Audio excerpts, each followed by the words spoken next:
Chapter 1, Chapter 1, Roy, please favorite and recommend. Orario, West District. A plainly dressed young man squatted by the roadside, lifted a water flask, gulped down a few mouthfuls, then gnawed on a rock-hard piece of bread. Roy, failed again? The fruit shop owner beside him asked with amused interest. The young man waved his hand. Don't even mention it. Last time, the Ganesha Familia at least let me go in and take a look. This time, the Loki Familia straight up hung a sign at the entrance, no unauthorized persons or dogs allowed. The fruit shop owner burst out laughing. This kid really aimed high. One of Orario's strongest familias like the Loki Familia, how could it possibly be that easy to join? I'm telling you, with your talent, you could succeed no matter what you do. Why be so obsessed with becoming an adventurer, the fruit shop owner said. He had personally witnessed Roy save a shop that was on the verge of bankruptcy using an ingenious method. It was a general store that had overstocked its goods, causing its cash flow to collapse. The owner couldn't even afford next month's rent. Roy's suggestion to the owner was simple: hold a lottery. Customers could spend a small amount of money to draw a ticket. The winning rate was 100%, but the third, fourth, and lower tier prizes were all items the shop couldn't sell anyway: glass marbles, paper sheets, and similar junk.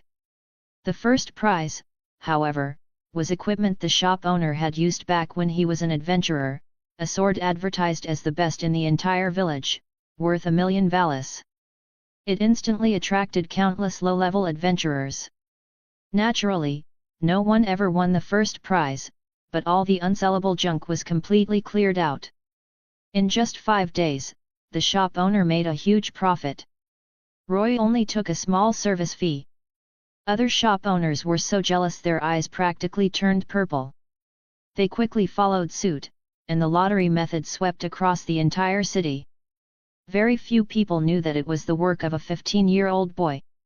That was why the fruit shop owner could tell this boy's knowledge and life experience didn't match his youthful appearance at all. It was as if the body of a teenager housed a 60 or 70-year-old monster. You wouldn't understand, Roy said with a melancholic expression. If you spent your whole life in a world full of ordinary people, and someone suddenly told you that transcendent power existed, you'd go crazy chasing it too. The fruit shop owner didn't understand those strange words, but he could feel Roy's resolve. Forget it. Want to buy some apples? He pointed at the newly stocked fruit. Roy shook his head vigorously and turned away. He didn't have the authority of return by death. That's right, he was a transmigrator. In his previous life, he was an utterly ordinary financial industry wage slave. After one brutal 996 overtime shift, he encountered a dump truck and fought with all his might only to be completely defeated.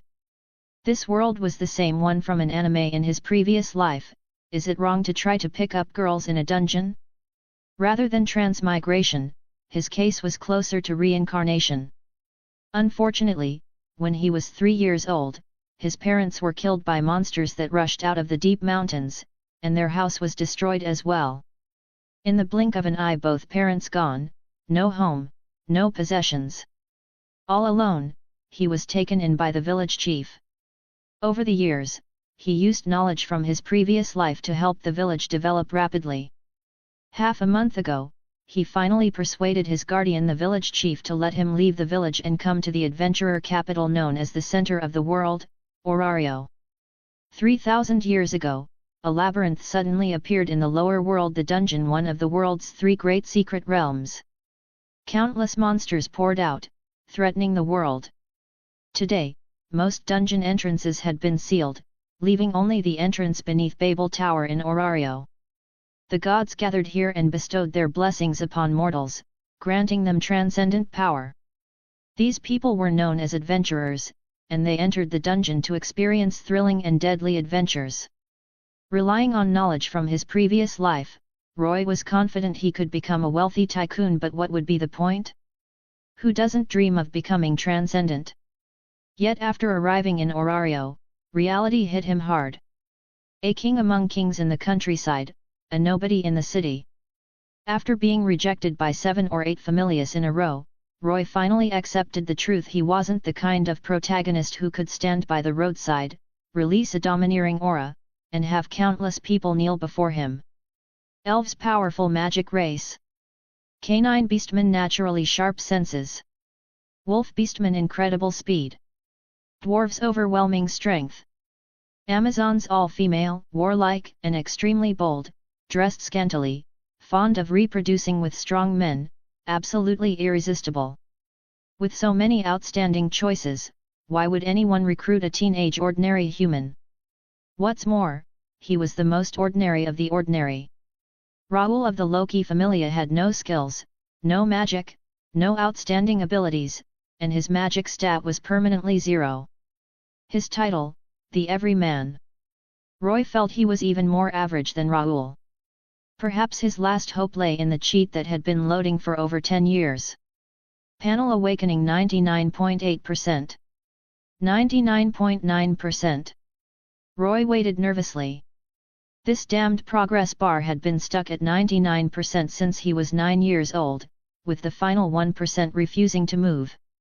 Today, it finally did. Ding! 100%. Panel awakening complete. A panel visible only to him appeared before his eyes. Roy's eyes lit up as a warm current surged through his body. He felt strength fill every inch of him like he could punch a cow to death with a single blow. Name, Roy. Level, 1. Strength, 0, I. Endurance, 0, I. Dexterity, 0, I. Agility, 0, I. Magic, 0, I. Skills, none. Magic, none. Seeing his status panel, Roy's heart skipped a beat. Is this, the god's blessing? He had become a level 1 adventurer. It seemed the system itself had become his god. Looking again at his stats and all-eye panel.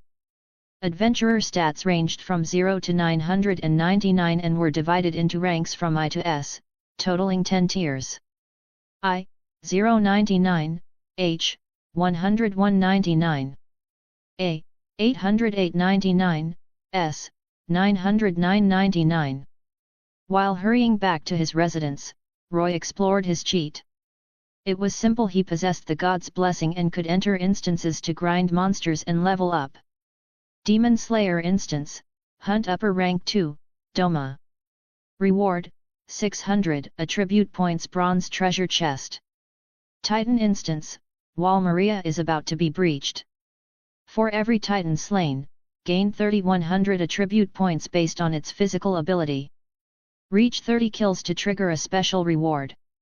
World instance, Akame Ga kill.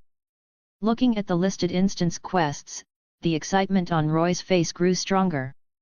A DanMachi version of solo leveling? When he returned to his doghouse, a tent set up along a wide street in the residential district, a pleasant fragrance greeted him. Roy immediately became alert. Someone was inside. He carried almost all valuables on him. Someone actually broke into his doghouse. Just how desperate were they? Roy curled his lips. But when he peeked inside, he froze. A blonde elf girl lay on his bed.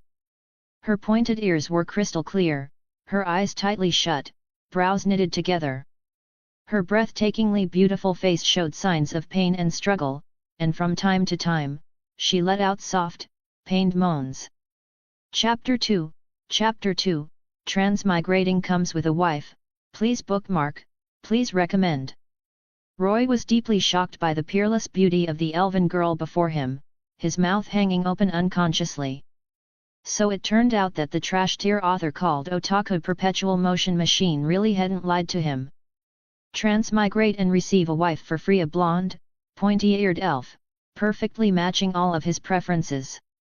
The countryside was nothing compared to the world's center, Orario. After spending more than 10 years living in the countryside, Roy could count on one hand the number of elves he had seen. Ever since coming to Orario, it was like thoroughly washing his eyes: pure, natural, unpolluted beauties everywhere. No wonder people came here seeking encounters.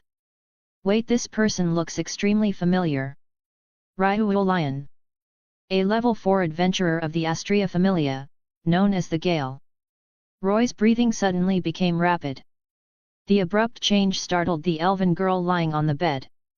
She snapped her eyes open. They were eyes like sky-blue gemstones, filled with complicated emotions: pain, sorrow, anger. Bang! The elven girl grabbed the fruit knife beside her and sprang up from the bed like a mother leopard. The bed frame creaked loudly. Roy wore an expression of utter despair. Damn it, my brand new Simmons bed. One was level 4, the other level 1. There was no suspense at all. Roy couldn't even see her movements clearly. A golden afterimage flashed before his eyes. Roy froze as the sharp fruit knife pressed against his throat, the silver blade emitting a chilling gleam. In a way, this counted as getting cabbed on D. A drop of cold sweat slid down Roy's forehead. His luck couldn't possibly be worse than the protagonists written by that trash author, right? Always risking their lives just to show off. Ryuu's eyes shone with ferocity, killing intent filling her delicate face. Did the Rudra Familia send you to hunt me down? I don't know any Rudra Familia. Roy slowly raised both hands in a placating gesture. You slept in my bed and now you want to kill me? Is this how the Astraea Familia and elves do things? This is your residence. Ryuu's gaze shifted toward the large bed. As an elf with severe mysophobia, she would normally never sleep in someone else's bed. But this place was truly indescribable. Clean, orderly, and completely odorless. Even the sun-dried blankets were folded into perfect squares and placed neatly at the foot of the bed, releasing a faint fragrance. It was even more comfortable than her own bed. It was hard to imagine that a tent set up beside the street could be cleaner than an elf's dwelling. Although Roy called this place a doghouse, small as a sparrow, it had everything it needed. The interior was unexpectedly well organized because, like Ryuu, he also had a strong cleanliness obsession. Sorry. I'll leave immediately. Realizing she had acted rashly, Ryuu put away the fruit knife and dragged her exhausted body toward the exit. The injuries left by that monster had yet to heal. As she passed Roy, he called out. Wait. You're just leaving like that? Do you want compensation? Ryuu stopped. A miserable smile appeared on her face. But right now, I have nothing left. My familia, my friends, my justice, they're all gone. So that's how it is. The Astraea Familia was wiped out, Roy deliberately said in a low voice. It must have happened within the past few days. He hadn't heard any news. After being in Orario for over half a month, he had already figured out the timeline. 10 years ago, the Zeus Familia and Hera Familia failed to subjugate the Black Dragon. Both of the strongest Familias were annihilated. 2 years ago, the dark god Erebus, in order to invigorate the dispirited Orario after the fall of its 2 strongest Familias, launched the Great Feud. Playing the role of a dark villain, he opposed all of Orario's Familias, tempering the new generation of adventurers and serving as a stepping stone for a new era. And now the Astraea Familia was annihilated. 5 years remained before Bel Cranel would arrive in Orario. The words "the Astraea Familia was wiped out" struck Ryuu like a blade to her most sensitive nerve. If she hadn't just slept in the other party's bed and felt indebted, she would have already cut this man down. There was no trace of the clarity an elf should possess in Ryuu's eyes. In its place was a darkness bordering on madness. Roy spread his hands innocently. It wasn't like he was the one who wiped out the Astraea Familia. He had only arrived half a month ago. But according to the original timeline, Ryuu would soon pursue revenge by any means necessary, nearly exterminating everyone connected to the incident. And regardless of evidence, anyone rumored to be associated with the Dark Familias would become a target. Juggernaut, that's the name of the monster that attacked you in the dungeon, Roy said softly. Ryuu, who was about to leave, froze as if her feet were rooted to the ground. She turned her head stiffly, her sharp eyes locking onto Roy, completely different from before. Den's killing intent almost materialized, like a sharp blade pressed against Roy's neck. Even if this elven girl rushed forward and killed him in the next second, Roy wouldn't doubt it. But he had his own plans. A level 4 fighter if used properly could help him grow quickly. Roy said calmly.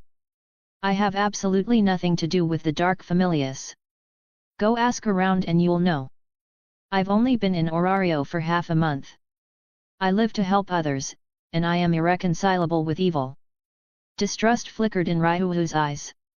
Her hand slowly moved toward the hilt of her sword, killing intent completely undisguised. Roy coughed twice. Hard to fool. Maintaining a straight face, he said. If you kill me, you'll never learn the method to resurrect Elise Laval and the others. Ryuu's pupils contracted slightly. What did you say? It seems you're very interested in this topic. Put the knife down first. Roy quietly changed into another pair of pants. In truth, he was already prepared to use the system to escape to an instance world. There was no way he would really gamble with his life. Ryuu looked away. Shameless. Roy continued. Let's make a deal. 3 years from now, I'll tell you the information about the resurrection secret art. During that time, you help me kill some powerful monsters. 3 years. Ryuu's gaze turned icy. She had no patience to wait that long. I can obtain the resurrection secret art right now. The vast gap in strength made Ryuu feel that the other party had no right to negotiate with her. Roy dropped his earlier friendly demeanor and said coldly. If you think you can do it, then go ahead and try. But you only get one chance. Roy's overwhelming confidence left Ryuu momentarily confused. Who exactly was the level 4 here? Just a mere level 1 adventurer. Where did this confidence come from? The two sides remained locked in a psychological standoff. I do know about a resurrection secret art, Roy said, his tone softening. But with your strength and mine right now, it's completely impossible to obtain it. We'd only be throwing our lives away. In many dungeon worlds, those who possessed resurrection secret arts were enemies far beyond what they could even think of challenging. Ryuu's hand loosened from the sword hilt. She suppressed the urge to seize the information by force. She also didn't believe that the legendary resurrection secret art would be so easily obtained. Chapter 3, Contract established. Please favorite and recommend. Seeing Ryuu's killing intent weaken somewhat, Roy secretly let out a sigh of relief. This matter was settled. As a bonus, Roy said, I can tell you information about the Juggernaut. This is something even the gods don't know. At the very least, it will let you know how your companions died. Ryuu stared at Roy intently, wishing she could tear his mouth open. Always speaking in riddles, was it fun? Roy continued, the Juggernaut, also known as the Calamity. When large-scale destruction is caused on a single floor, resulting in severe damage to the dungeon's structure, the dungeon will abandon repairs and instead produce this abnormally powerful monster to eliminate the intruders. Fire stones. Ryuu's icy expression froze. When they had been hunting down the Dark Familia, the enemy had used a large number of fire stones. Although they hadn't been killed outright, the floor itself had been destroyed. Judging from the Dark Familia's reaction, they hadn't known such a thing would happen either. Unexpected accidents occurring in the unknown dungeon were, in fact, completely normal. And yet, they had been annihilated for such a reason. Damn it! Ryuu clenched her teeth tightly. Images of her companions flashed through her mind, and the vengeful expression she had been forcing herself to maintain finally collapsed. Her eyes filled with tears as she collapsed onto the bed. Roy complained inwardly, don't cry on my bed, will you? Now I'll have to wash it again. Her sobbing was low and suppressed, like a stream struggling beneath a massive boulder. Roy put away his flippant attitude. The Ryuu lion before him was nothing more than a 16-year-old girl who had just lost all her companions. After a long while, Ryuu raised her head and wiped away the tears at the corners of her eyes. The strength showing on her small face was enough to put adults to shame.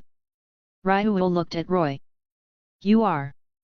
Roy extended his hand and smiled brightly. Roy.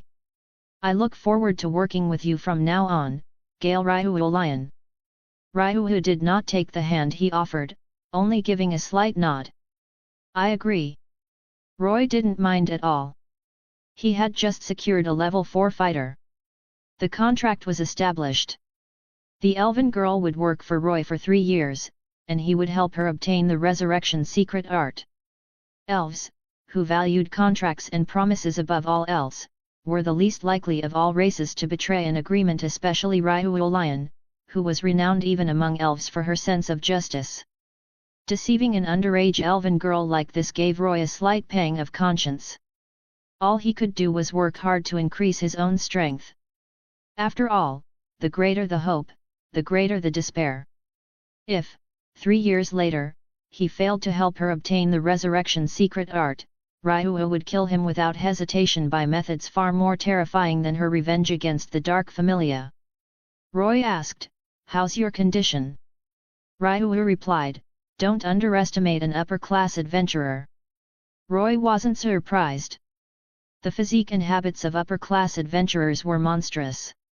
Those who spent years in the dungeon could fall asleep in an instant and recover stamina and mental strength within minutes, standard practice. The fatigue on Ryuhu's face vanished without a trace. More importantly, learning that her companions might still be revived filled her with a hint of vitality and hope. She looked far better than before, when she had been completely lifeless. Roy manually operated the panel. When entering instances, teammates could be added, letting a powerful ally carry him. The teammate interface showed only one empty slot. Beside it was a prompt stating that for every level he gained, he could add one additional teammate. Ryuhu Lion has been added as a teammate. Demon Slayer instance, Hunt upper rank 2, Doma. Reward, 600 attribute points, bronze treasure chest. Roy quickly selected the instance mission. The Demon Slayer world was just right in terms of scale and difficulty, perfect for testing the strength of Ryuhu, his level 4 fighter. Ryuhu couldn't see the system panel. Seeing Roy poking at empty air, she frowned. Had she trusted the wrong person? Was this man simply mentally unstable? Roy smiled. Let's go. As soon as he finished speaking, Ryuhu was shocked to find her body turning into specks of starlight, becoming increasingly unreal, something she had never experienced before. When Ryuhu opened her eyes again, the tent they had been in was gone. Before them stretched a silent forest, night blanketing the sky, countless brilliant stars scattered above, beautiful like a painting. Is this a secret realm similar to the dungeon? Ryuhu surveyed her surroundings, quietly marveling. You can think of it that way, Roy replied. He followed her line of thought. The DanMachi world was vast, the dungeon was one of the 3 great secret realms. Aside from it, there were many smaller secret realms as well. Even the forests where elves lived could be considered secret realms in the eyes of others. Ryuhu felt fortunate. Being transported from Orario into a secret realm in an instant, such a method was comparable to a god releasing divine power. Not attacking Roy earlier had been an extremely wise decision. Otherwise, if he had escaped into this secret realm, she could search the entire world and still never find him, something she would regret for the rest of her life. Unconsciously, the boy before her became shrouded in mystery in Ryuhu's heart, as if enveloped by a thick layer of fog. That sense of mystery also greatly increased the credibility of the resurrection secret art he spoke of. Clang! Clang! Clang! Sounds of metal colliding echoed from deep within the forest. Roy and Ryuhu exchanged a glance, suppressed their presence, and silently moved closer. The distance wasn't far. After advancing about 200 meters, they saw an open clearing where 2 figures were engaged in fierce combat, their movements blindingly fast. One was a girl wearing a butterfly-patterned haori, her body covered in wounds. Opposite her stood a strangely dressed young man holding 2 iron fans, a ferocious, fanatical smile on his face. Kane Koko encounters upper rank 2, Doma. So that's the target this time. Ryu stared coldly at Doma. Since Roy had brought her here, he clearly wanted her to hunt a monster. Not yet. Seeing Ryu about to charge forward, Roy quickly stopped her. Roy knew that Kane Koko would hold out until dawn, avoiding being eaten by Doma, and would later pass Doma's information to Shinobu Koko. There was still some time before sunrise. Lowering his voice, Roy said, "Let me tell you about the target first. That thing is a demon, not an ordinary monster. Demons possess self-awareness." "A demon? A monster with self-awareness?" Ryu glanced at Roy and saw he wasn't joking. Looking back at the battle in the clearing, she noticed the young man speaking fluently, conversing with the girl, which couldn't help but surprise her. Roy wasn't surprised at all. Before the appearance of the Xenos, monsters with self-awareness were, to people, nothing short of fantasy. Roy continued, "That demon has abilities similar to ice-based magic. Ice crystals formed from blood fill the air. When approaching it, be sure to block your breathing, otherwise, your internal organs and blood will freeze. It also has extraordinary regenerative abilities. Even if its head is blown apart or its body is cut to pieces, it can still recover." Listening to Roy's explanation, Ryu frowned. Even floor bosses didn't necessarily possess abilities this abnormal. Chapter 4, Hunting Upper Rank 2, Doma. Ryu began to realize that the secret realm Roy had brought her into was different from the dungeon. They couldn't fight using the same methods as in the dungeon. Ryu asked, "How do we kill him?"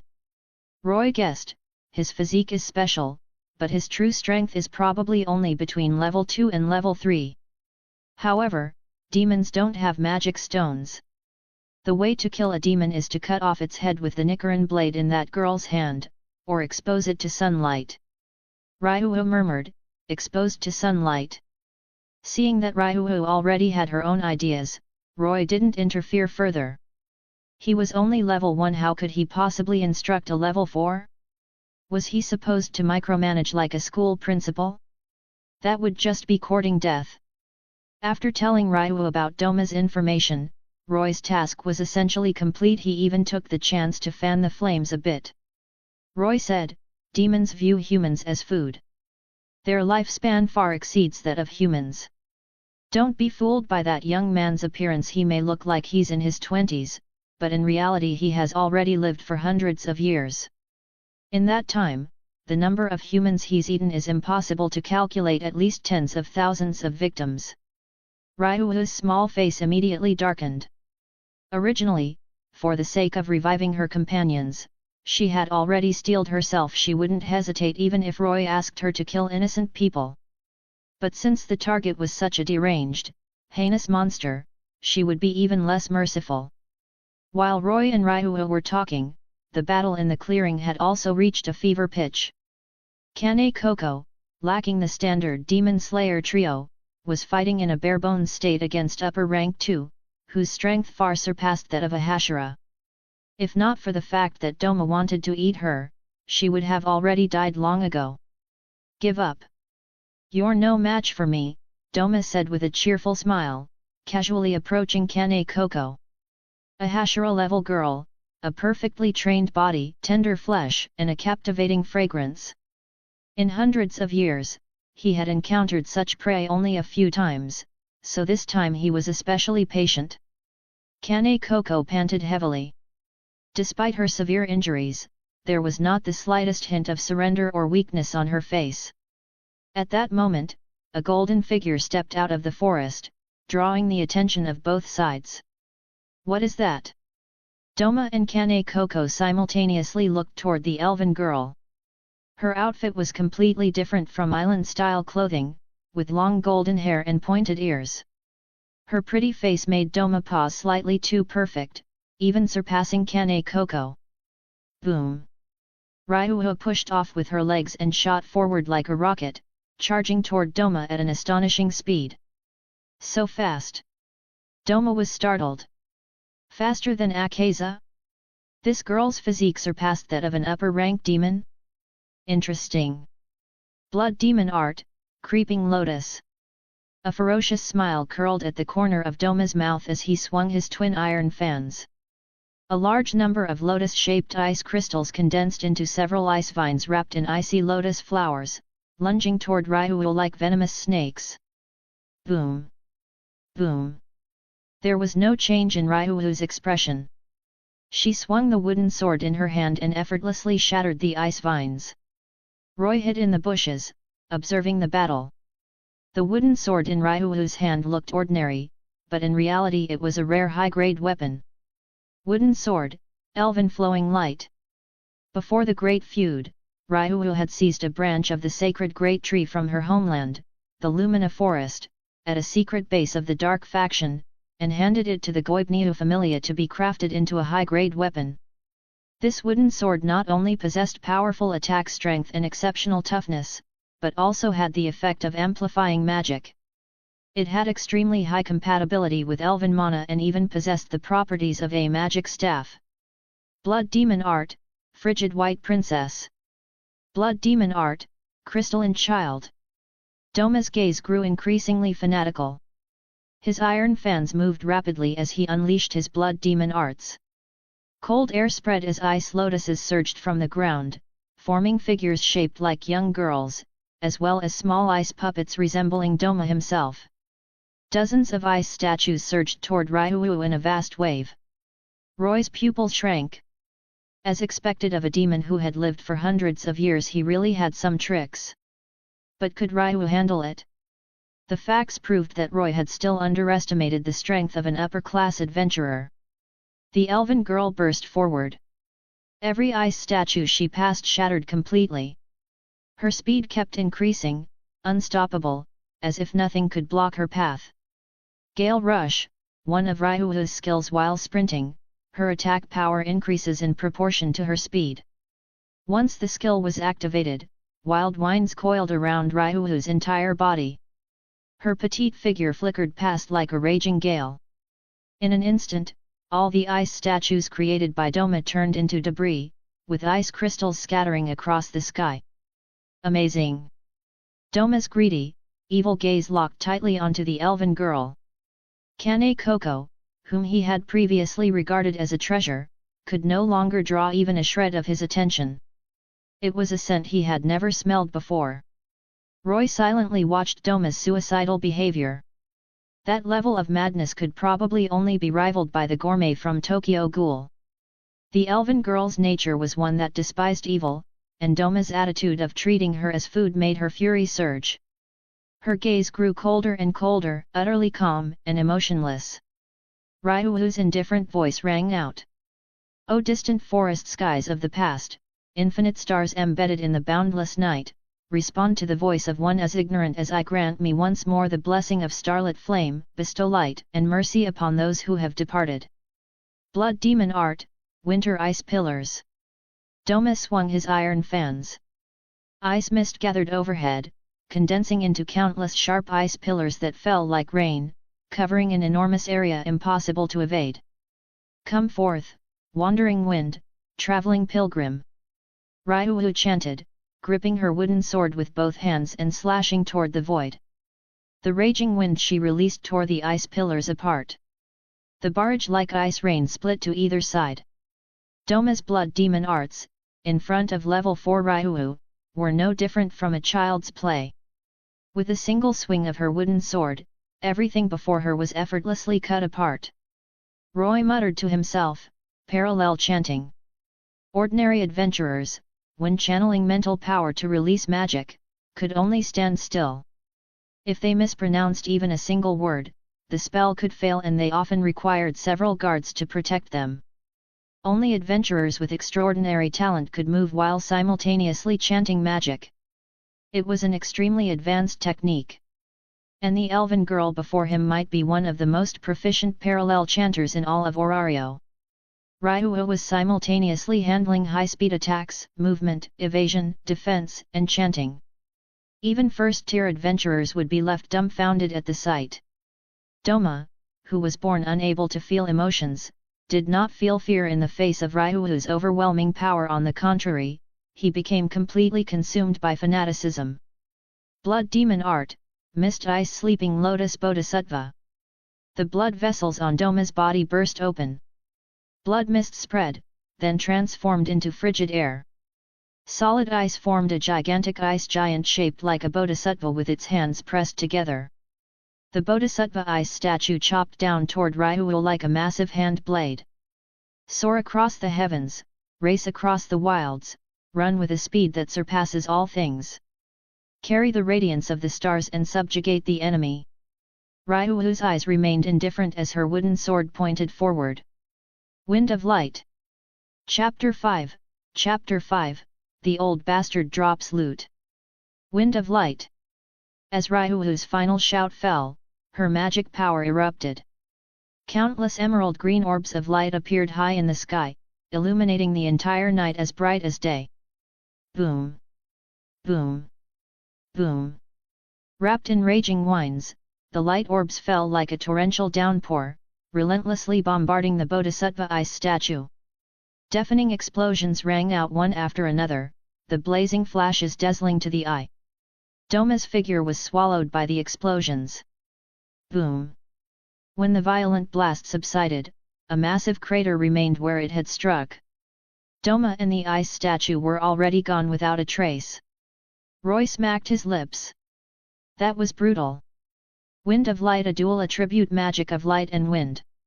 It creates a large number of light orbs that attack the enemy while carried by gale force winds. An ultra-wide area attack with terrifying destructive power. Roy's eyesight was sharp. Most of the light orbs struck the bodhisattva ice statue. Doma himself was hit by only a single orb, yet a demon's body, once exposed to something like sunlight, was reduced to ashes. He didn't even have time to scream. Successfully hunted upper rank 2 Doma.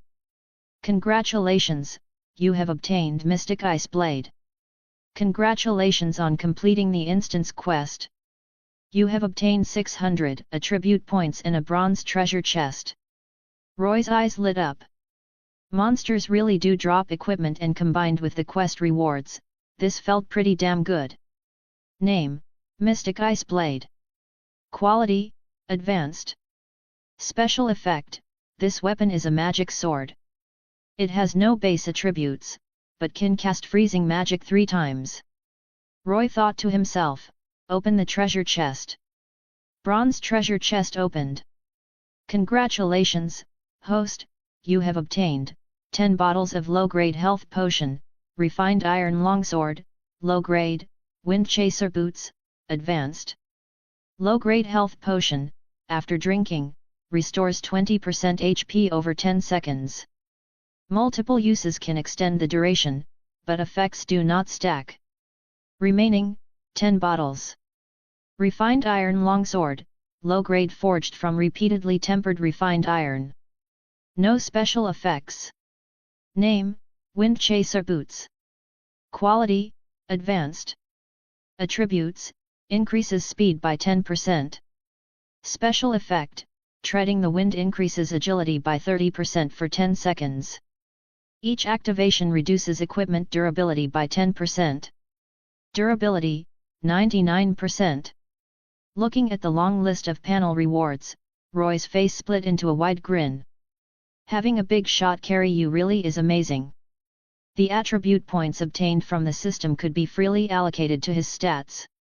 Roy didn't hesitate at all, he waved his hand and dumped everything into agility. Agility, 0, 600, c. The muscles in Roy's legs felt as if they were being nourished by some kind of energy, bursting with powerful strength. Why did all the major ninja villages in Naruto say that missions could be abandoned upon encountering Minato Namikaze? Because that guy was just too fast, he came and went as he pleased. Agility was absolutely Roy's top priority. Even if he couldn't win, he'd still have a chance to escape. It was also worth mentioning that as long as one attribute reached rank D and he possessed enough great feats, he could level up, and Roy had already met the first condition. But as long as he had a functioning brain, there was no way he'd level up casually. With a system panel that allowed him to endlessly gain attribute points, of course he'd push his stats to the limit before upgrading. After leveling up, the original panel would be hidden and a new one would appear, but the old one wouldn't disappear. All the stacked values from each level up would ultimately be reflected in his actual strength. In the original timeline, Ryu used an enormous amount of great feats to jump straight from LV.4 to LV.6 in one go. In the short term it looked impressive, but in reality she lost out badly. She practically skipped all the stats of LV.5. After reaching LV.6, purely in terms of numerical values, she was in the weakest tier and had to rely entirely on her new magic, Astraea record, to hold her ground. After finishing the fight, Ryu walked over to Roy. Seeing him grinning so hard he couldn't suppress it, she asked, "What are you laughing about?"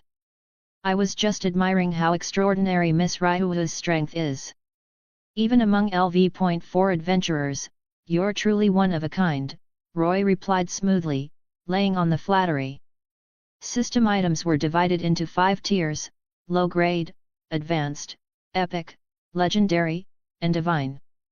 Without Ryu, he'd probably have had to start farming goblins. There was no way he'd be opening with 2 advanced items and 600 attribute points. For such a major contributor, Roy wouldn't mind serving her tea and water. Ryu's expression didn't change, but the corner of her mouth lifted slightly. She wouldn't normally care about flattery, but this was different. With Doma defeated, Butterfly Kane, who had pushed herself to the brink, her stamina and spirit exhausted and held together only by sheer will, collapsed to the ground, a relieved smile on her face. Roy sighed regretfully. Such a beautiful girl, what a waste if she dies. "Miss Ryu, hurry and save her." The more Ryu listened, the more something felt off. She shot him a strange look. What if it were a man lying here instead? Then I could only wish him an early death and a swift reincarnation. Scum! While they bickered, Ryu walked over to Butterfly Kane, knelt down, and began casting healing magic. Song of the Distant Forest at this moment, melody of past lives. To the one who seeks you, bestow the mercy of healing. Noah heal. Ryu chanted rapidly, her magic transforming into life force that flowed into the girl's body. Whoosh! A layer of emerald green light surfaced over Butterfly Kane's body. Her paper pale complexion regained a hint of color, her breathing steadied, and her long eyelashes fluttered slightly, signs that she was about to awaken. Noah heal, Ryu's second magic, a single target recovery spell. Roy couldn't help but sigh. He'd really struck gold. Strong in battle, capable of healing, and beautiful to boot, a true all-purpose character. Let's go. After Ryu finished the treatment, Roy stretched lazily and turned to leave without a second glance. Ryu froze for a moment. Roy had specifically asked her to save the girl, so she'd thought he might try to leverage the favor. After all, adventurers who think with their lower bodies were everywhere, and she'd seen plenty of them. Yet Roy's complete lack of attachment left her oddly confused. Could it be that he was actually a good person? Instance quest completed. Please return within 24 hours. Countdown. Roy tapped the panel. A ripple of spatial distortion appeared, and his and Ryu's bodies gradually vanished. The two returned to a tent in Orario. Ryu clicked her tongue in wonder, her gaze toward Roy growing ever more curious. Could he be some god deliberately hiding his identity to toy with her? Although gods would be sent back to the heavens if they used divine power, they'd lived for billions of years and possessed mysterious, complex methods. She couldn't rule out the possibility. Miss Ryu, let's keep going. Roy was brimming with excitement. Killing Doma had taken at most an hour. 1 hour for 600 attribute points, 24 hours meant 14,400 points a day. At this terrifying pace, even if he wanted to push all his attributes to SSS, he'd soon become a high-level adventurer. Then he'd punch the Loki Familia, kick the Freya Familia. Yesterday you ignored me, today you won't be worthy of my notice. And while he was at it, he'd even make the Black Dragon his pet. Roy's voice was like a devil's whisper, filled with temptation. The more monsters we defeat, the sooner we can revive Elise Laval and the others. Ryuo looked at the overexcited Roy with a gloomy gaze, a hint of weariness and fatigue appearing in her eyes. But, that's a dangerous thing to say. Chapter 6, Roy's upper, middle, and lower strategies. Ryuo's refusal left Roy dumbfounded. Ryuo said coldly, I have my own matters to attend to. I can't keep helping you hunt monsters endlessly. Don't forget adventurers have their own private time too. Hearing this, Roy's heart sank halfway. His dream of punching the Orario Familias and kicking the black dragon. He'd finally caught himself a perfect workhorse, yet she wasn't willing to do 996 or even 007. Outrageous, absolutely intolerable. Roy's brain spun rapidly. You plan to assassinate members of the Dark Familia. That's right. Ryuo wasn't surprised that Roy knew her intentions. This mysterious boy seemed to know everything, his wisdom comparable to that of a god. I understand. Roy nodded.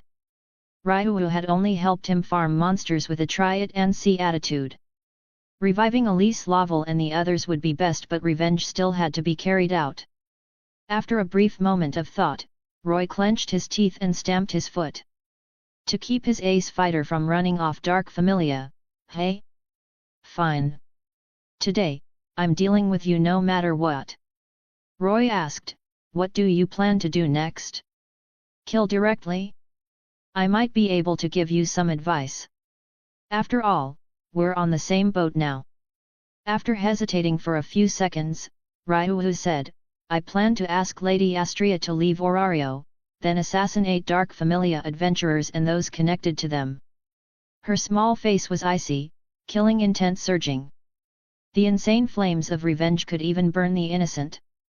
She didn't want to tarnish the reputation of the Familia of Justice, nor did she want Lady Astraea to see her like this. As expected. Roy thought to himself. After her Familia was wiped out, 16-year-old Ryuo asked her patron deity Astraea to leave Orario and turned into a beast of vengeance. Because her assassination targets even included guild personnel, she was later blacklisted by the guild and given a bounty of 80 million valis. That's how it is. Don't try to stop me, otherwise I'll kill you too. Ryuo said indifferently. They'd known each other for less than 2 hours, there was no way she'd formed any feelings for Roy. Whoever stood in the way of her revenge would die. When did I say I'd stop you? That's for the best. Roy asked, I just have one question. Orario is huge, and there are so many people in the Dark Familia. How long would it take you to finish your revenge alone? Miss Elise Laval must be getting impatient in the underworld by now. Ryuo fell silent. Roy remembered that it took Ryuo 3 years to clean up the remnants of the Dark Familia. As for why they were called remnants over the next 2 years, the main forces of the Dark faction were wiped out in one sweep by Finn of the Loki Familia. Ryuo spent 3 painstaking years assassinating targets, but in reality she was only killing LV.1 and LV.2 fodder. If they'd been LV.5 or LV.6 adventurers, Roy wouldn't have said anything after all. You can't fight power with weakness. But these Dark Familia trash blocking his leveling path? Was that something he could tolerate? Roy said, I'll help you. Efficiency matters. Let's wipe out the Dark Familia quickly. Good for you, good for me. Ryuo parted her lips slightly. Why help me? Don't make my conscience hurt, miss. Roy said. In truth, reviving Elise Laval and the others was just an empty promise. He had no confidence at all that it could actually be done. Meanwhile, Ryuo had genuinely helped him hunt Doma. In the system, low-grade equipment corresponded to LV.1 LV.2 adventurers, while advanced corresponded to LV.3 LV.4. Put that way, it was easy to understand. Roy didn't like owing people. Seeing that Roy didn't want to explain his reasons, Ryuo didn't press further. Instead, she showed a hint of interest in his words. Quickly wiping out the Rudra Familia. Do you know how many people they have? That's impossible. Even as a LV.4, she'd already prepared herself for a long-term assassination campaign. Don't worry about whether I can do it. Just drink these 2 potions first, Roy said, tossing 2 low-grade health potions to Ryuhu. Ryuhu caught the 2 bottles, frowning. She hadn't even seen where Roy took them from. Looking at the ruby-like liquid inside the bottles, then at Roy, she realized he'd noticed long ago that the injuries she'd suffered against the Juggernaut hadn't fully healed. After burying her Familia's relics on the 18th floor and returning to the surface, she had collapsed in Roy's tent. No. This is just a transaction. I won't accept your things, Ryuhu shook her head, stubborn as ever. She didn't want to owe anyone. Roy snapped, enough nonsense. If you want revenge, listen to me. You're already prepared to use any means necessary for assassination. Are you really afraid to accept 2 potions? Why be stubborn at a time like this? When you slept in my bed, did you throw all your principles into the dungeon? This hit Ryuhu instantly. A 16-year-old LV.4 adventurer was bound to have some pride. Provoked by Roy, Ryuhu tightly gripped the 2 potions and glared at him through clenched teeth.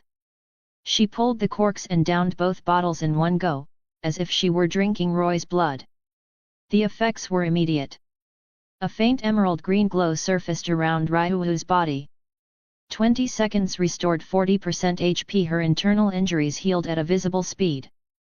Ryuhu's eyes widened. What an amazing potion, comparable to the 10,000 Valis premium products sold in shops. And he'd just thrown them to her casually, and she'd gulped them down in one shot. Roy had no idea what Ryuhu was thinking. His brain was racing, planning the revenge operation. There were upper, middle, and lower strategies to help Ryuhu get her revenge. The upper strategy: farm instances and level up, then crush the Dark Familia with overwhelming strength. Safe and reliable, but time-consuming. Ryuhu wouldn't accept it. She wouldn't see short-term results. The lower strategy: assassination. Even more time-consuming, dangerous, unstable. Ryuhu could even fail, and losing a LV.4 fighter was something Roy absolutely didn't want. People like compromise, and Roy was no exception. The middle strategy was a bit more complex and carried some risk, but it could eliminate the enemy in a short time. Roy said meaningfully, "First, go see your patron deity. Your Familia was wiped out, and she's living alone in the mansion. The only remaining member doesn't even go back to see her. Just thinking about it is pitiful." Ryuhu bit her lower lip harder and harder. Lowering her head, Ryuhu followed behind Roy. They crossed the streets, turned several corners, and without realizing it, arrived at a corner of Orario's northern district. A mansion built of white stone stood there, the headquarters of the Astraea Familia, the Court of Stars. Staring at the mansion before her, Ryuhu instinctively wanted to retreat and flee. She couldn't bring herself to step into this place filled with memories of Elise, Kaguya, and the others.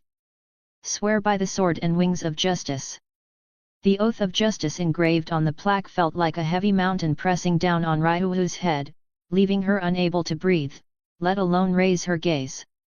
The dashing figure who had seconds ago annihilated upper-rank Demon Doma was gone. Before them stood only a battered young girl, trembling hands wrapped around her own body, sky-blue eyes devoid of light. All of this fell clearly into Roy's eyes. Chapter 7, Powerful System Equipment. Roy didn't say any heartwarming words. Those would be useless to Ryuhu right now, with her mind filled only with revenge. Ryuhu hesitated and stopped, but Roy took the lead, pushing the door open without a care. "You can stay there if you want, but if it's just me alone inside, I can't guarantee what I might do to the noble and beautiful goddess." Ryuhu's small face instantly turned cold. Forgetting everything else, she hurried after him. "If you dare show any disrespect to Lady Astraea, I'll cut you down." Roy grinned. "Then you'd better stay close." Ryuhu felt a headache coming on. This man was full of mystery, sometimes as steady as an old dog, sometimes as cunning as a ghost, flamboyant to the extreme. She couldn't tell which side of him was real. The two entered the mansion. As expected, the vast hall was empty, not a single person in sight, silent and still. The Astraea Familia had a total of 11 members, all female, 9 at LV.4 and 2 at LV.3. Aside from Ryuhu, everyone else had been killed in the forested ravine on the 30th floor by the newly born juggernaut. Ryuhu. That gentle call was like a lark's song, clear, melodious, and pleasing to the ear. Roy turned his head. Before him stood a tall goddess, long brown hair cascading down like a waterfall and carrying a faint fragrance. Her facial features were so perfect they took one's breath away. A small, delicate nose, cherry-like lips as light as feathers, and blue eyes that sparkled like gemstones. She wore a blue and white evening dress that accentuated her excellent figure without appearing seductive. A calm, serene smile rested on her exquisitely beautiful face, her temperament elegant and noble, truly a beauty capable of toppling nations. Most eye-catching of all were her generous curves. Ryuhu's figure was by no means small, but compared to goddess Astraea, she was clearly outmatched. Roy could swear on his life that the goddess before him was the most beautiful woman he had ever seen in both his past and present lives combined. There was no comparison. She seemed to be a masterpiece shaped by heaven and earth themselves. Lady Astraea. Ryuhu forced back her tears and dropped to her knees, pressing her smooth forehead tightly against the floor. Goddess Astraea's gaze moved back and forth between Ryuhu and Roy, faintly understanding what had happened. There was a divine blood connection between gods and their familia members. When the familia was annihilated, she was the first to know. Goddess Astraea knelt down, doing nothing but gently stroking Ryuhu's small head. Under Astraea's soothing touch, Ryuhu felt as though she had returned to her mother's embrace. An overwhelming wave of exhaustion surged up, and she fell into a deep sleep. Astraea carefully moved Ryuhu's head onto her lap. Roy felt blinded by the sight. It was a lap pillow. Astraea looked up at Roy. Roy sat cross-legged, bringing his line of sight level with hers, negotiation skills ingrained deep into his bones. One could not lie before a god. Roy was extremely straightforward. My name is Roy. Ryuhu intends to abandon her justice and assassinate members of the Dark Familia and those connected to them. I want to help her take revenge. Goddess Astraea let out a soft sigh, looking at Ryuhu with eyes full of pity and heartache. If Ryuhu were awake, Astraea would never show such an expression. What do you need me to do? Do you have money? How much? As much as possible. Astraea and Roy exchanged questions and answers. Playing games with a god was impossible, so the negotiation proceeded unexpectedly fast. Free from the social maneuvering of his previous life, Roy instead felt relaxed. Astraea looked deeply at Roy, as if seeing through his heart. Can you guarantee to me that you will not harm Ryuhu in any way? Of course. Roy nodded firmly. Such a useful fighter, he'd cherish her if anything. They stared at each other for a long time. In the end, it was Goddess Astraea who conceded. Wait for me 1 hour. Astraea spoke softly. One hand slipped beneath Ryuhu's snow-white, perfect neck, the other under her legs, lifting her up like a princess. Ryuhu's small, delicate body curled up in Astraea's embrace, sleeping soundly. Watching this bold scene, Roy's image of Goddess Astraea as gentle and virtuous was shattered. A woman may be soft, but a mother is strong. With the familia wiped out, the only one left to care for the elf girl was this goddess mother. Astraea carried Ryuhu back to her room, then left the mansion alone, leaving Roy in the living hall. She showed no concern that Roy might harm the sleeping Ryuhu. In other words, he couldn't. Only beside Astraea would Ryuhu fall asleep. If Roy so much as drew a little closer, Ryuhu would awaken immediately. That was the vigilance of a high-level adventurer. Roy took the opportunity to take out his system rewards. First were the wind chaser boots, made from soft leather. Even with his broad knowledge, Roy couldn't identify what kind of animal the leather came from, yet it was astonishingly soft. A gale-like pattern was engraved on them, as if one were treading on wild winds. A magic item. Roy recognized what they were and looked surprised. In the DanMachi world, weapons and armor forged by blacksmiths were fundamentally different from magic items. After reaching LV.2, adventurers had a chance to awaken a development ability, which became their secondary profession. Blacksmiths generally had the development ability forge. To create magic items, the development ability had to be mystery. In all of Orario, the number of adventurers with mystery could be counted on one hand.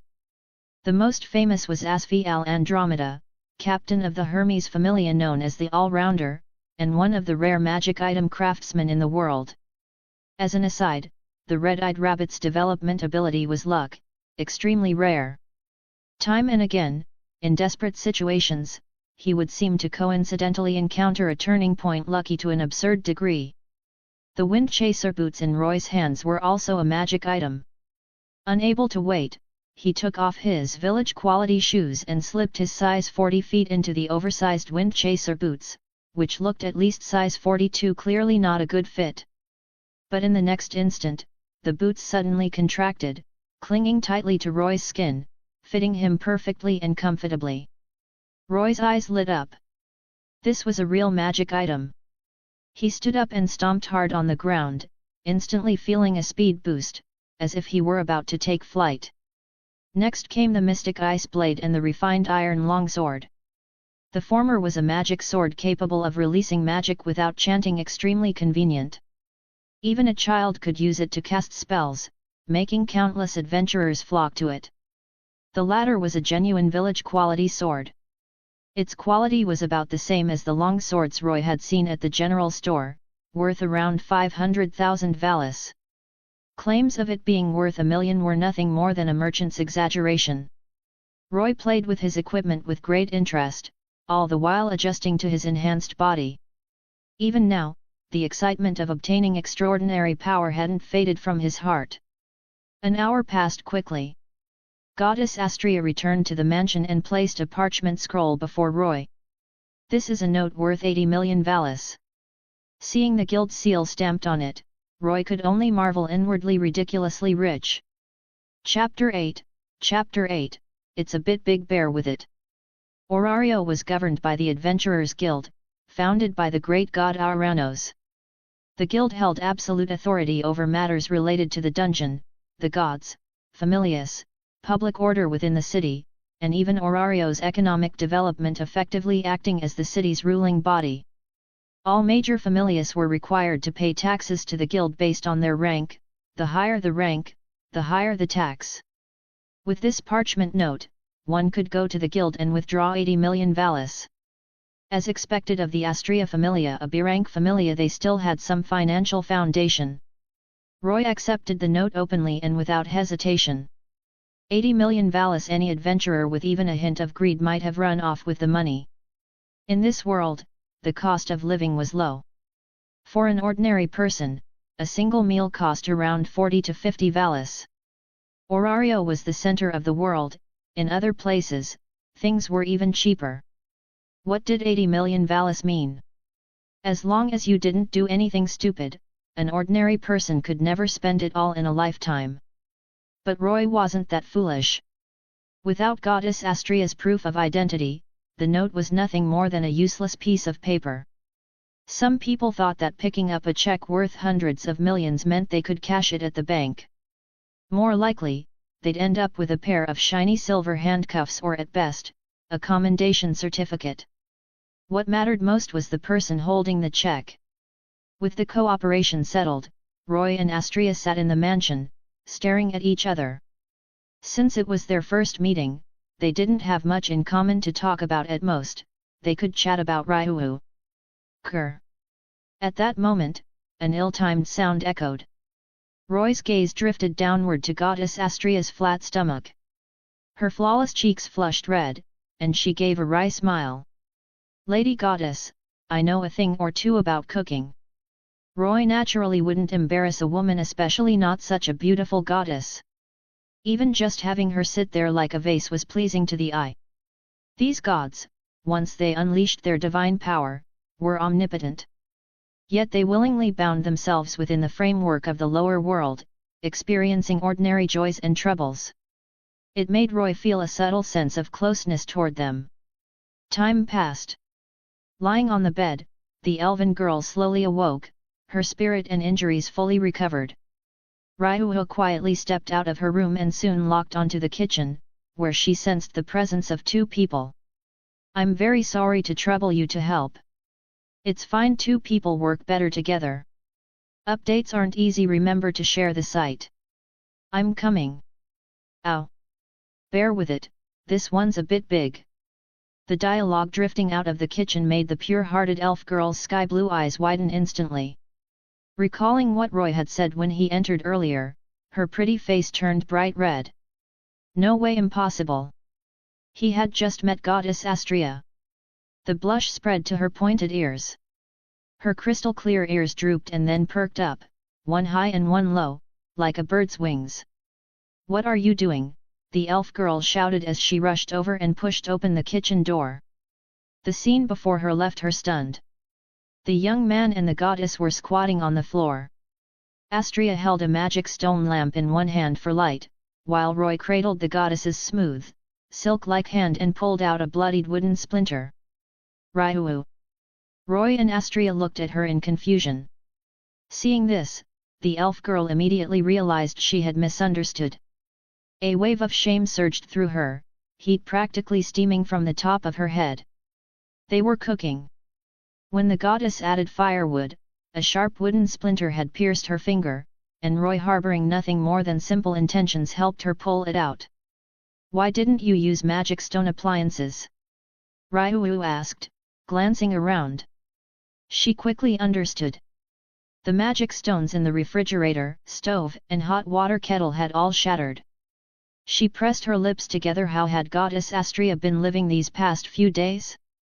About 10 minutes later, 4 dishes and 1 soup were laid out on the table, their rich aroma filling the entire house: stir-fried beef with shredded potatoes, kung pao chicken, chilled cucumber salad, steamed egg custard, and mushroom soup.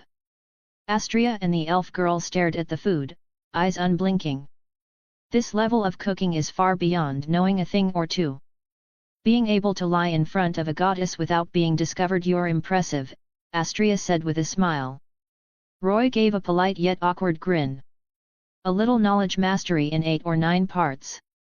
Meeting a god for the first time, Roy naturally wanted to test all the ideas he'd had for over a decade. As long as he believed in his heart that he wasn't lying, a god could at most sense something slightly off, but not fully confirm it. Compared to the top chefs of his previous life, he really did only know a thing or two. It all depended on who you compared him to. Of course, if a god directly questioned him, no amount of verbal artistry would help. Listening to Roy's sophistry, Goddess Astraea laughed softly, like flowers blooming pure and unstained, far more alluring than even the food itself. After the hard-fought battle in the kitchen, Astraea and Roy had grown much closer. More importantly, Astraea sensed Roy's true intent, the method to save Ryu. "So you're from the Rakia kingdom? That must have been difficult, especially with Ares there," Astraea said. "It was fine. The greedy old man back home, our village chief, was even better than me at dealing with people," Roy replied. "That's hard to imagine." Haha. Watching Roy and the goddess chatting happily, the elf girl beside them felt like the sky was falling. While she had been resting, what on earth had happened? If she'd known that letting Roy meet Goddess Astraea would turn out like this, she would have gone back in time and slapped her past self twice. The 3 of them swept the table clean. After eating their fill, silence settled over the room. They all knew what was coming couldn't be avoided. The total annihilation of the Astraea Familia was a tragedy that demanded an answer. "Astraea-sama," the elf girl said, lowering her head, still unable to face her beloved goddess. "Ryu, do what you believe is right," Astraea said softly. With this young man by her side, she wasn't worried that Ryu would completely collapse. Faced with the goddess's trusting gaze, Roy felt a bit embarrassed. But this time, with hope of reviving Elise and the others, and with the revenge plan being interrupted by him, the elf girl didn't fall into utter despair. Yes. The elf girl nodded heavily. Roy and Ryuhu left the Court of the Stars. The moment they exited the mansion, Ryuhu's expression turned cold as she stared at Roy. Just what are you? Roy cut her off with a laugh. Let's go to the guild headquarters. Next comes the second step. Seeing Roy play dumb, Ryuhu frowned. What was this man really up to? What was his goal? Suppressing her doubts, she asked, what do we do? Roy smiled. If we're going to wipe out a familia of over 100 people in one go, there's only one way: a war game. Chapter 9, The Sage Fells. A war game. The elf girl parted her lips slightly. She had never expected that this was Roy's plan. In Orario, when conflicts between two familias became irreconcilable or for various other reasons, this kind of battle would be held, a war with self-defined rules. To put it plainly, two familias chose a location and fought it out. The winner took everything, plundering all the losers' possessions and even sending the opposing patron god back to heaven. Ryuhu's sky-blue eyes stared at Roy. Did you seriously misunderstand my capabilities? No matter how weak the Rudra Familia might be, they still had several hundred members. Having her alone challenge them to a war game, was that revenge, or just delivering herself to death? Roy knew what the elf girl was worried about. His expression remained calm. You don't need to worry about combat power. When the critical moment comes, I naturally have my ways. The greatest cheat of a transmigrator was the information gap. With countless pieces of intelligence at his disposal, finding help was far too easy. If he were truly pushed to the brink, he could simply sell the red-eyed rabbit to Freya in advance and have the Freya Familia take action. Even 10 Rudra Familias combined would be wiped out. The risk, however, was a bit high. The charm of the goddess of beauty was no joke. One encounter and you'd be controlled. He didn't want to become a disgrace among transmigrators. Ryuhu felt like she was going crazy. Ever since meeting Roy, she had been led by the nose from beginning to end. Believe me. Roy looked at the elf girl seriously, not a hint of jest on his face, his voice deep and steady. Staring at Roy's solemn expression, Ryuhu felt a powerful sense of loneliness emanating from him, as if no one in the world could truly understand him. Having lost all her companions, she felt a deep resonance. The two of them were like orphans abandoned by the world, hiding in a dark corner, licking their wounds alone. All right. The elf girl asked, then how can you guarantee they'll agree to a war game? They definitely will. Roy said confidently. As half a troublemaker at heart, he understood the nature of gods all too well. The gods of Orario were divided into the orderly faction and the chaotic faction. The orderly ones went without saying they were willing to follow the rules of the lower world and live peacefully. The chaotic faction kept only the most basic bottom line: no use of divine power. Everything else was done on a whim. Familias, at their core, were merely organizations created by gods for amusement. Gods determined their familias' direction. Some explored the dungeon, some forged weapons, some liked farming, and some even enjoyed playing villains, deliberately opposing the mainstream. Faced with something this entertaining, Roy didn't believe that Rudra, the patron god of the Familia, could resist. Even if the other party did restrain himself, Roy still had several backup plans. One way or another, there was always a plan perfectly suited to the constitution of dark Familia babies. People aren't allowed to die in a war game. That's for war games with normal Familias. The dark faction is another matter entirely. Back and forth they went. By the end, Ryuhu was left speechless. She realized Roy wasn't boasting at all. This young man had an astonishingly deep understanding of Orario. Where did his information come from, to be this detailed? As they talked, the two headed toward the guild headquarters. Taking a shortcut through a narrow alley, the elf girl suddenly stopped. Stop! Roy silently stepped back, positioning himself behind Ryu. Her face turned icy as she stared warily at a shadowy bend 5 meters ahead. "Stop hiding and come out." A ghost-like figure stood there, shrouded in a black robe. Both hands were covered by patterned gloves, exuding an air of mystery. "Gale," Ryu demanded, "who are you?" The robed figure spoke coldly. "There's no need to inquire into my identity. The monster that appeared in the dungeon, the Juggernaut. Information about it must not be disclosed to anyone. If you abide by the agreement, we'll let you go. Otherwise, everyone who knows will die." Ryu's pupils contracted. "Juggernaut. Do you understand?" the robed figure asked. Ryu frowned. This didn't feel like the style of the dark faction. Was this someone from the guild? Cough. Cough. Roy cleared his throat twice, interrupting the robed figure. He really couldn't stand it. This old bastard was quite the actor. The visitor was none other than the sage, Fells. Roy smiled. "Wait. Are you threatening us, or are you asking us to keep this confidential?" Fells fell silent. He wanted to be tough, but it was clear the other side wouldn't accept that. Seeing Fells remain silent, Roy smiled. As the administrator of Orario, the guild possessed many privileges. But a big tree attracted the wind. To avoid drawing the wariness of other powers and Familias, the guild had voluntarily relinquished military force. Guild staff bore no divine blessings. Fells was the only private soldier of the great god Aranos. Out of respect for the sage's magical attainments and Fells's LV.4 strength, Roy maintained a proper level of courtesy, but threatening them? That wasn't enough. Although Fells had lived for 800 years, his status values were fixed at LV.4. If they truly fought, whether he could defeat Ryu, who had been battling constantly for years, was still uncertain. "You are."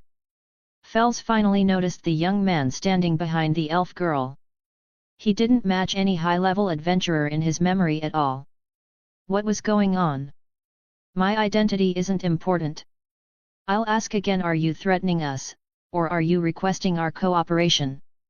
Roy spoke as if he had seized the other party's lifeline. The guild wanted to conceal the existence of the Juggernaut. The conditions for the Juggernaut's appearance weren't complicated. Just toss a few hundred explosives down to the lower floors and that would do it. With a deadly weapon in hand, murderous intent naturally arose. If other adventurers learned this information, they would definitely drag their enemies down with them. It wasn't hard to imagine how lively the dungeon would become afterward. The guild had to seal this information. And if you're asking for a favor, you need to have the proper attitude. Even if the great god Aranos chose to take a risk and used the guild's connections to bring other high-level Familias to control them, Roy and Ryu only needed to shout the information on the street, and news of the Juggernaut would spread throughout Orario in no time. The initiative in this matter was in their hands. After a brief standoff, Fells was the one who finally conceded. Helplessly, he said, "It's a request." Roy revealed a triumphant smile. "You're from the guild. Since it's a request, then asking for a small favor in return isn't too much, right? What do you want?" Fells froze. This development was completely beyond their expectations.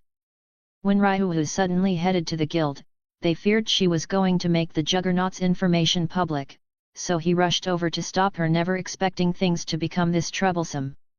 Watching the young man push this mysterious figure step by step into a corner, turning the tables completely, the elf girl gained a whole new understanding of his sharp mind.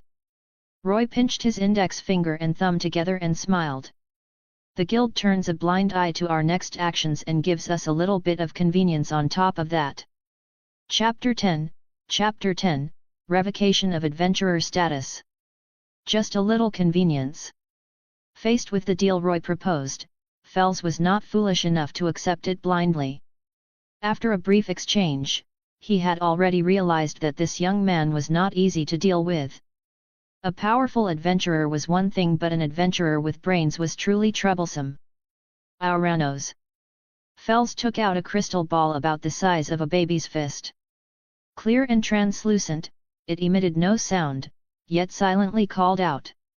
The great god on the other end had heard their entire conversation. Roy's eyes lit up. What a good item! Fels the sage, who possessed the development ability Mystery, was very likely the greatest magical item craftsman of the current era. In the past, he had even stepped into the realm of the gods, creating the Philosopher's Stone that granted immortality. That crystal ball was also one of his magical items. The magical item Eye Crystal. The scenes and sounds captured by one crystal would be projected into another. Even across vast distances, it could transmit information. This was the only communication device in the world. Approved. Moments later, a calm and resolute voice came from the crystal ball. Roy and Ryuho both felt their minds tremble. The great god Auranos, the founding god of Orario. Although neither of them had ever met Auranos, that voice alone gave them an impression far stronger and deeper than that of ordinary gods. The deal is done. As long as you don't disclose information about the Juggernaut, you may do as you please. Fels's figure gradually faded into the darkness. The guild's ghost. Ryuho recalled a rumor. It was said that guild staff would occasionally spot a mysterious black-robed figure near headquarters. As the story spread, it turned into tales of a phantom that appeared and disappeared at will. Some even claimed it was the guild's private soldier. Now it seemed those rumors were not false. The most crucial trump card is in hand, Roy smiled inwardly. Fels coming to them on his own initiative was simply perfect. What the guild wanted was the exploration of the dungeon and the completion of the 3 great adventurer commissions entrusted to Orario by the world. For that sake, they would consider the greater good. Even when Freya once charmed the entirety of Orario, the guild's upper ranks still stepped in to protect her. As long as it was for the greater good, they would pay any price. Roy almost felt a bit regretful. He should have extorted a few more magical items. Anything that slipped through Fels's fingers would be enough to let him live comfortably. The sage blocking their path was only a brief interlude. Roy and Ryuho continued toward the guild headquarters. With the guild settled, Ryuho suddenly gained a bit more confidence in Roy's plan to destroy the Rudra Familia. After finalizing all the details, a massive building constructed of white stone appeared before them. Grand and imposing, its exterior resembled a great divine temple. This was the absolute center of Orario, the guild headquarters. Large numbers of adventurers were constantly coming and going. Some had just returned from the dungeon, exchanging the magic stones they obtained for Valis. Others had just joined a familia and came to register their status or look for advisors. In any case, this was a place completely unrelated to the word quiet. It's Gale. That one didn't die. Don't be stupid. Someone saw her on the 18th floor just the day before yesterday. The moment Ryuho entered the guild headquarters, she drew a great deal of attention. Whispers spread among the crowd. With her slender figure and strikingly beautiful appearance, the elf girl already stood out. As a LV.4 second-tier adventurer, Ryuho's title Gale was known throughout the world. In Orario, there were almost no people who didn't recognize her. Precisely because of this, when the Astraea Familia met with disaster, though it had not yet been officially announced, rumors were already flying everywhere. Countless gazes gathered on Ryuho within the spacious guild hall. The elf girl showed no sign of shrinking back, her small face was tense, cold like a block of ice. Ryuho walked up to the counter. The one receiving her was the experienced shift leader, Romer. "Miss Ryuho, how may we help you?" Romer asked politely. "I'm here to revoke the adventurer status of Elise Laval, Gajano Kagaya, Lyra, and 10 others, Ryuho said. Each name she spoke was like a blade carving into her heart. That pain would eventually turn into a surging flame of vengeance, burning toward the members of the dark faction. The vast hall of the guild headquarters fell completely silent. Revoking adventurer status, what that meant was something almost everyone present understood. The total annihilation of the Astraea Familia was already a foregone conclusion.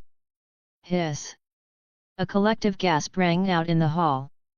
The Apollo Familia, with over 100 members and only a single LV.3 adventurer, could already be called a mid-tier familia.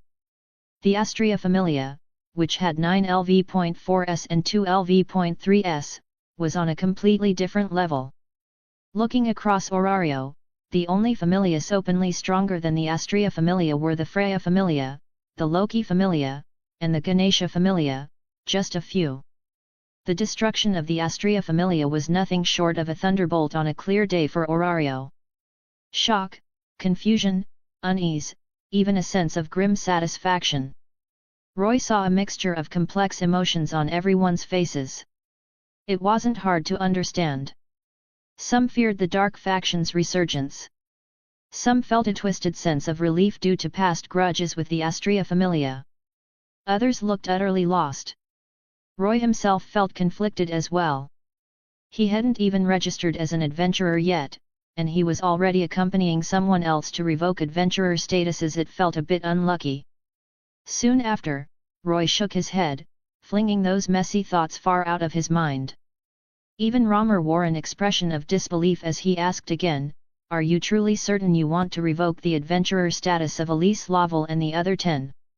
Ryuu's expression darkened. Yes. Romer dared not hesitate any longer. He called over other staff members to bring the Astraea Familia's registration files. An adventurer who had lost all their companions was a ticking time bomb. Best to get rid of this hot potato as soon as possible. Before long, the procedure for revoking the adventurer statuses was completed. On the files of Elise Laval and the others, a red label was stamped, "Deceased." "Miss Ryuu, is there anything else you need?" Romer asked carefully. Ryuu replied, "I want to issue an adventurer commission." Just as some adventurers were about to leave the guild headquarters to spread the news, they stopped in their tracks. This wasn't over yet. Ryuu slammed the voucher Roy had given her onto the desk. "This is a voucher worth 80 million Valis. I am initiating a war game against the Rudra Familia. If they refuse, then after 3 days, this money will become the bounty for an adventurer commission, putting a price on the Rudra Familia." "What?" The adventurers in the guild hall stared wide-eyed at the elf girl in disbelief. A threat? This was absolutely a threat. Only 2 choices lay before the Rudra Familia: accept the war game, or face an enormous bounty and be hunted to death by Orario's adventurers. But had this elf girl truly lost her reason due to the annihilation of her companions? Was she really planning to oppose the entire Rudra Familia all by herself? Underscore underscore underscore underscore underscore underscore underscore underscore underscore underscore underscore underscore underscore underscore underscore underscore underscore underscore underscore underscore. If you find an error in the name of a character, place, item, or skill, please let me know. I will fix it immediately. If you think this story is fun and interesting and you want to read the next chapter earlier than the daily release, you can visit patreon.com/dzerf887. Update schedule. Web novel 2 chapter/day. Patreon 4 chapter/day. Chapter 11, Chapter 11, First entry into the dungeon. A war game. Compared to the adventurers and guild staff who were so shocked they were left speechless, the gods who often loitered around the hall flirting with pretty girls let out excited roars. For the gods who descended to the lower world in search of entertainment, this was one of their most thrilling spectacles, 2 familias clashing under game rules they themselves had devised. The moment those words were spoken, it was as if they were about to climax. Many gods flushed red with excitement. Wait, honored gods, please don't get carried away," Romer said hurriedly, seeing how the gods looked ready to declare the matter settled on the spot. Romer was on the verge of tears. Had he forgotten to check his fortune before leaving home today, to end up with such a mess? The other staff members looked at him with pity in their eyes. Turning to Ryuu, Romer said, "Miss Ryuu, adventurer commissions can only target monsters, materials, or rescue operations. You can't place bounties on adventurers." In truth, the guild did sometimes place bounties on criminals who were extremely vicious or who endangered public order. However, adventurer commissions and guild bounties were two entirely different systems. The latter required the guild to pay out of its own pocket. Since the guild had no military force, it was unwilling to provoke too many criminals unless its own interests were harmed. Otherwise, the bounty would be purely symbolic, so low that even a dog would shake its head at it. Ryu's 80 million valis, whether it was a lot or not, depended on who you compared it to. The weapons held by the three top members of the Loki Familia were each worth over 100 million valis. But for ordinary adventurers, this was unquestionably a fortune. Roy had once helped a shop owner scam people. Even a fine village sword worth 500,000 valis was enough to trick a large group of LV.1 rookies. If the bounty on the Rudra Familia were suddenly raised to 80 million valis, even LV.5 adventurers would be tempted. Orario would likely be drenched in blood. Faced with Raymer's repeated attempts to persuade her, Ryu remained unmoved. She only wanted the Rudra Familia dead. Whether it was an adventurer commission or a bounty made no difference to her. Gale. Just as Raymer was at his wit's end, a bloated, obese male elf came trotting down from the second floor. The elves in the hall turned away in disgust. Ryu also struggled to suppress her nausea. The guildmaster Royman Mardial. Despite being an elf, after seizing the highest authority in the guild, he lived extravagantly, squandered money, discriminated against half-elves, and indulged in gluttony until his body became grotesquely obese. He was reviled by countless people as the guild's pig, a disgrace among elves. We can add this sum to the bounty on the Rudra Familia, but this is a special case. There will not be a next time. Royman declared solemnly, trying to project authority. However, paired with his pig-like obese body, it only made him look absurd. According to the rules, they were not supposed to do this. The guild cared greatly about precedent. If anyone could add money to bounty missions at will, it would turn into an assassination list. But since that great god had spoken, all rules had to step aside. Royman looked at Ryu with suspicion. Just how had she persuaded the great god Aranos? Having obtained a satisfactory answer, Ryu left behind the voucher for 80 million valis and turned to leave. Hidden among the crowd, Roy also slipped away quietly. But everyone knew this storm had only just begun. No one knew what methods the Rudra Familia had used to annihilate the Astraea Familia. Even a starved camel was still bigger than a horse when the Astraea Familia struck back. What would the final outcome be? Ryu and Roy met again in a secluded alley. "What do we do next?" she asked. "Wait," Roy replied. In truth, his plan wasn't complicated. Ryu had simply underestimated the prestige her familia had accumulated. The Astraea Familia often helped the weak and punished the strong, working together with the Ganesha Familia to maintain order in Orario. During the Great Feud 2 years ago, they had played a crucial role. Even in the original timeline 5 years later, when Ryu appeared during the war against the Freya Familia, the residents and adventurers of Orario were deeply moved. With the entire familia wiped out, they could use the reputation accumulated over the years to shape a tragic image and win everyone's sympathy. Add 80 million valis on top of that. Anger combined with profit was enough to drive Orario's adventurers to encircle and purge the Rudra Familia. Either they would be hunted to death, or they would agree to a war game and be dealt with in one stroke. "Then I'll be going," Roy said. This plan needed time to ferment. For now, there was nothing they could do. Roy waved his hand and turned to leave. "Where are you going?" Ryu glared at him. If this bastard ran away, would she really have to face the Rudra Familia alone? Roy glanced back slightly and smiled. "Don't think too highly of me. I'm just going to the dungeon for a bit." Watching Roy's carefree retreating figure, Ryu realized she could no longer keep up with his train of thought. She herself needed to return to the Court of the Stars to report to her goddess. If Roy could see the elf girl's expression at that moment, he would definitely think of the image of an old man, a phone, and a subway. The guild headquarters wasn't far from Babel Tower. A spacious plaza soon appeared before Roy's eyes. He and Ryu had been seen by many people when they went to the guild. The Rudra Familia wouldn't receive the news that quickly. He still had a bit of time to go have some fun in the dungeon to vent the desires he'd suppressed for over a decade. In theory, only adventurers registered with the guild were allowed to enter the dungeon. But generally speaking, no idiot would deliberately go to the dungeon to die. The members of the Ganesha Familia guarding Babel Tower and the dungeon entrance were too lazy to check everyone one by one. Roy strode forward with his head held high, looking like a fearless newborn calf, exactly like a rookie adventurer who had just received a divine blessing and whose confidence had skyrocketed. The seasoned veterans around him wore amused smiles, already taking bets in their minds on how many days this fool would survive. Fortunately, the fine village sword Roy obtained from the system came with a scabbard. Otherwise, a good sword worth hundreds of thousands of valis in the hands of a rookie might tempt someone with ill intentions. A member of the Ganesha Familia frowned, wanting to warn him, but in the end it turned into a sigh.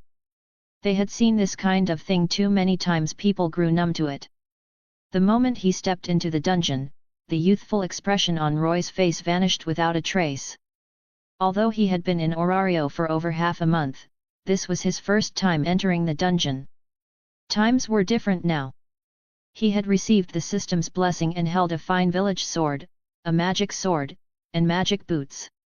Roy absolutely had to come have a go in the dungeon. The first floor of the dungeon consisted of corridors formed by stone walls. The light blue-tinted walls and ceiling filled his entire field of vision. A natural labyrinth with no sky in sight, stretching endlessly in all directions. The stone walls were made of an unknown substance similar to magic stone, emitting faint phosphorescent light like lamps, illuminating the surroundings. There was no sun, yet it was bright as day. Bang! Bang! Bang! The wall in front of Roy suddenly shattered, and 3 or 4 goblins leapt out, green skin, sharp ears, brown pupils gleaming with vicious light. They charged straight toward Roy. Chapter 12, Demonstrating Error Tolerance. The goblins charged straight at him. Not only did Roy feel no fear, a look of excitement appeared on his face.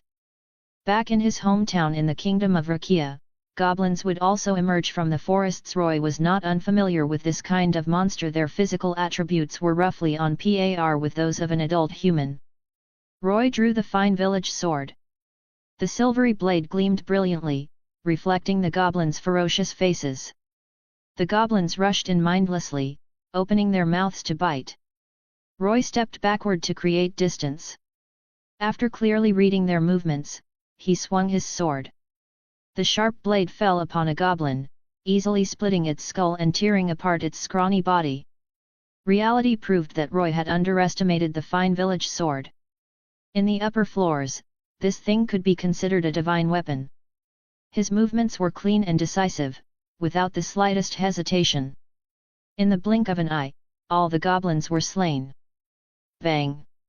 There was no blood splatter. The 4 goblins' bodies burst apart and vanished into ash, leaving behind several purple magic stone fragments the size of pinky fingers on the ground. Roy crouched down, picked up the magic stone fragments, and put them into his pocket. He wasn't short on money, but this was the first loot he had ever obtained from killing monsters. Magic stones were the core of monsters, the source of their power. As such, striking the magic stone was the most effective way to defeat a monster. The guild collected magic stone fragments and used their energy to manufacture various convenient tools. Soon, the wall began to bulge slightly. Several more monsters jumped out. The first floor of the dungeon only had 2 types of monsters, goblins and ground spirits, both of which LV.1 adventurers could deal with easily. Not to mention Roy, who was wielding a fine village sword worth hundreds of thousands of valis. Fighting on the first floor felt like cheating. No technique, just raw stats. After spending more than half an hour adapting to the monsters on the first floor, Roy followed the corridor downward and quickly broke through to the second floor. The environment was no different from the first. He heard a faint sound coming from above. Roy looked up and saw a gigantic gecko clinging to the ceiling, staring straight at him with blood-red eyes. The lizard-type monster, dungeon lizard, had rough brown skin, a horizontally split mouth, and a long, thin tongue protruding outward. Its entire body measured around 1.5 meters. This was a low-tier monster that appeared from the second to the fourth floor, classified on the same level as goblins and ground spirits. Whoosh! The lizard monster scurried toward Roy at high speed, opened its mouth, and shot its tongue like a spear toward his head. Roy tilted his head to avoid the incoming tongue. His right hand thrust forward with the sword, the blade easily piercing through the lizard's rough hide and impaling its body. Bang! The lizard monster shattered, and magic stone fragments fell. Relying on the sharpness of the fine village sword, Roy practically ignored the defensive capabilities of upper-floor monsters, killing one with a single strike. He shook his head with a smile. Overly powerful equipment really could make people dependent. Now he understood that saying. But inside the dungeon, not using powerful equipment when you had it would be truly foolish. Roy continued forward.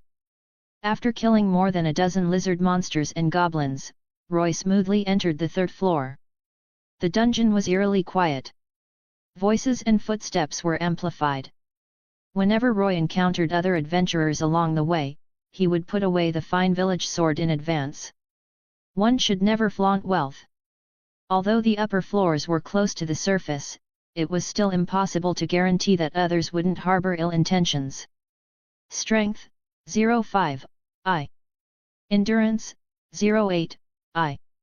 Two status panels suddenly appeared before Roy. A faint smile surfaced on his face. He figured his attributes were about due for an increase.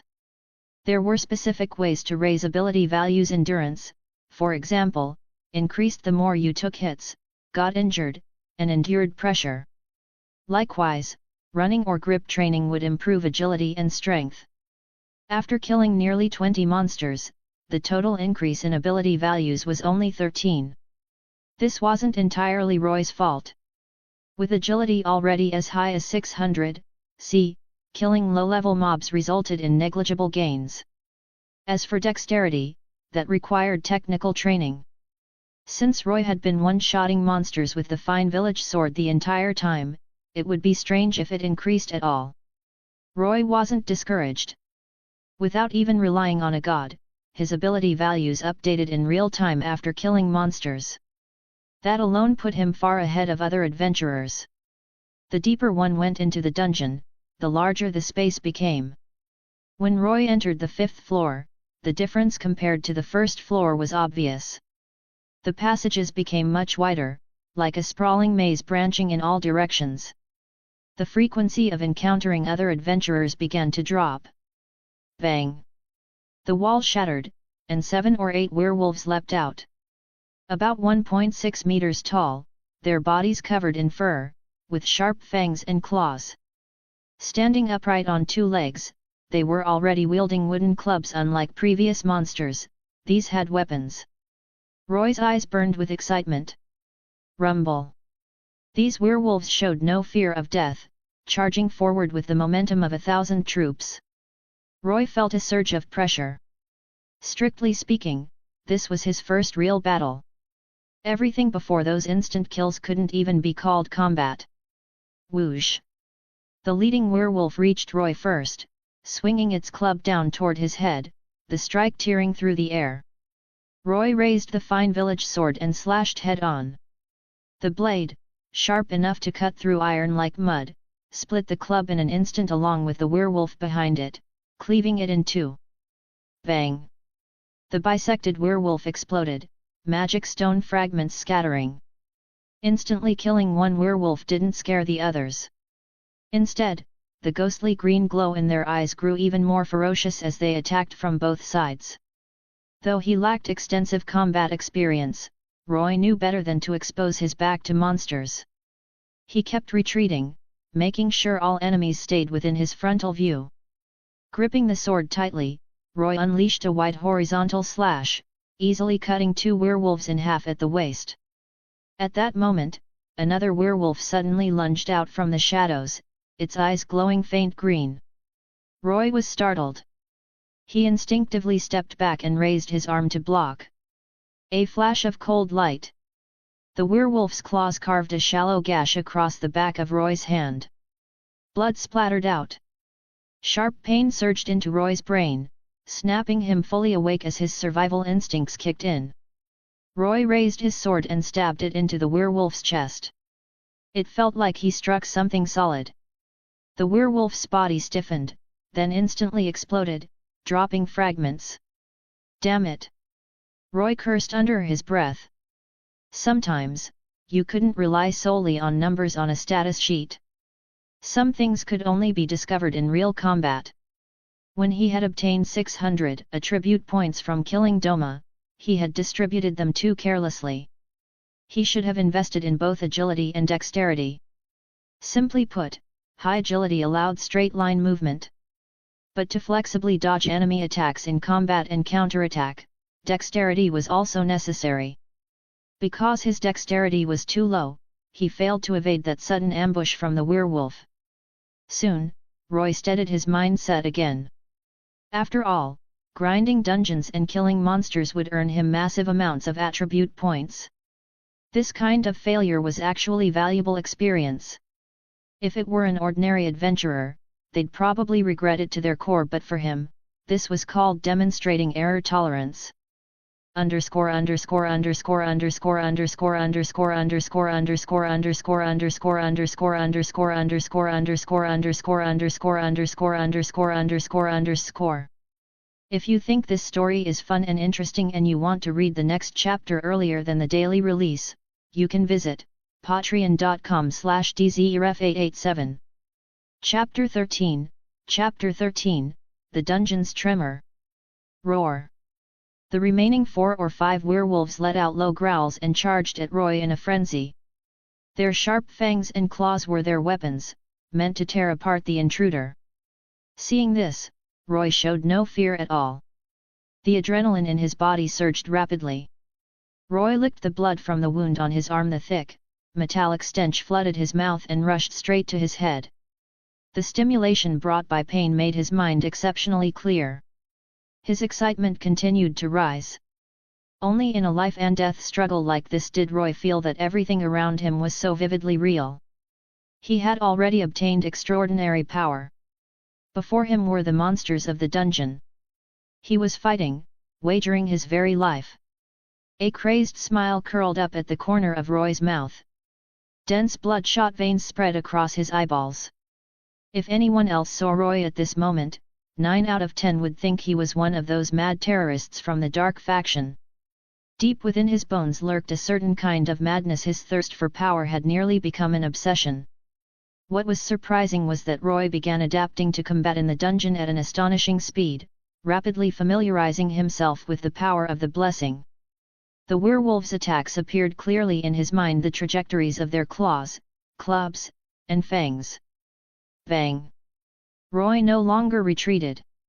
Instead, he took the initiative, lunging forward in a sudden burst. Gripping the sword with both hands, he stabbed it straight into the chest of the werewolf in front of him, and its body exploded. The sudden change caught even the werewolves off guard. Their instincts sensed that something had changed within this seemingly weak human. But after all, he was not a Xenos. After a brief moment of shock, the werewolves pounced on Roy from all directions as he stood among them. Roy spun in a wide, sweeping arc. The cold, razor-sharp blade effortlessly severed the heads of 3 surrounding werewolves. Their bodies immediately exploded, dropping magic stone fragments. Only one werewolf remained. Taking advantage of the moment, it rushed behind Roy. Swinging his sword back in time was already impossible. Stride on the wind.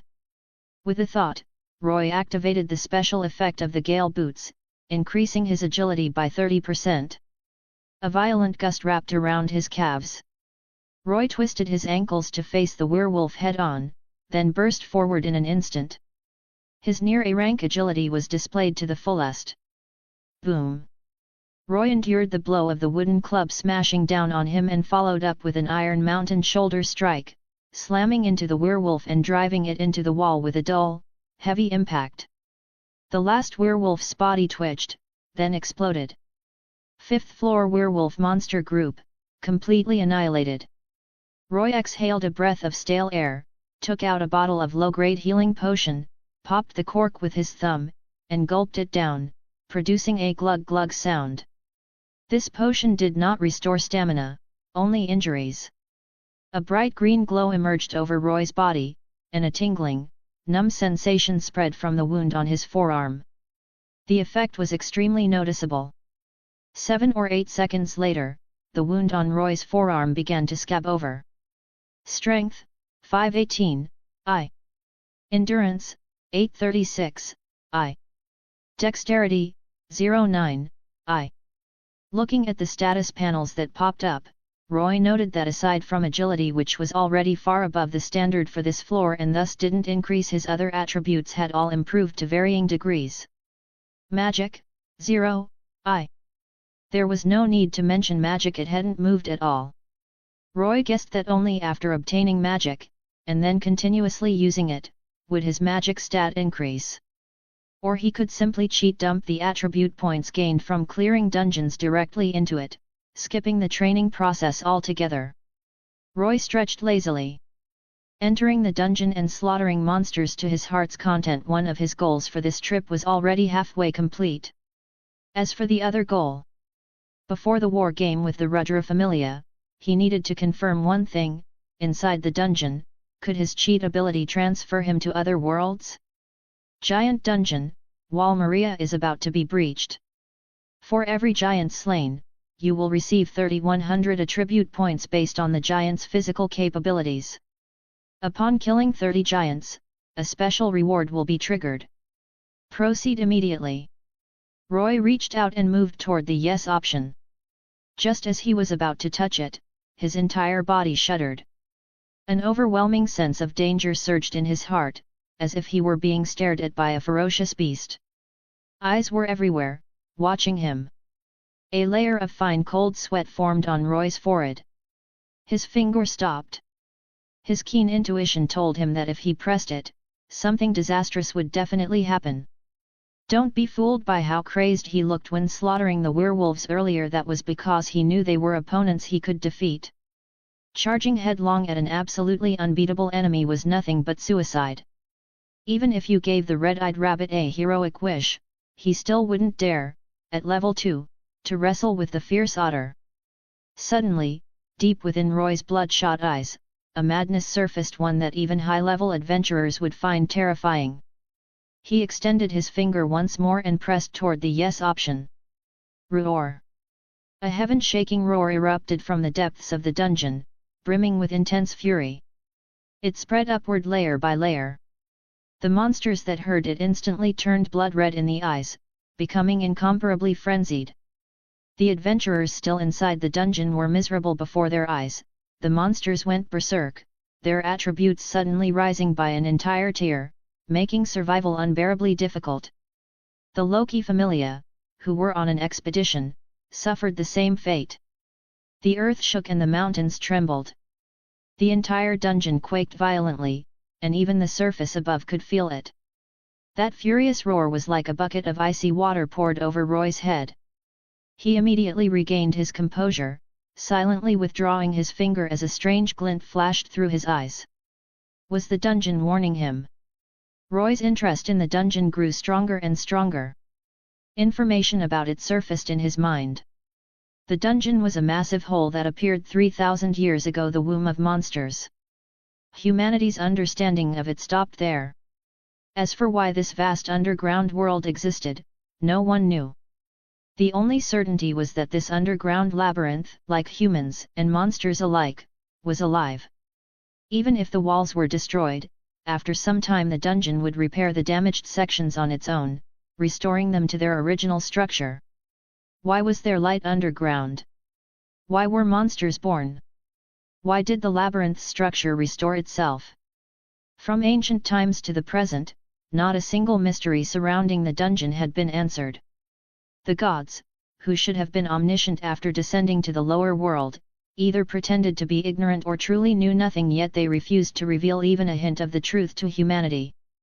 The dungeon is just the dungeon, the gods would always say with a smile, brushing the matter aside. Roy's gaze burned with fanaticism as he looked toward the passage leading to the 6th floor, dark and profound.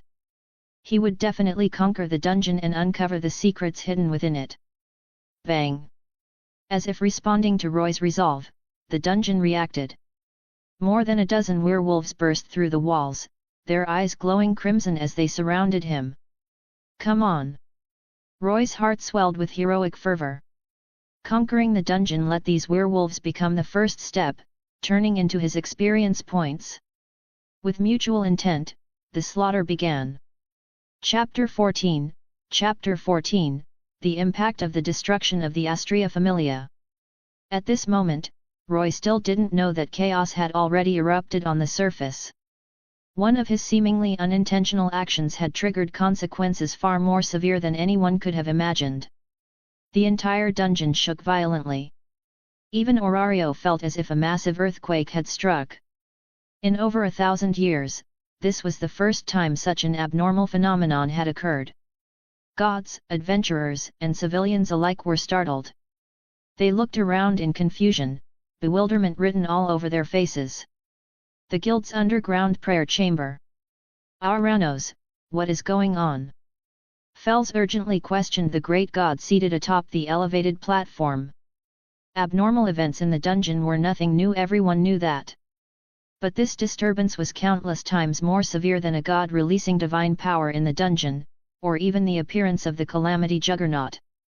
One had to remember that with the continuous prayers of the great god Aranos, the dungeon had been unable to affect the surface world for over 1,000 years. And yet this time, the disturbance had reached the surface directly. I don't know. The white-haired old man seated at the prayer altar replied. The old man possessed a powerful physique and a stern, unsmiling face. A pressure far greater than that of ordinary gods radiated from him. He was one of the few true great gods in heaven. The great god Aranos. 1,000 years ago, he was the first god to descend to the lower world, bestowing divine blessings upon mortals. He had continuously suppressed the dungeon with his prayers, preventing monsters from escaping, earning him the revered title of guardian god of the city. It is angry, Aranos said, sensing the situation below. Like a ferocious beast that has been provoked. Fels was left speechless. He had heard of provoking monsters, or provoking adventurers, but who in their right mind would dare provoke the dungeon itself? In other words, to enrage the dungeon to this extent, could it be an existence that surpassed even the gods? Do we need to do something? No. Its anger has already subsided. The exchange between Fels and Aranos ended there. The dungeon's rage came quickly and left just as quickly. Mainly because the one who had provoked it had already departed. Roy returned to the surface via the stairway. The sky had already grown dim. Inside the dungeon, there was no sun or moon, so the passage of time was only a vague concept. As Roy emerged, he saw a blonde elf girl cloaked in a mantle, leaning against a pillar and hiding in the shadows, doing her best to avoid attracting attention. The dungeon was vast beyond measure. There was no way the elf girl could have entered it to search for Roy if he had already left. All her effort would have been for nothing. When she saw Roy come out, she was still shocked. What were you thinking? Are you insane? Entering the dungeon without wearing any protective gear. Ryuul looked at him as if she were staring at some kind of monster. Roy's clothes were badly torn. From the damage alone, one could imagine the injuries inflicted on him by monsters. Although the wounds had scabbed over, bloodstains were still clearly visible. Dungeon monsters relied on numbers. Even if one met the minimum stat requirements, getting scraped and injured was unavoidable. Any normal person would wear armor once injured, the consequences could be disastrous. Although the elf girl herself wasn't wearing armor, the clothes she wore were extremely durable, ordinary blades couldn't cut them. Combined with her high agility and concurrent chanting, she didn't want heavy armor slowing her down. Faced with Ryuu's reproach, Roy scratched his head. I just released all the passion I've built up over the last 15 years in the dungeon. I've temporarily entered sage mode. As he spoke, a trace of exhaustion flashed across Roy's face. He headed toward the stairs and boarded the automatic magic stone elevator. Watching Roy's retreating back, Ryuha felt like her head was about to split open. What in the world was wrong with this guy? The Babel Tower had dedicated bathing facilities. Adventurers who returned from the dungeon drenched in sweat could enjoy a bath for just over a dozen valis. Where there was demand, there was supply. Inside Babel Tower was also a dedicated commercial district: equipment, clothing, food, everything one could need. There was even a small exchange counter for selling magic stone fragments. Roy first went to the shopping level inside the tower and bought a set of properly fitting clothes, spending nearly 1,000 valis. He didn't feel bad about it. Rent inside Babel Tower was higher than elsewhere, so higher prices were only natural. It was basically tourist pricing. Inside the bathhouse, hot water from the shower washed away the blood and sweat from Roy's body. As the gentle stream passed over the scabbed wounds, he could still feel a faint stinging sensation. Roy closed his eyes tightly, scenes of combat in the dungeon flashing through his mind. Revisiting the dangerous moments and reflecting on his shortcomings was the only way to gain more experience. A short while later, having changed into fresh clothes, a refreshed Roy walked out of Babel Tower and said to the elf girl, "Find me a place to stay. I'll help you deal with the dark faction, but no food or lodging at all. That's just inhumane." After a day of fermentation, news from the guild spread rapidly throughout the entire city.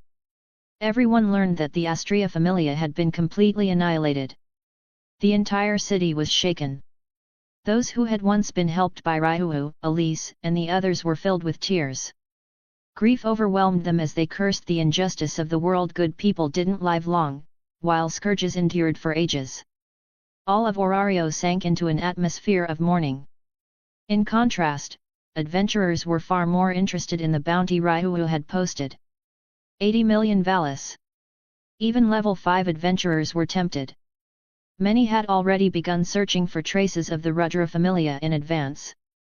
One head was worth several 100,000 valis, far more profitable than the dungeon. If they could get the head of a Rudra Familia executive, it would be at least several million, even tens of millions of valis. Somewhere in Orario, a remote, dilapidated church. This was one of the Rudra Familia's hideouts.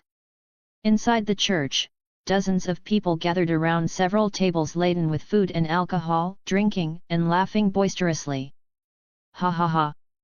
Those bitches from the Astraea Familia are finally dead. No more people chasing us around yelling about carrying out some bullshit justice. A burly man with a face full of scars downed a mouthful of strong liquor. Cheers! The crowd echoed his shout, bursting into wild laughter. If anyone was happiest about the destruction of the Astraea Familia, it was this group. Amid the revelry, someone voiced a doubt. But, what exactly was that monster? The feast instantly fell silent. Fear still lingered deep in many of their eyes. Even among them, quite a few had died at that monster's hands. Its speed was abnormally terrifying, so fast it was almost impossible to see. The moment it appeared, someone would be instantly killed. "Who cares?" another member said drunkenly. "As long as those women are dead, that's all that matters." "Exactly. Ha ha ha ha." With alcohol fueling the atmosphere, no one had the mood to investigate that never-before-seen dungeon monster. The matter was quickly pushed out of their minds. Only one orange-haired catman hiding in a corner Jura had eyes burning with astonishing fanaticism. Unlike the others' fear, he was obsessed with that monster's incomparable power. A level 4, instantly killed. At that moment, a member rushed back in. "Bad news. Those bitches from the Astraea Familia aren't all dead. Galewind has posted a bounty of 80 million valis at the guild. Lots of people outside are already looking for us." The church fell into deathly silence. Underscore underscore underscore underscore underscore underscore underscore underscore underscore underscore underscore underscore underscore underscore underscore underscore underscore underscore underscore underscore. If you think this story is fun and interesting and you want to read the next chapter earlier than the daily release, you can visit patreon.com/dzerf887. Chapter 15, Chapter 15, A New Dungeon. Packing up overnight, Roy smoothly moved into the main base of the Astraea Familia Stardust Garden. Before dealing with the Astraea Familia, caution was essential. He had no intention of getting stabbed in his sleep or waking up surrounded by dozens of people. Although the Astraea Familia had fallen into decline, its former foundation still remained. Roy could clearly feel that the number of city guards around Starlight Garden had increased significantly. They were members of the Ganesha Familia. Despite having a rather unreliable chief god, no one dared underestimate this familia. In terms of numbers alone, the Ganesha Familia reigned supreme in Orario. More than that, they possessed 11 level 5 adventurers, with a faction rank of S, enough to stand shoulder to shoulder with Orario's largest familias, the Loki Familia and the Freya Familia. Roy saw the captain of the Ganesha Familia, the level 5 adventurer known as the Elephant God's Staff, Shakti Varma, talking with Ryu at the entrance. The two had forged a deep friendship during the Great Feud. False followers gather at one's peak, true friendship is revealed at dusk. Those words felt especially fitting for Ryu at this moment. With the Ganesha Familia providing protection, even if the Rudra Familia had lived long enough, they wouldn't dare cause trouble at Starlight Garden. Roy slept soundly, peacefully replenishing the stamina he had expended in the dungeon. 7 or 8 hours later, he slowly woke up and stepped out of his room. With the familia wiped out, the place felt empty. He felt awkward using anyone else's room, so he had chosen an unused guest room instead. After washing up, Roy entered the spacious courtyard, where the blonde elf girl was already waiting. "You're too slow," the elf girl said unhappily. Roy really wanted to give her a thumbs up. "Sure, you're impressive, you're noble, you're level 4. What about me?" Receiving a god's blessing and leveling up meant a comprehensive enhancement of one's physical abilities. It wasn't mere strengthening, but evolution. High-level adventurers could practically be considered another species altogether. 3 to 4 hours of sleep was enough to equal 7 or 8 hours for ordinary people. Roy said, "Why are you in such a hurry? You can't rush a good thing. You should understand that better than anyone." The elf girl's face tightened, as if she wanted nothing more than to charge out immediately and slaughter every dark faction dog under the sky. "Let's go." Roy tapped the panel that only he could see. While waiting for public opinion to ferment, Roy needed to build up his own strength. Dealing with the Rudra Familia wasn't just about repaying a favor, it was also pressure he placed on himself. The dungeon he selected was the giant dungeon from yesterday. Dungeon, Attack on Titan. Difficulty, LV.2 LV.5. Description, the colossal titan and the armored titan appear. Wall Maria is on the brink of destruction. Main quest, for every titan killed, gain 3100 attribute points based on the titan's physical capabilities. Killing 30 titans triggers a special reward. Extra quests. Kill the colossal titan, 2000 attribute points. Kill the armored titan, 1500 attribute points. Kill the female titan, 1200 attribute points. Paradise Island Wall Maria. Light shimmered as space warped. After the spatial transfer, Roy and Ryu appeared in a secluded alley. Roy peeked outside. Everything looked peaceful and serene. People bustled through the streets, the scene resembling a paradise. No one had realized what was about to happen. "Hide your pointy ears. I like them, but people here won't accept them," Roy said. "I know." Ryu pulled her hood over her small head. She pretended not to hear the latter half of his comment. She had already grown used to this boy's nonsense. Roy then strode out openly. Both the DanMachi world and Paradise Island shared a medieval aesthetic, so his clothing and appearance didn't draw much attention. Roy found an open restaurant. After all, people were made of iron and food was steel. Breakfast came first. After glancing at what others were eating, Roy had a rough idea and called out, "Boss, 6 loaves of bread, 2 bowls of carrot soup, and meat sauce." Seeing unfamiliar faces, the owner wasn't particularly enthusiastic. He nodded and returned to the kitchen. Where are the monsters? Ryu sat down beside Roy, scanning the surroundings with a frown. Relax, they'll be here soon, Roy replied impatiently, feeling like she was even more anxious than he was. The system's intelligence couldn't be wrong. The wall-breaking duo was probably already outside the wall. I'll explain the enemy first. This time, the monsters are titans. Roy proceeded to explain the detailed information about pure titans to the elf girl. She listened with her mouth slightly open.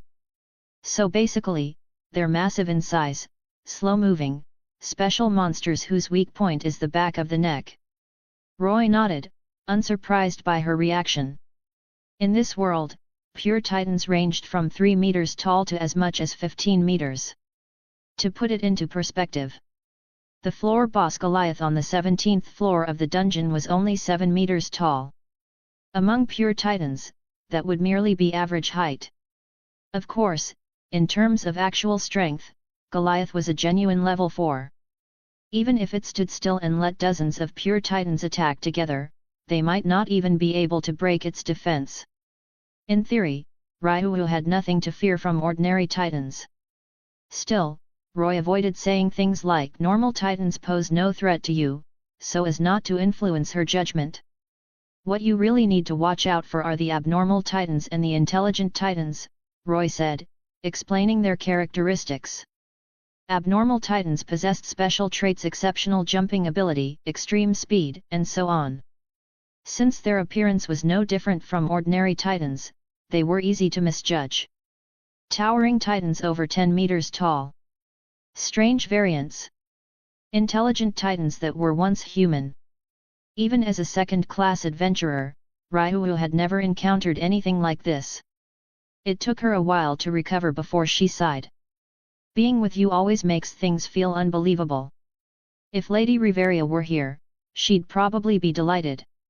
One of the 3 leaders of the Loki Familia, Riverial Joe's elf, an elven royal who left the forest to explore the unknown world, her ambition was renowned. If she learned that such bizarre secret realms existed, she would likely stop at nothing to extract the method of entering them from Roy. Roy smiled. I'll be counting on you, level 4 expert. Kill as many of those monsters as you can. You don't need to worry about the colossal titan or the armored titan. The difficulty of taking down the Marley trio was simply too high. Even though he was extremely tempted by the massive attribute point rewards on the panel, Roy had no concrete plans. The colossal titan was practically a walking nuclear weapon. Roy suspected the dungeon's LV.5 upper limit was largely because of it. The armored titan's combat power was roughly level 4, still not something Ryu could handle alone. Before long, a young waiter brought their breakfast and placed it on the table. Roy grabbed a loaf of bread, dipped it in meat sauce, alternating bread and soup as he devoured it. With his mouth full, he said indistinctly, "Don't hold back. I'm not the kind of black-hearted boss who expects the horse to run without feeding it." The elf girl across from him hesitated before picking up a piece of bread and taking small, delicate bites. Her movements carried an innate elegance unique to elves, something etched into her very bones. Chapter 16, Life isn't easy, Roy performs for a living. The two of them quickly swept all the food off the table. Roy felt only about 50% full. After receiving a blessing, his appetite had grown larger, and his living expenses were steadily increasing. Roy rested both hands on the table. "Miss Ryu, I just realized something very serious." Seeing how serious Roy looked, the elf girl thought something was wrong. Her small face tensed up. Roy said, "The currency used in this secret realm isn't Valis, and Valis doesn't circulate here." The atmosphere instantly became awkward. The elf girl tugged at the corner of her delicate lips. She understood what Roy meant. They were about to dine and dash. She glared fiercely at him. "If you didn't have money, why were you so confident just now?" Thinking about how Roy had ordered like a regular customer, Ryu was so angry her fingers trembled. Thankfully, he wasn't a member of the Astraea Familia. Otherwise, all the hard-earned reputation they had built would have been completely ruined. Ahem. Ahem. Roy coughed deliberately to ease the awkwardness and glanced outside. The supergiant still hadn't appeared. His idea of slipping away during the chaos was clearly not going to work. Seeing that they had finished eating but still hadn't paid or left, the shop owner seemed to realize something. He turned his head and instructed the shop's staff. Roy smiled bitterly. It seemed he could only rely on a bit of cleverness and kill some time while he was at it. Taking advantage of the others not paying attention, Roy picked up a toothpick, snapped it in half, then used the burrs at the broken ends to reconnect the two pieces. It looked exactly like a whole toothpick. Then Roy stood up and greeted the dozen or so customers in the shop. "Everyone, we're actually a traveling performance troupe. Since it's after the meal, please allow me to perform 2 small magic tricks to liven things up." Hearing there was a show, the customers immediately perked up, with some even starting to cheer. "Everyone, look closely. This is a toothpick. Next, I'll use my mind to snap it in half." Roy took out the toothpick and waved it around in front of everyone. The burrs at the break had already been smoothed out. Unless someone handled it directly, no one could tell anything was wrong. "Ha!" Roy pinched one end of the toothpick with one hand while waving his other hand around it, putting on a show and chanting loudly. In reality, all of this was just to divert everyone's attention. When the timing felt right, he subtly flicked the fingers holding the tail end of the toothpick, and it snapped instantly. Aside from Ryu, whose eyesight was sharp, no one noticed Roy's small movement. "Bravo!" The customers had never seen something like this before and immediately burst into applause. In an instant, thunderous clapping filled the shop. Roy pressed both hands down, signaling for everyone to quiet down. He then took out 2 valise coins, placed one in each palm, and clenched his fists. "Now, there's 1 coin in each of my hands." The crowd swallowed nervously, staring intently at Roy's hands. Earlier they hadn't taken it too seriously, but his first trick had completely stunned them. This time, they were determined to catch something. "Next, the coin in my left hand will disappear. Everyone, watch carefully, don't blink." As he spoke, Roy placed the coin from his left hand onto the table, spread his palm to show it was empty, then picked the coin back up and closed his fist again. It looked like the right hand was also about to be checked. His hands moved slightly closer together. He opened his right fist, palm facing down, and a coin dropped onto the table. Roy picked up the coin with his right hand, then gestured for everyone to look at his left hand. He slowly opened it, immediately causing an uproar in the shop. His left hand was completely empty. Everyone had watched with their own eyes as the coin vanished into thin air. Roy shook his right fist and smiled. "Everyone, care to guess where the 2 coins are?" A crisp clinking sound of coins colliding rang out. Under the astonished gazes of the crowd, Roy opened his right hand. 2 coins lay quietly in his palm, and another wave of amazed exclamations echoed through the shop. "Thank you, everyone. Today was just a simple performance. I hope you'll continue to support me in the future. If you have money, support with money, if not, support with your presence," Roy said cheerfully. Many customers found it incredibly fascinating and kept asking Roy when his official performances would be held, swearing that they would definitely come and support him. 3 or 4 customers also left behind more than a dozen copper coins. Roy smiled and responded to everyone one by one. Ryu snorted softly. Smoke and mirrors. Only she had seen through Roy's trick. It was actually a very simple technique. At the beginning, Roy had pretended to show that each coin was in one hand. But when the left hand picked up the coin, it wasn't placed in the palm, it was pinched between the middle and ring fingers. When he verified the coin in the right hand, at the moment the 2 hands came together, the left hand didn't open, but the fingers loosened, letting the coin drop onto the table. The right hand opened with the palm facing downward. The coin in the right hand had never left at all. Roy had used some method to stick it to his palm. The coin placed down the second time was actually still the one from the left hand, while the right hand took advantage of the motion to collect it, ending with both coins in the right hand. What surprised Ryuo was the boy's social ability. Without using language and body movements to divert everyone's attention, this kind of trick would never have succeeded. Looking again at Roy, surrounded by the crowd, smiling broadly and talking endlessly, it felt as if he planned to settle down here permanently, chatting warmly with the locals. Even though they would leave after defeating the monsters. This man's mouth was practically made for deceiving people. The pure elf girl was beginning to realize that. Roy gathered the tips from the customers and brought them to the shop owner. The owner repeatedly refused. He had enjoyed the performance immensely, but Roy insisted on stuffing the money into his hands. Money from Paradise Island was completely useless to Roy anyway. Returning to their table, Roy saw Miss Ryuhu staring at him with a wary expression. "What's wrong?" "I need to be careful," Ryuhu said. "I can't let myself be sold by you and still help count the money." It was a proverb that came from the East. Roy opened his mouth, then closed it again. Outside the shop, a group of 2 men and 1 woman were pressed up against the window, having seen Roy's entire performance. Armin exclaimed in amazement, "Aaron, that guy is incredible. How did he do it?" Aaron replied, "I have no idea."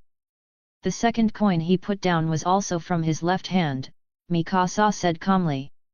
She was one of only 2 people who saw through Roy's trick. Compared to the elf girl's sharp eyesight, her viewing angle gave her an advantage. She had clearly seen a glint of light flash from the coin pinched in Roy's left hand. After Mikasa's explanation, Aaron immediately lost interest. "So he's just a fraud?" Armin was still excited. "That's not it, Aaron. He cheated everyone right in front of them and still didn't get caught. I think that's amazing. Good eye. Keep praising me, those are words I like to hear." A laugh sounded from the doorway. The trio hadn't noticed at all that at some point Roy and Ryuhu had already come outside and were now standing there, looking at the 3 of them. Underscore underscore underscore underscore underscore underscore underscore underscore underscore underscore underscore underscore underscore underscore underscore underscore underscore underscore underscore underscore. If you think this story is fun and interesting and you want to read the next chapter earlier than the daily release, you can visit patreon.com/dzeref887. Chapter 17, Chapter 17, That Day, Humanity Remembered. Thank you to John and OmGamer244/243 for subscribing to membership as Tsutsuki, Realm Breaker on my Patreon. Underscore underscore underscore underscore underscore underscore underscore underscore underscore underscore underscore underscore underscore underscore underscore underscore underscore underscore underscore underscore. When the trio saw Roy and Ryuhu, they were startled. How did these 2 move without making a sound? Caught talking about others, Armin hurriedly apologized. "I'm really sorry. We didn't mean to. It's fine, it's fine." At this point, the trio was only around 10 years old. Roy was much taller than them. He placed his large hands on Aaron's and Armin's heads, messing up their hair. Aaron struggled to push Roy away. "What are you doing? We don't have any money to give you." Roy smiled and turned to leave, saying, "Something bad is about to happen inside the walls. Hurry home. Stay with your family and run as far away as you can." "What's with that guy?" Watching the backs of Roy and Ryuhu as they left, the 3 exchanged looks, an ominous feeling rising in their hearts. Boom! A few minutes later, accompanied by a thunderous roar that shook the sky, dazzling golden lightning descended from above and exploded outside the towering city wall. It was as if a massive earthquake had struck. Everyone living within the walls could feel the violent tremors. When people raised their heads and looked toward the source of the sound, a bald, massive head appeared above the 50-meter-tall wall, like a giant god from myth, its eyes gazing down at them like insignificant ants. Ryuu's lips parted slightly. Judging by the height of the wall, this titan was at least 60 meters tall, something rarely seen even in the dungeon. Boom! The colossal titan raised its foot high and kicked the gate in the wall.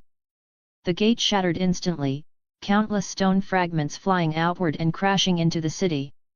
Continuous, deafening explosions rang out. Stone debris, wrapped in violent gusts of wind, rained down onto houses and streets. Many people died on the spot, while those lucky enough to survive collapsed to the ground in terror, unable to move. The outer gate of Shiganshina district has been breached. The titans are coming in, run! Panicked cries erupted throughout the interior of the walls as everyone fled in blind desperation.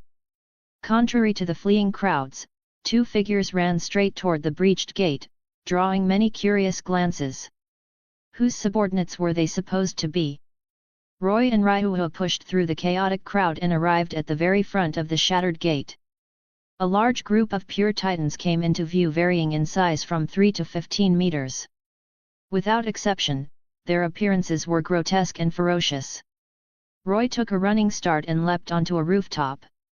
The main force in hunting titans would be Ryu. At most, he would deal with some 3 or 4 meter titans. Compared to the fleeing civilians, Ryu, who was confronting them head-on, immediately drew the attention of the pure titans. More than a dozen titans surrounded the elf girl. One titan around 12 meters tall was the first to extend its massive hand, grabbing toward her. The hand blotted out the sky, its enormous shadow covering the surroundings. Too slow. Ryuu's sky-blue eyes reflected the titan's hand. This speed wasn't even comparable to monsters from the middle floors of the dungeon. Just as Roy had said, the titan's only advantage was their size. The truly dangerous ones were the abnormals. Just as the titan's hand was about to catch her, Ryuu flipped her body and lightly landed on the back of its hand. Her slender legs burst with power as she sprinted up along its arm. In the blink of an eye, she moved like a gust of wind. In theory, killing a pure titan required cutting the flesh at the back of its neck with 2 blades. But relying on strength far beyond that of ordinary people, the elf girl slashed the back of the titan's neck with her wooden sword. The sharp edge severed the entire head. Boom! The massive head slammed into the ground. Ryuu's graceful figure inverted in midair as her wooden sword swung rapidly, shredding the titan's nape into countless pieces, completely killing it. During the process, the blood that gushed out of the pure titan like a fountain inevitably splashed onto her, dyeing her body crimson. The stench filled the air. For an elf with a strong sense of cleanliness, it was unbearable. Roy! The elf girl ground her teeth, attacking the pure titans with even greater ferocity, showing no mercy at all. Seeing her expression darken like the bottom of a pot, Roy felt a chill run down his spine. He silently withdrew his gaze and forcibly shifted his attention back to the titans. Ryuu attracted most of the pure titans, but 3 or 4 still surrounded Roy, clinging to the walls of the houses, trying to climb up and grab him. Roy locked his eyes onto a 3-meter class small titan, his gaze burning with excitement. The dungeon quest rewarded 3,100 attribute points based on the titan's physical capabilities. In theory, to maximize gains, Ryuu should kill as many large titans or abnormals as possible. Him killing 3-meter class titans purely reduced the reward, but Roy didn't see it that way. He wanted to seize every opportunity to grow stronger. Fighting titans would also increase his stats and give him combat experience. Roy jumped down from the rooftop, landing on the shoulder of a 3-meter titan that was about to climb up. Before it could react, Roy swung the Muramasa sword. With a spinning slash, he cut across the back of its neck, the wound deep enough to expose bone. Boom! The small titan crashed heavily to the ground, struggled briefly, then fell still as steam rose from its body. Successfully killed a 3.1-meter titan. Gained 30 attribute points. In the middle of the battlefield, Roy didn't hesitate. With a wave of his hand, he poured all the points into dexterity.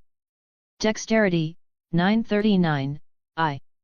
A titan around 7 meters tall appeared behind Roy, bringing both hands together in an attempt to grab him. Wind treading. With the thought, Roy activated the special effect of the gale boots. His agility surged close to A rank as he charged forward, performing a sliding maneuver and passing beneath the 7-meter Titan's crotch. The Muramasa sword, sharp enough to cut iron like mud, cleanly severed the Titan's right Achilles tendon. Its body immediately tilted and crashed into a house on the right.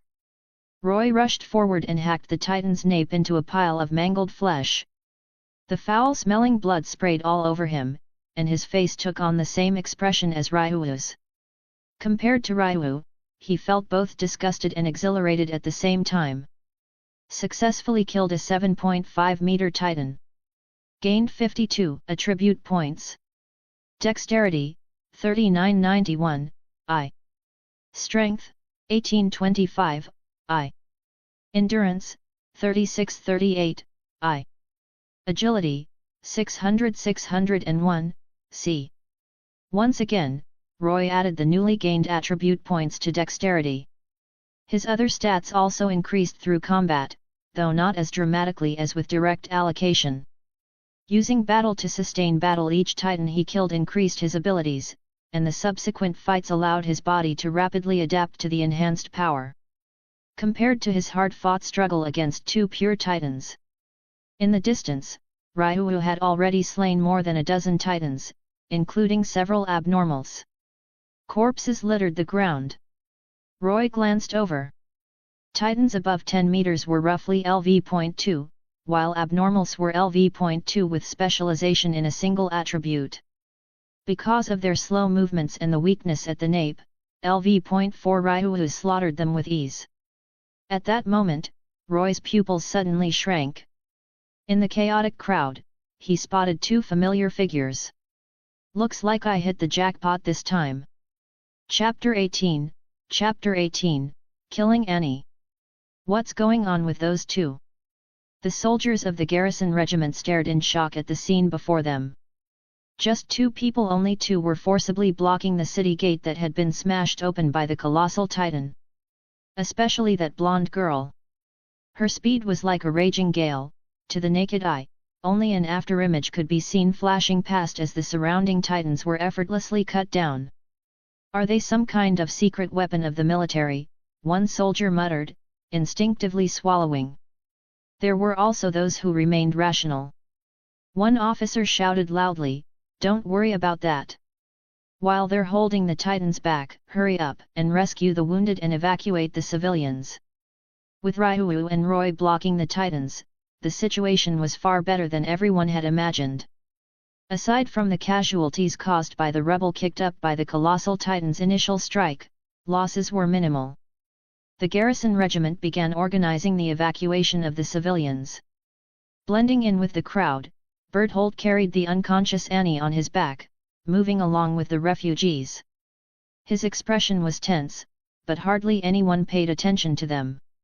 Suddenly, Berthold noticed a handsome black-haired youth walking straight toward him. He lowered his head. No one inside the walls should know their identities.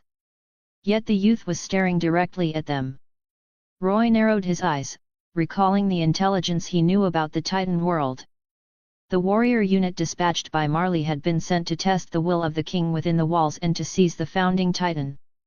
However, an accident occurred on the day they arrived at Paradise Island.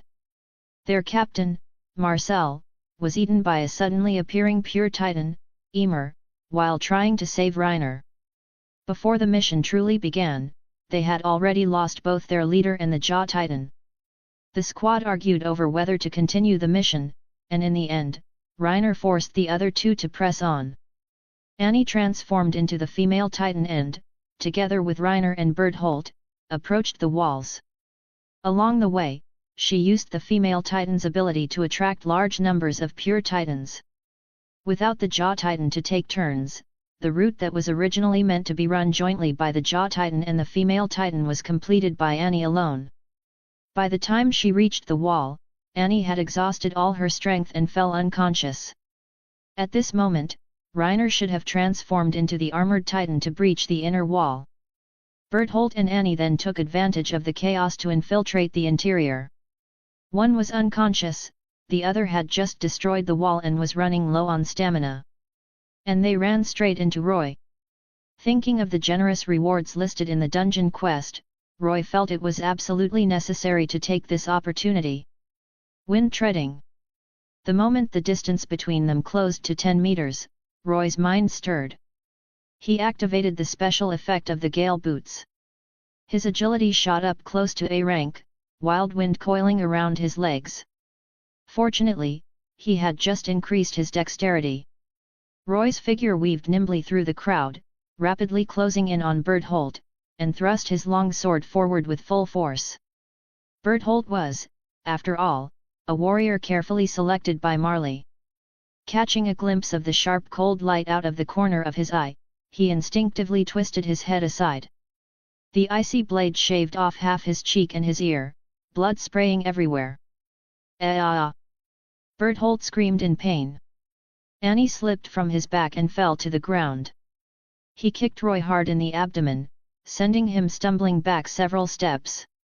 The sudden turn of events frightened the surrounding refugees, who hurriedly retreated, leaving an empty space around the three of them. Hey! What are you doing? The commotion immediately drew the attention of nearby soldiers. 3 or 4 rushed over, furious. Was there really infighting among their own people at a time like this? Where did you get such a dangerous weapon? Who are your parents? One soldier, seeing that Roy looked only 14 or 15 years old, angrily scolded him and rushed forward to seize the Muramasa sword from his hands. The instant the man got close, Roy swept his leg out and knocked the soldier flat to the ground. More than 100 years of peace had long since worn away the fighting spirit of the people inside the walls. After the colossal titan breached the wall, the local garrison regiment didn't even have a few soldiers proficient in using the omnidirectional mobility gear. Against trash like this, Roy could take them down in a single move. Roy gestured toward Berthold and said calmly, "That guy is the one who destroyed the wall, the colossal titan from earlier." The surrounding area instantly fell into dead silence. Civilians and soldiers alike gaped, stiffly turning their heads to stare at Berthold. Berthold himself was stunned, his mind in disbelief. How had he been exposed? At the moment when it felt as if everyone's brain had frozen, Roy moved. In a single burst, he dashed to Annie, who was lying not far away, and brought the Muramasa sword down fiercely toward her neck. Having been dropped to the ground, Annie had just regained a trace of consciousness. Her eyes opened, but she hadn't even had time to think. A flash of cold light descended. Using the ground as a chopping block, the blade severed her neck in one strike, head and body separating. The blonde girl's head rolled several times across the ground. Only then did she realize what had happened. Her widened pupils reflected Roy's face as the light in her eyes gradually faded. Perhaps, in her final moment, she regretted continuing the mission instead of returning to see her father. What a pity, Roy muttered. Blonde hair was one of his preferences, but unfortunately, she didn't have long hair, wasn't an elf, and didn't have pointed ears. Successfully killed Annie Leonhardt, female titan. Congratulations on obtaining 1200 attribute points. Titan Slayer, equipment, quality, advanced. Annie's corpse seemed to burst with golden light. Roy glanced at the system panel. He had no mood to focus on the loot now. The rewards were excellent, but what awaited him next was the enemy's most terrifying retaliation. Seeing Annie killed, Berthold was first stunned, then overwhelmed with grief. His eyes turned blood red. He completely forgot the pain, even forgot his identity and mission. "You actually killed Annie, I'll kill you." Boom! Golden lightning erupted from Berthold's body. A thunderous blast descended from the sky and slammed into the ground, the resulting shockwave flinging nearby buildings and people into the air. Before the soldiers and civilians in the area could even react, they were crushed to death by flying debris and scorching heat. Within the dazzling light, centered on Berthold, bones formed, then muscles. Seeing that the situation was dire, Roy dove toward a nearby house and curled his body tightly into the corner of a blue stone wall. Waves of searing heat rolled over him, like being trapped inside a massive furnace. Without even looking, Roy knew his skin had been burned red, the pain intense. Berthold was a rare genius, capable of freely controlling the colossal titan's nuclear-level explosion. He had to do something or he would die here.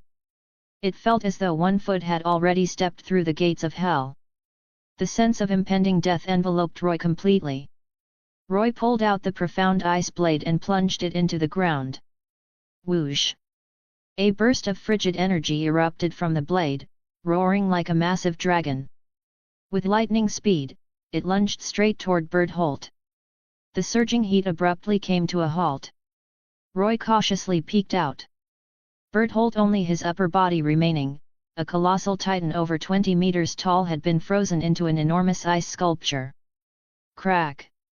Before Roy could breathe a sigh of relief, a faint sound echoed from the ice. Dense cracks appeared across the frozen surface, rapidly spreading outward. Underscore underscore underscore underscore underscore underscore underscore underscore underscore underscore underscore underscore underscore underscore underscore underscore underscore underscore underscore underscore. If you think this story is fun and interesting and you want to read the next chapter earlier than the daily release, you can visit patreon.com/dzeref887. Chapter 19, Chapter 19, Rich Rewards. Boom! The colossal titan's eyes blazed brightly, the light within them growing even more intense. In a fit of rage, Berthold ignored everything else, steam erupting from his body. The scorching steam quickly began melting the solid ice. Wind treading. Roy cursed under his breath. Against this overwhelming difference in power, even his magic sword couldn't stop it. At this moment, he didn't hold back. He decisively activated the special effect of his gale boots. Wind coiled around his legs as Roy sprinted desperately into the distance. Distance was life. In an incredibly short time, Roy appeared hundreds of meters away. Just as he thought he was safe, a wave of danger washed over him, and he spun around sharply. The colossal titan's elongated arms swept across the surrounding buildings, hurling countless stones like rain, blotting out the sky and hurtling straight toward Roy. Roy's pupils reflected the sky filled with flying debris. The coverage was too extensive, there was no way to dodge it all. Whoosh! At the last possible moment, a golden figure flashed past, appearing right in front of him. Wind of light! The crisp, melodic voice of the elf girl rang out, and numerous emerald green light orbs materialized around her, shooting forward at high speed to collide with the falling debris. Boom! Boom! Boom!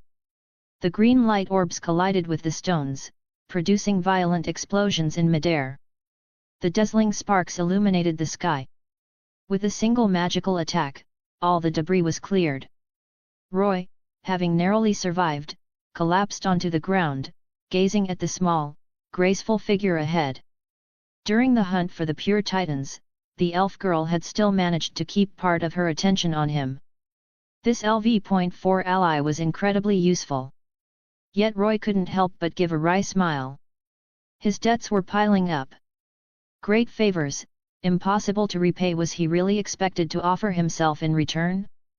Ryuho glanced back at Roy, her sky-blue eyes flashing a hint of helplessness. Even though she had anticipated this boy's recklessness, she was still shocked he actually dared provoke even the colossal titan. Based on Roy's description of the nuclear-level explosion, this colossal titan's upper limit was probably approaching LV.6. Inside the colossal titan, Berthold was stunned. What were those emerald green orbs? Boom! Boom! Boom! Heavy footsteps rang out. A roughly 15-meter-tall titan appeared on the other side of the street, its body covered in armor as hard as iron, its appearance completely different from a pure titan. The armored titan Reiner Braun. Steaming hot, Berthold emerged from the colossal titan's nape, crying out in anguish, "Reiner, they killed Annie!" The armored titan froze, his expression twisted in pain. His cold, furious gaze shifted to Roy and Ryuho. He braced his stance and prepared to charge. Ryuu's expression changed. This was trouble if they were attacked by both the Colossal Titan and the Armored Titan. She couldn't guarantee she could protect LV.1 Roy in the process. At that moment, Roy shouted, "Miss Ryuu, take out the 5-meter Titan to your left." Without hesitation, Ryuu acted. Meanwhile, the Armored Titan charged forward. Each step thundered across the ground, shaking the earth as if stepping on Roy's heart. "Come on!" Roy didn't attempt to flee. Instead, he taunted the Armored Titan, drawing its attention to buy the elf girl a few precious seconds. In reality, Roy was nervously watching the dungeon panel. There was only one Titan left to defeat. Titan Hunt Count, 29. In the dungeon world, completing the main quest was necessary to return. Side quests were optional. As the Armored Titan charged, it was as imposing as a tank from the frontal view, unstoppable, seemingly intent on crushing everything in its path. One step spanned over 10 meters, quickly closing the distance. The Armored Titan reached Roy, raising its massive armored foot, its shadow engulfing him. Just as the Armored Titan was about to stomp Roy into a pulp, Ryuu finally killed the last Titan. 30 Titans defeated. Dungeon quest completed. Please return within 24 hours. Roy clapped his hands. The figures of Roy and Ryuu became ethereal and vanished in an instant. Boom!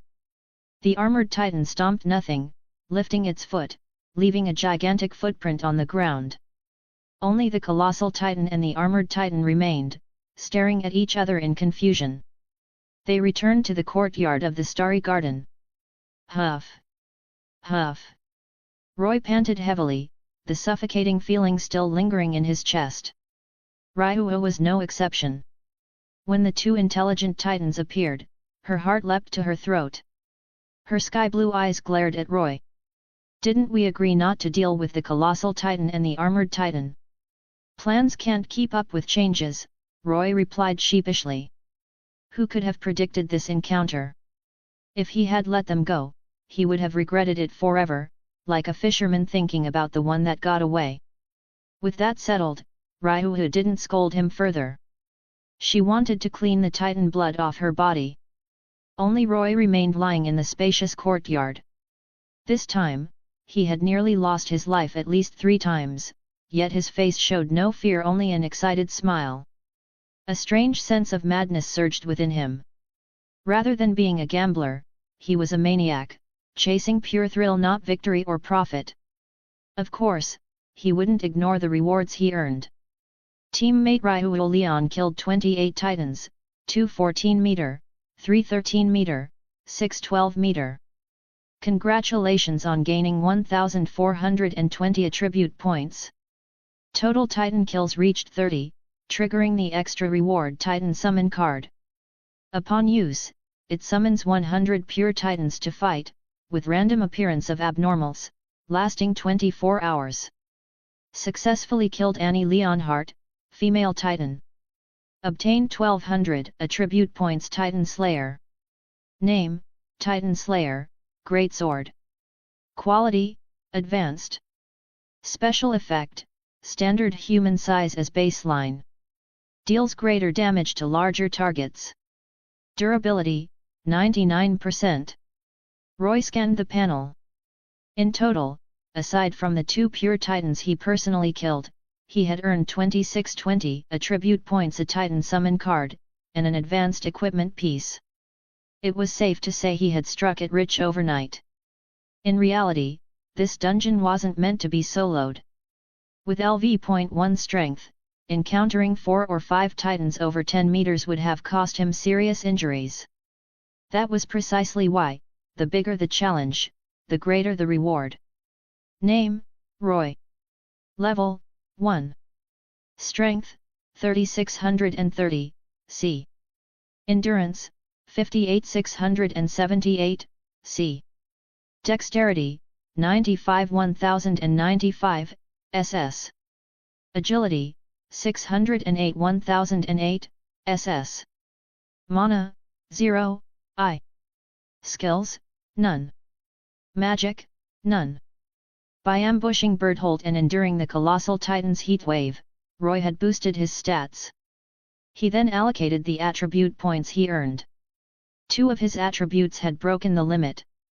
For a LV.1 adventurer, this was extraordinarily rare.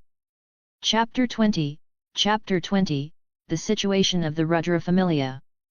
Stardust Garden, Bathhouse. Warm water flowed over the elf girl's skin, white and flawless like polished jade, washing away the pungent blood of the Titans. Her perfect body was faintly visible through the hazy steam, stirring the imagination. With her eyes closed, she recalled the danger from earlier. Roy had nearly been crushed to death by the armored Titan. Did he do it on purpose? Ryu murmured.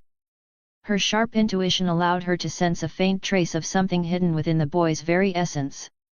A moment later, Ryu shook her small head like a drenched wildcat, flinging away the chaotic thoughts in her mind along with the water droplets clinging to her long golden hair. Who cared about that guy anyway? They were just partners. She helped him hunt monsters. He helped her revive her closest friends and companions. As for dealing with the dark faction, that was him being nosy. She would never thank him for it. They had spent about 2 hours in the instance world. By the time they returned to Orario, the sky had already darkened. It seemed the flow of time differed between worlds. Goddess Astraea returned with ingredients, escorted by members of the Ganesha Familia. She was still wearing the same familiar evening gown, exuding the gentle, warm aura of an older sister, kind and approachable. Roy and Ryu tacitly avoided mentioning anything that had happened in the instance world. The two entered the kitchen. Ryu's cooking skills were not great. She could even carbonize a sandwich, so Roy took charge, while she handled the odd jobs. In less than half an hour, the enticing aroma of food spread throughout the entire mansion. Even the Ganesha Familia members secretly guarding the place outside couldn't help but swallow their saliva. Astraea warmly invited them to join the dinner, but they declined and remained at their posts. While the three enjoyed their meal, beneath the calm surface of Orario, undercurrents were surging. The reason was simple: an 80 million Valis bounty. Adventurers' eyes everywhere turned red with greed. No one took Ryu's proposed war game seriously. With Ryu alone, it was impossible to defeat the numerous members of the Rudra Familia. Most adventurers simply regarded the war game declaration as the elf girl being overwhelmed by anger, or as an attempt to preserve a shred of dignity after her familia had been wiped out. Any adventurer who hunted down members of the Rudra Familia in advance could bring their heads to the guild in 3 days and exchange them for Valis. At this point, it was all about speed. Fast hands got the reward, slow ones got nothing. The entire city launched a massive, high-profile campaign against the Rudra Familia. There's a Rudra Familia member here. A level 1 piece of trash. Kill him. There are 3 more to the east. Have you found any Rudra Familia executives yet? Members of the Rudra Familia were hunted down relentlessly. The sharp clang of colliding weapons rang out as blood flowed like rivers. Similar scenes unfolded all across Orario. The orange-haired Katmanjura barely managed to escape pursuit and hid in the sewers. Filthy water washed over his face, while his cold eyes burned with intense hatred. Of course, it was mainly Familias ranked D and below that took part in the hunt. High-ranking Familias such as the Freya Familia and Loki Familia did not personally step onto the field. The elite Familias chose to watch from the sidelines. Meanwhile, many gods eagerly observed the conflict. No matter who won or lost, they were thoroughly entertained.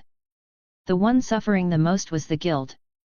They had to maintain order, prevent desperate dark faction adventurers from storming into residential areas to slaughter civilians, and stop certain adventurers from exploiting the chaos. They were busier than ever. They complained endlessly, all sharing the same doubt in their hearts: why had the great god Aranos agreed to such reckless madness? Wasn't this complete chaos? In truth, it wasn't complicated. When weighing 2 evils, one chooses the lesser. The current disorder was only temporary. The leak of information about the Juggernaut was not something that could be resolved in a day or 2. Twilight Manor.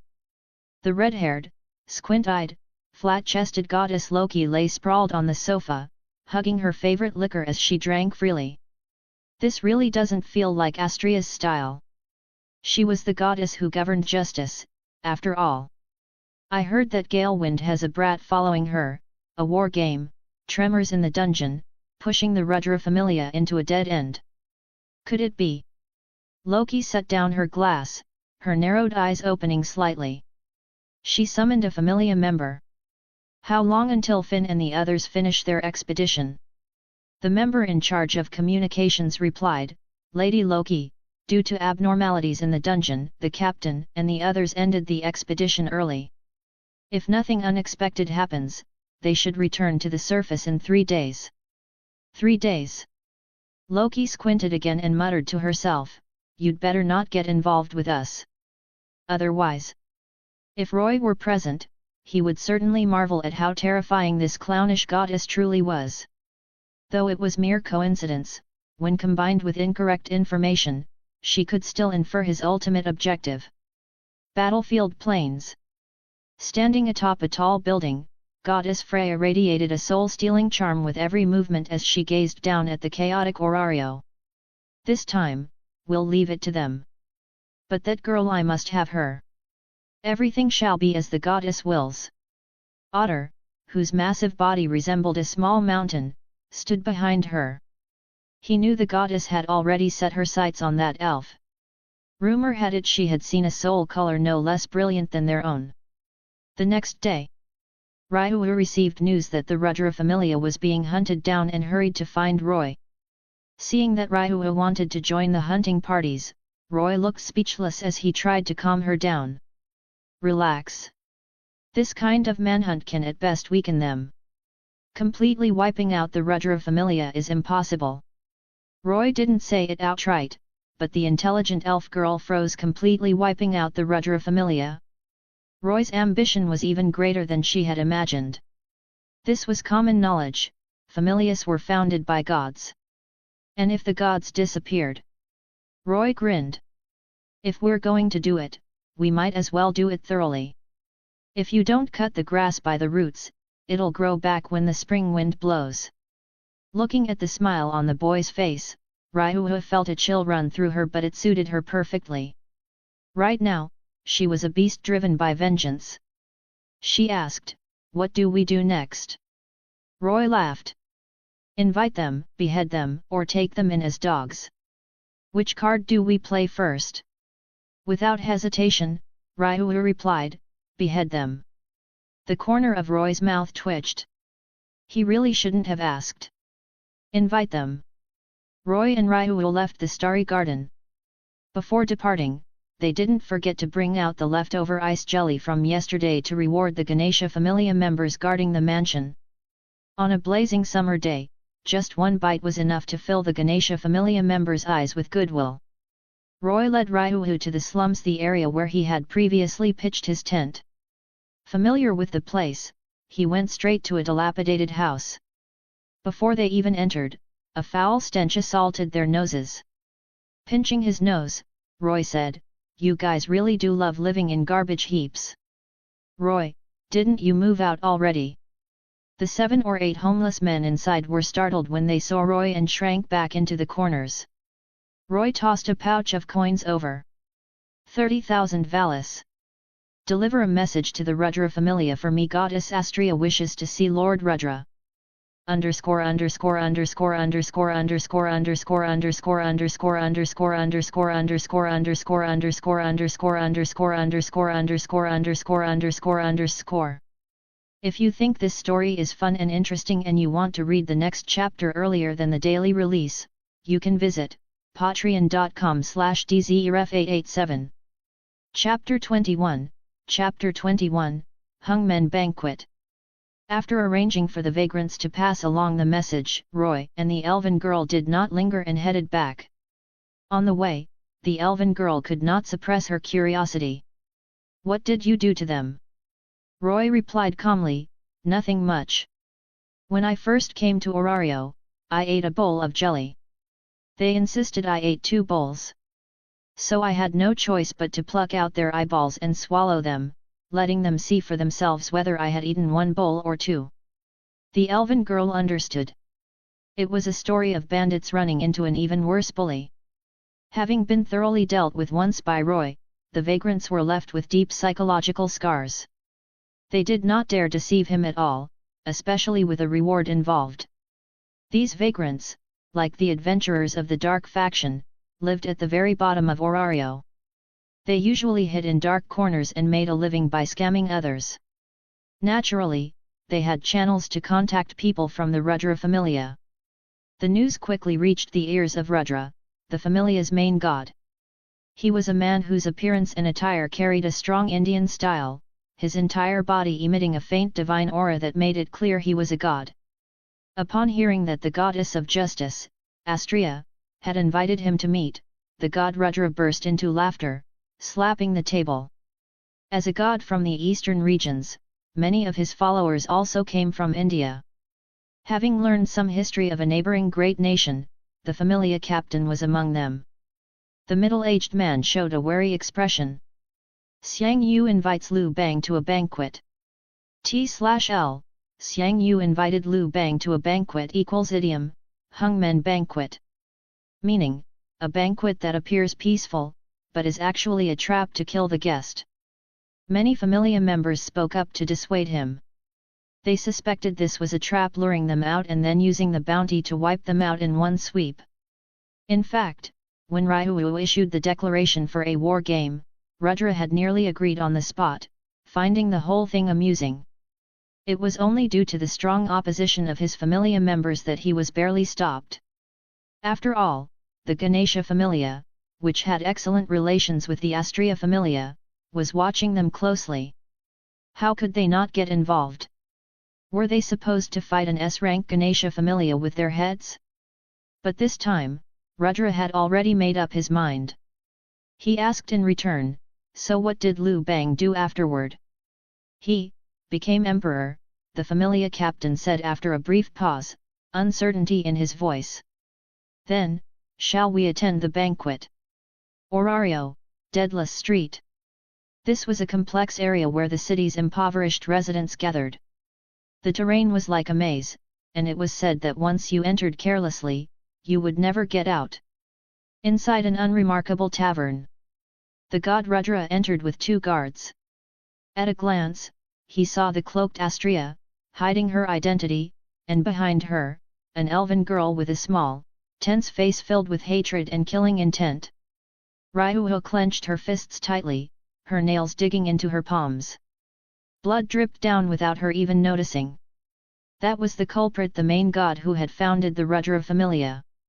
Rudra, on the other hand, stared at the elven girl with great interest. If you could keep that expression, I'd be very happy to let you join my familia. Ryuu's face twisted as she nearly drew her sword. Ahem. The goddess Astraea's expression turned unpleasant. Rudra's attention returned to Astraea, and he said with amused surprise, I didn't expect I'd still get the chance to meet the goddess of justice. As a cruel and merciless evil god in Indian mythology, Rudra was naturally opposed to justice. God Rudra, let's skip the nonsense. Start the war game and settle this karma once and for all, Astraea said coldly, giving him no pleasant expression. I have no objections. Rudra chuckled. Since he had come, it meant he had already decided to proceed with the war game. Then the rules of the war game are. Astraea's lips moved, her voice so soft it was barely audible, yet it clearly reached the ears of the god Rudra and everyone else present. The people in the tavern widened their eyes in shock. Rudra's body trembled slightly. An unprecedented light bloomed in his eyes, excited and fanatical. While Ryu protected the goddess Astraea during the meeting with Rudra, Roy seized the time to enter a dungeon alone. For the upcoming war game, every second had to be turned into nourishment for growth. Dungeon, High School of the Dead. Difficulty, LV.1 LV.2. Description, over 90% of the world's human population has turned into zombies, plunging the world into chaotic disorder. Main quest, for every 10 zombies killed, gain 1 attribute point. Upon reaching 1000 kills, a special reward is triggered. Potion chest, contains at least 1 high-grade potion. Extra quest, save the world. Since he had not brought along an LV.4 heavy hitter, Roy honestly returned to a dungeon within his capabilities. However, when he saw the dungeon rewards, Roy almost thought he was seeing things. What kind of nonsense was this 1 attribute point? Was this charity? He quickly realized the reason. He had grown stronger. As his strength increased, the rewards of different dungeons would also change. The zombies in this dungeon were at most on the same level as goblins. With his current stats, clearing through them was not difficult, so naturally the rewards would not be generous.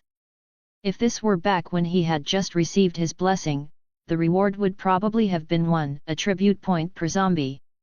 Roy did not complain. If he were willing to gamble with his life, there were dungeons with much higher rewards. Fate/0 Dungeon, Hunt Matazukan Reward, 4000 attribute points silver chest. Naruto Dungeon, Hunt Orochimaru Reward, 10,000 attribute points gold chest. Roy coveted the rewards of these dungeon worlds but did not dare enter them.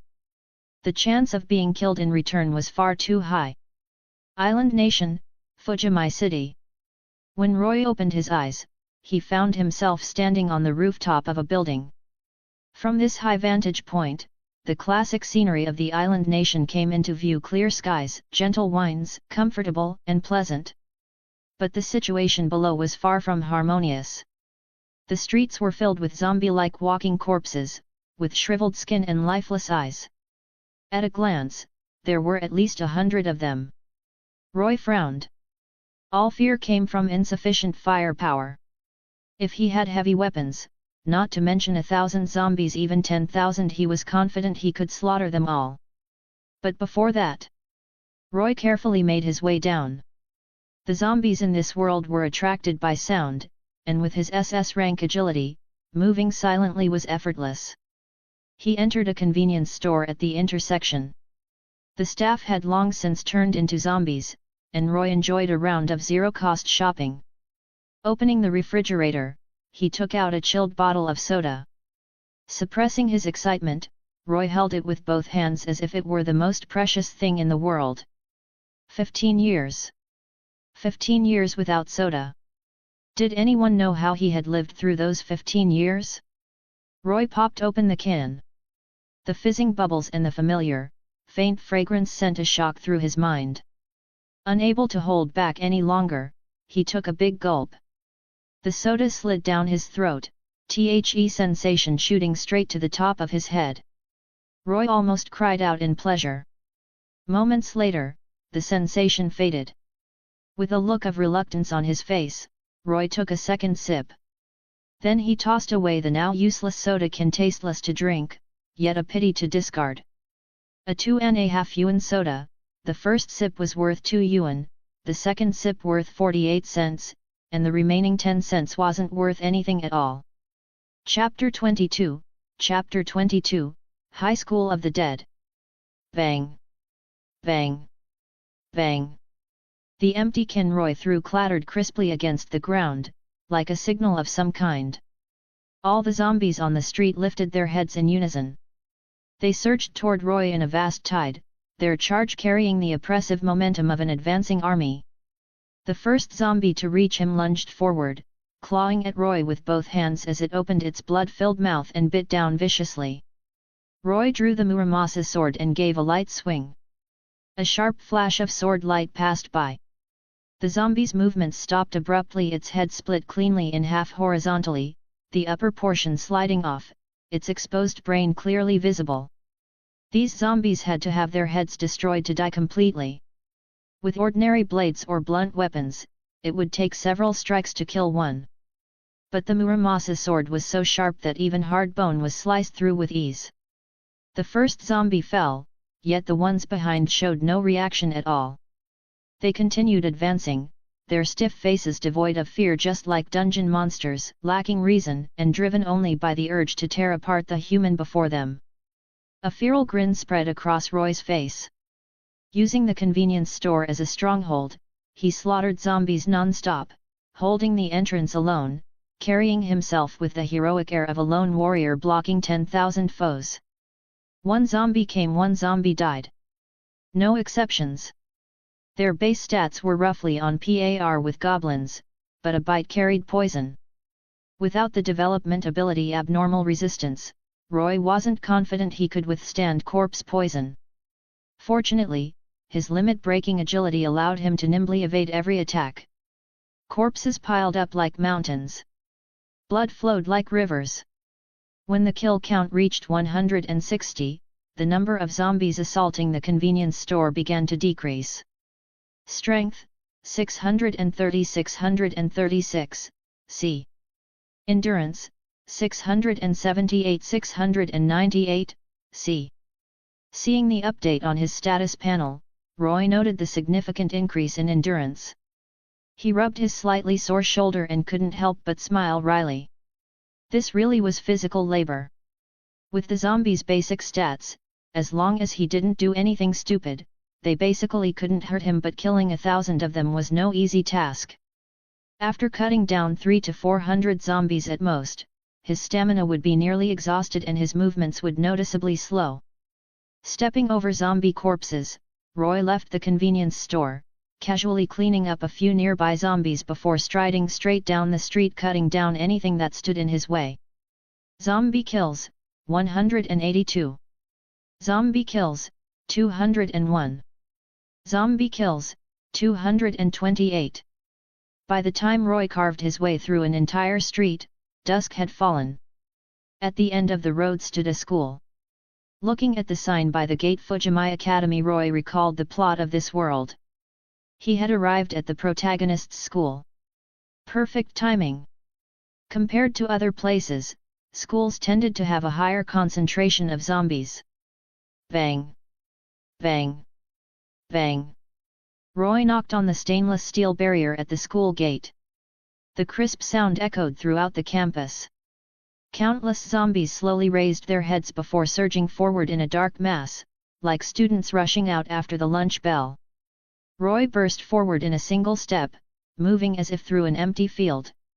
The Muramasa sword in his hand whistled through the air, harvesting zombie heads in a frenzy as blood sprayed everywhere.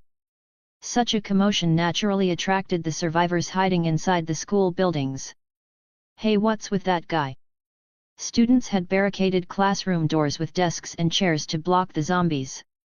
Hearing the noise, they peeked out the windows and saw Roy wreaking havoc in the open ground. The same went for Komuro Takashi and the others in the teacher's office. They stared in shock at the boy's crazed smile, as if he were declaring to the hundreds of zombies before him, "You're all surrounded by me alone. Is that even a human?" Miyamoto Rei muttered, her mouth slightly open. His ferocious movements were like those of a wild beast, yet he deftly dodged every attack, cutting through hundreds of zombies as if activating some unstoppable mode. "I don't know. At the very least, I don't think a normal human could move like that," Busujima Saiko said. As the captain of the Kendo Club and a national tournament champion, she considered her close combat ability far beyond ordinary people, but in front of that boy, she felt utterly outclassed. Takagi Saya's eyes lit up. "This is our chance. While that guy draws the monster's attention, let's get out of the school." The office fell into a heavy silence. Noticing the strange looks directed at her, Takagi Saya frowned. What's wrong?" Busujima Saiko asked quietly. "You're suggesting we use him as bait. Then what happens to him?" The zombie outbreak had only just begun. Everyone still clung to basic notions of right and wrong, and they were students, after all. Choosing to survive at the cost of sacrificing someone else was not an easy decision. "So what?" Takagi Saya argued. "It's not like we forced him to do this. He chose to fight the monsters himself. If he dies, that's on him." No one spoke. They had already planned to break out at this time. Now someone was conveniently drawing the zombies away. It was a heaven-sent opportunity. "Let's go." Busujima Saiko broke the oppressive silence.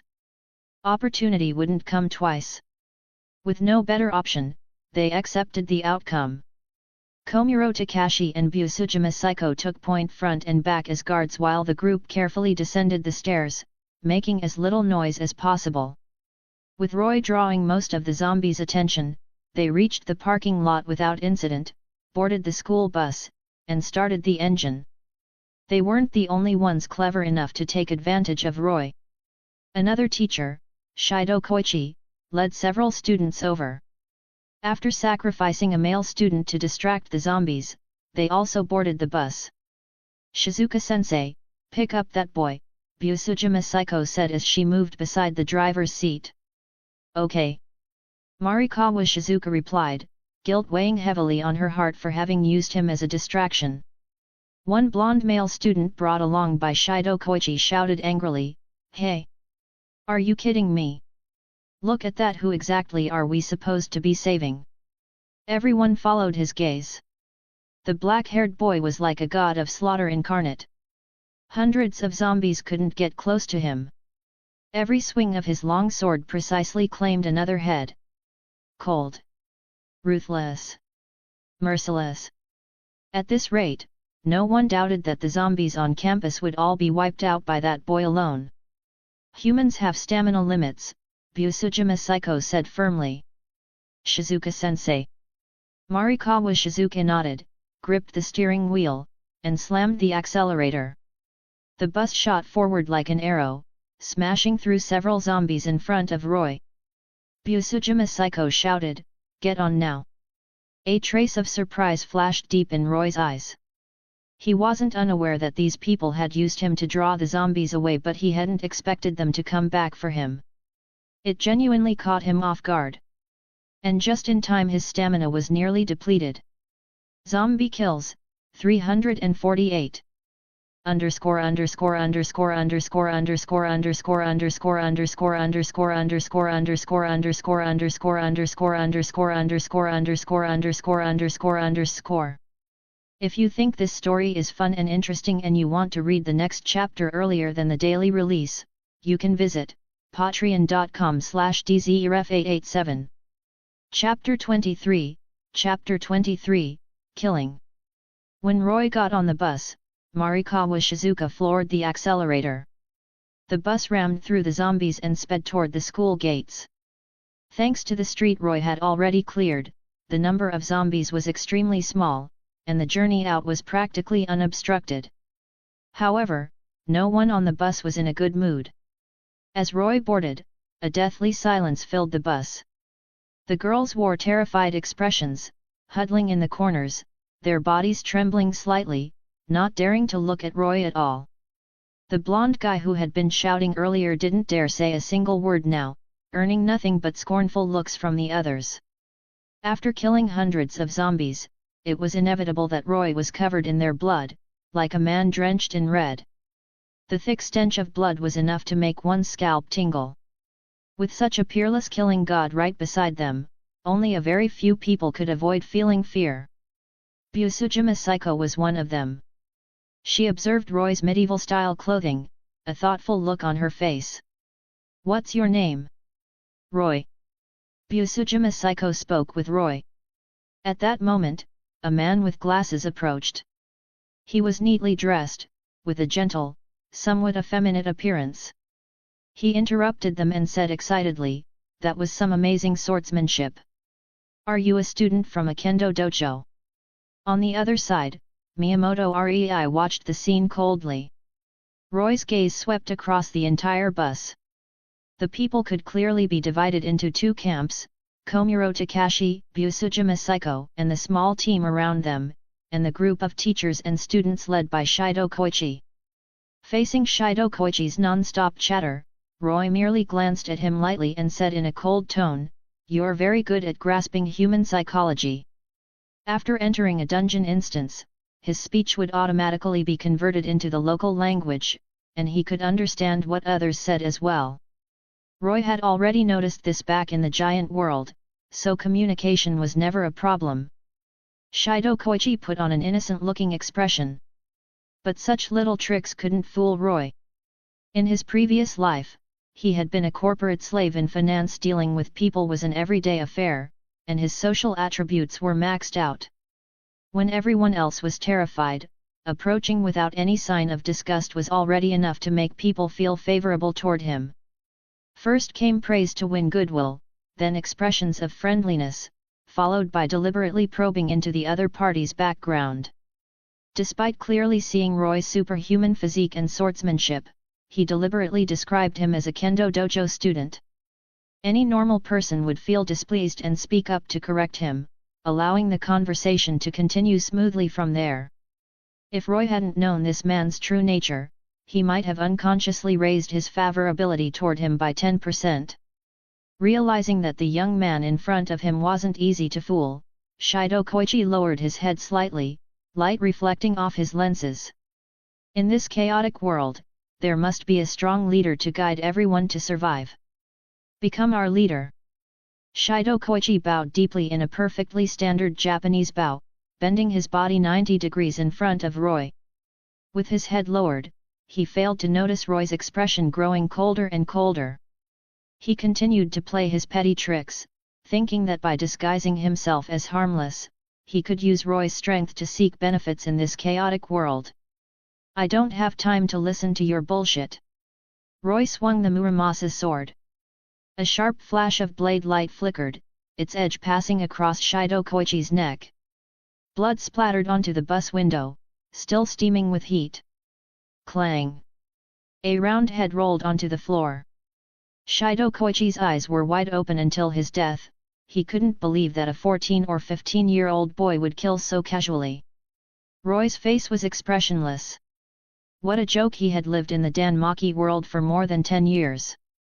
The number of dead people he had seen each year was probably greater than the number of living ones. Monsters that escaped from the dungeon 1,000 years ago, bandits traveling from north to south, ill-intentioned adventurers, gods with eccentric temperaments, the black dragon symbolizing the end. Friends who were laughing and chatting yesterday might turn into cold corpses today. He had no psychological barrier to killing, none at all. Roy's action was an overwhelming shock to these greenhouse-grown students. The bus erupted in piercing screams. Even Komuro Takashi and the others, who had advocated bringing Roy onto the bus, changed expressions and looked at him warily. The girl's shrill screams nearly burst Roy's eardrums. His face remained devoid of emotion as he said flatly, "If you keep screaming, I'll kill all of you." The bus instantly fell silent. Everyone's eyes were filled with fear. They knew this boy truly dared to do it and could do it. "Is there an American military base in this city?" Roy asked.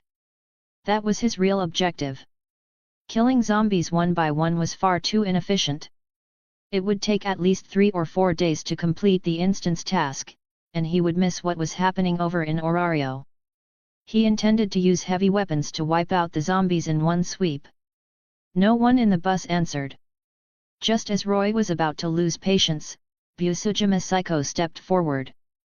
"There is. Take me there." Roy spoke in an unquestionable tone. A map or verbal directions wouldn't be enough to fool him. "All right, but only me alone, and you must not harm anyone else," Busujima Psycho said. "Senpai." Komuro Takashi and the others looked worried and pained. Busujima Psycho was clearly protecting them. Roy agreed. He wasn't some psychologically twisted serial killer. Marikawa Shizuka parked the bus in front of a convenience store.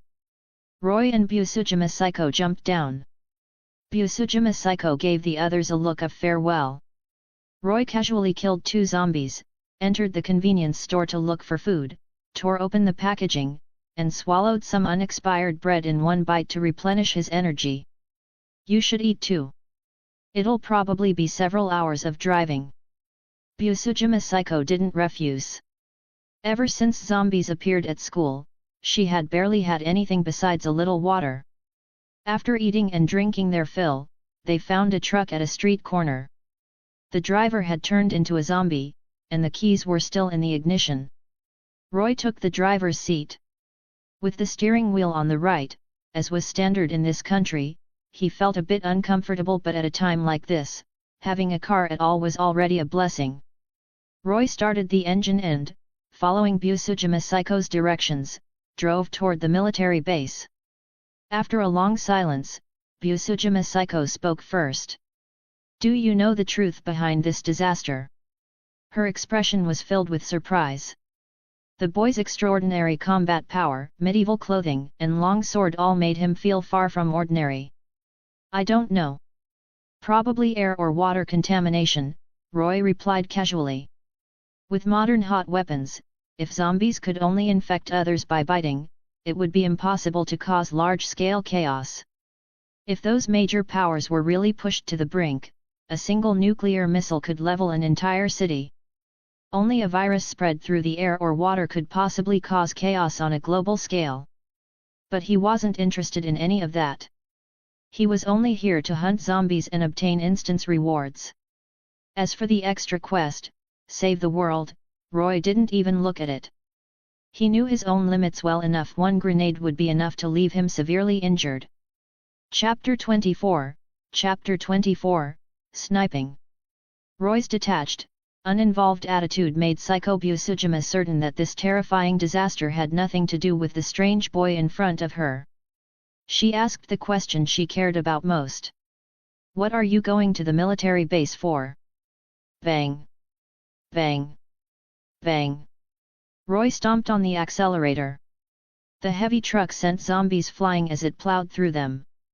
He answered honestly, borrowing their weapons. "I'm going to clear out these zombies." As soon as he said that, out of the corner of his eye Roy noticed a faint blush flash across Psycho Busujima's beautiful face. She was excited. Combined with Roy's earlier performance of cutting down zombies, the moment he mentioned going to the military base, Psycho Busujima had already vaguely guessed his goal. After hesitating for a moment, she slowly said, "Actually, there's something that's been troubling me for a long time." As Psycho Busujima began recounting her past, Roy, sitting in the driver's seat, tugged at the corner of his mouth. "Miss, I'm not interested in your story. Just take me to the military base and our connection ends there." Yet Psycho Busujima seemed to have found a kindred spirit and continued talking about her troubles on her own. When she was in middle school, Psycho Busujima had once been assaulted by a perverted molester on her way home. She deliberately let the man get close, then used a wooden sword to severely injure him, breaking his leg and shoulder blade. In reality, it counted as excessive self-defense. But considering it involved a middle school girl resisting a perverted molester, the police did not pursue Psycho Busujima's responsibility. From that moment on, she realized she had a strong tendency toward violence. When she struck that pervert, she felt extremely happy and excited inside. She believed there was an unforgivable darkness hidden within her heart, and that she was unworthy of possessing a maiden's innocence. How could Roy not know about her experience? He had already seen through it long ago. When Psycho Busujima separated from Takashi Komuro and the others, she looked as if it were a life-and-death farewell, but in truth, she felt joy inside. Because she was about to take part in a massacre. "What should I do?" Psycho Busujima's expression was conflicted. At this moment, she looked like a fragile girl. Earlier, when she saw Roy charging through the zombie horde like an unstoppable force, the excitement in her heart was indescribable. She thought she had found someone similar to herself, which was why she bared her heart. "Don't ask me. I don't know." "None of my damn business," Roy curled his lips. What, did she expect him to hug her tightly and comfort her with gentle words? Psycho Busujima's expression dimmed. After several minutes of silence, Roy sighed. He was still too kind. Sticking to your true nature isn't necessarily a bad thing. Like me, I occasionally do things that look crazy to other people. A trace of madness hung on Roy's face. Psycho Busujima's eyes, which had lost their color, grew brighter and brighter, as if she had found a new goal in life. "We're here." Looking up, at the end of the wide road, a dilapidated base gate came into view. It looked as though it had experienced a fierce battle, with tall surrounding walls. Man-made railings blocked the gate. Adults could easily climb over them, but they were enough to stop zombies. The two jumped down from the truck. Seeing the empty military base ahead, Roy felt his guess was correct. With the military strength of this base, even 100,000 zombies might not be able to break through it. Only a virus spread through the air or water could silently wipe out an entire base. Something's wrong. It's too quiet. Roy frowned. Had the American troops already withdrawn or been completely wiped out? Those are human corpses, right? Psycho-Busujima pointed to a pile of bodies by the roadside. Roy followed her gaze. At first, he thought they were zombies, but upon closer inspection, some of the corpses showed no signs of zombification. They had gunshot wounds. Suddenly, a strong sense of danger surged over him. Roy abruptly raised his head and looked toward a tower inside the base, roughly 600 meters away. Psycho-Busujima followed Roy's gaze and slightly leaned her body to the side. That single movement saved her life. Bang! Roy suddenly heard a faint sound. He turned toward it and saw a small hole appear in the ground about 2 meters behind Psycho-Busujima, dust drifting into the air. Someone was sniping them in with a suppressor. Riding the wind. Roy's expression changed. Without hesitation, he activated the special effect of his wind-chasing boots. His agility stat broke through to SSS rank. Violent wind wrapped around his legs as he scooped up Psycho-Busujima and dashed to the blind spot by the wall on the left in a single burst. Bang! As Roy rolled, he casually tossed a stone, smashing the surveillance camera mounted on the wall. At that moment, on the tower inside the base, a blonde, blue-eyed young man saw the boy who had escaped into the blind spot through his sniper scope. A trace of surprise flashed in his eyes. "That brat's pretty fast," the blonde youth said in surprise.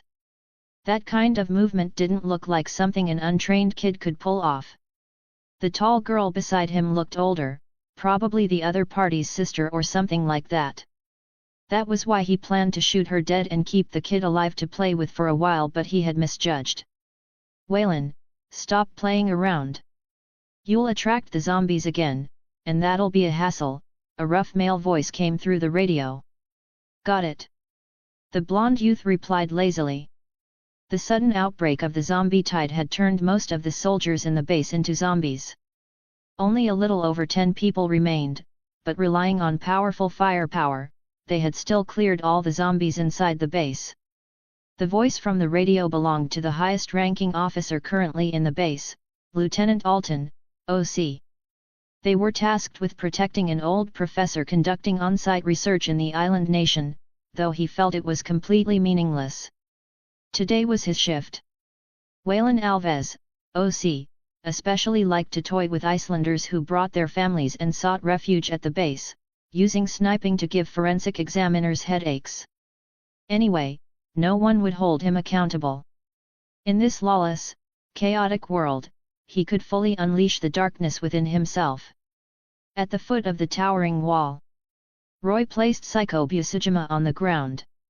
The bullet had punched a small hole through her chest, blood gushing out like a fountain, her face visibly turning pale. The sniper had clearly aimed for her heart, but at the critical moment, her body had shifted slightly, causing the shot to deviate just a little. Psycho-Busujima murmured, "Am I going to die?" "You think that's possible?" Roy replied. He took out 2 bottles of low-grade healing potions and fed them to her. The bullet passing cleanly through her chest was actually a good thing. Otherwise, without proper tools, there would have been no way to remove it. All that remained was stopping the bleeding. A burst of emerald green light emerged from Psycho-Busujima's body. Her deathly pale face regained a hint of color, her mental state improving significantly as she looked at Roy in astonishment. Roy said, "I'll avenge you." Psycho-Busujima fell into a hazy sleep, a satisfied smile hanging at the corner of her lips. The massacre she could not take part in would be completed by Roy in her stead. underscore underscore underscore underscore underscore underscore underscore underscore underscore underscore underscore underscore underscore underscore underscore underscore underscore underscore underscore underscore. If you think this story is fun and interesting and you want to read the next chapter earlier than the daily release, you can visit patreon.com/dzerf887. Chapter 25, Chapter 25, Night of Slaughter. After Psycho-Busujima was shot, although rage burned uncontrollably in his heart, Roy did not act immediately. At level 1, his strength was still insufficient to confront modern firearms head-on. Roy carried Psycho-Busujima and hid in a nearby patch of grass. As time passed, the anger in his heart not only failed to subside, it burned even more fiercely. When they left Fujimai Academy, it had already been dusk. By the time they arrived here, night had fallen, and a bright, full moon hung high in the sky. Half an hour later, Roy slowly opened his eyes.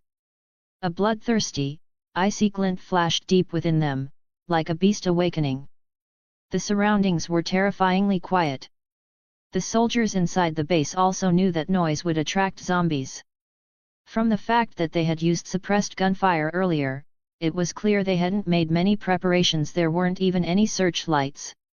Roy lay flat on the ground and slowly crawled toward the heavy truck. The entire process took only 1 minute. He successfully reached the underside of the truck. Finding the right spot, Roy raised the Muramasa sword and thrust forward. The sharp tip pierced the fuel tank, and gasoline with a pungent odor poured out in a rush. Very soon, the ground was covered in fuel. Roy returned to the driver's seat, started the engine, turned the ignition, and slammed down on the accelerator. The truck shot forward like an arrow loosed from a bow. Boom! The heavy truck smashed through the barricades at the base entrance and charged straight inside, coming to a stop in an open area. The truck's owner had clearly been a heavy smoker. Roy had pocketed a windproof lighter earlier. He lit the gasoline on the ground, and flames spread instantly. After finishing all this, Roy moved as swiftly as a rabbit. With a push of his legs, he slipped into the shadows. The burning truck crackled violently, thick black smoke billowing upward and illuminating the surroundings. In the silent night sky, it was impossible to miss. Zombies nearby raised their heads and began moving toward the flames. With the barricades destroyed, the base was now wide open. The roar of the truck and the sound of the barricades breaking immediately alerted the soldiers inside the base. The burly white man, Alton, looked out the window and saw zombies approaching the base. He grabbed the radio and cursed furiously, "Fuck! Waylon, what the hell are you doing?" "I don't know." The blonde youth on duty in the tower, who had also been startled awake, looked completely confused. At the same time, he saw the zombies entering the base. And the truck burning fiercely. That brat! The blonde youth instantly realized something. His face darkened so that Kid actually dared to retaliate. Seeing the zombies about to enter the base, Lieutenant Alton couldn't sit still. "Waylon, take down those zombies. Dan, wake everyone up." The soldiers who had been resting were roused immediately and quickly geared up, showing the decisiveness of professional soldiers. They set up an M2HB Browning heavy machine gun on the tower. Its field of fire covered more than half the base. The blonde, blue-eyed youth aimed the barrel at the base gate and pulled the trigger without hesitation. Rat-a-tat-tat. Rat-a-tat. Intense gunfire tore through the night. Zombies about to enter the base fell in, dropping row after row. But it was a vicious cycle. More and more zombies were drawn in by the gunfire, forming a massive horde at the end of the road, surging forward like rabid dogs. Inside the base, the other soldiers took their positions and used overlapping fire to mow down the zombies. In truth, the best solution would have been to block the gate and then clear out any zombies inside the base. But as the number of zombies kept increasing, the remaining soldiers silently swore that if the lieutenant forced them to go block the gate, they would choose to kill the lieutenant instead. The American soldiers, fully focused on dealing with the zombies, had not yet realized that their true reaper was about to arrive. The blonde, blue-eyed youth, however, sensed something was off. Roy's retaliation was probably not that simple. While firing at the zombies, Waylon frantically and angrily searched for Roy's whereabouts. That despicable inferior actually dared to resist noble white men. Roy lay hidden in the grass at the base of the wall, using shadows and weeds as cover like a hunter stalking prey. He was observing the number of personnel and their firepower inside the base. To defeat the strong while weak, to overcome many with few, the most crucial factor was intelligence. Charging in blindly would be suicide. With the zombie invasion underway, almost everyone in the base had come out to defend it. 16 people total, 14 men and 2 women. The highest-ranking officer was a lieutenant. In the American military, a lieutenant's insignia was a silver rectangular emblem. Roy's gaze locked onto that lieutenant.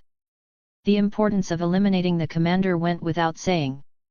Under the burly man's command, the dozen or so soldiers were clearly coordinated, showing no sign of panic.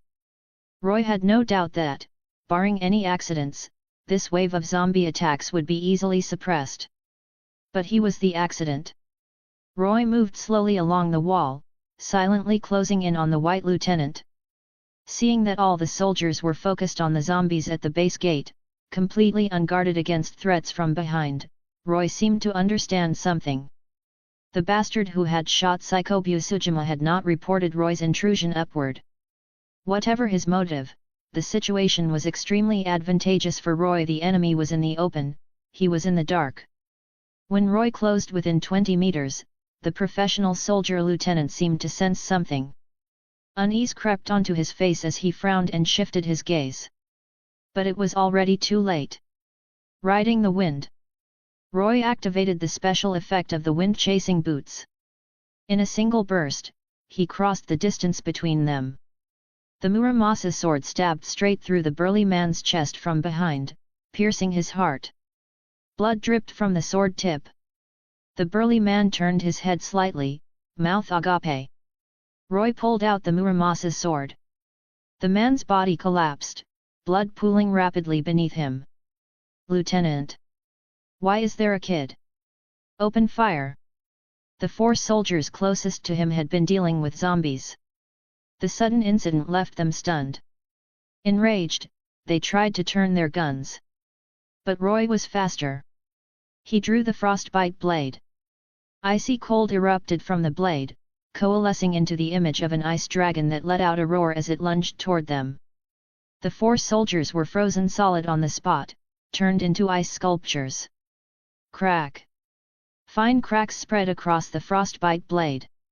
Roy glanced down, feeling a bit pained. He knew the magic sword could probably only be used one more time.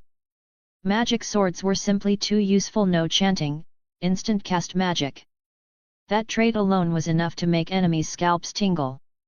This high-quality magic sword was even more terrifying in power. Roy had asked around before, it was equivalent to a 600,000 700,000 Valis magic sword from the Hephaestos Familia.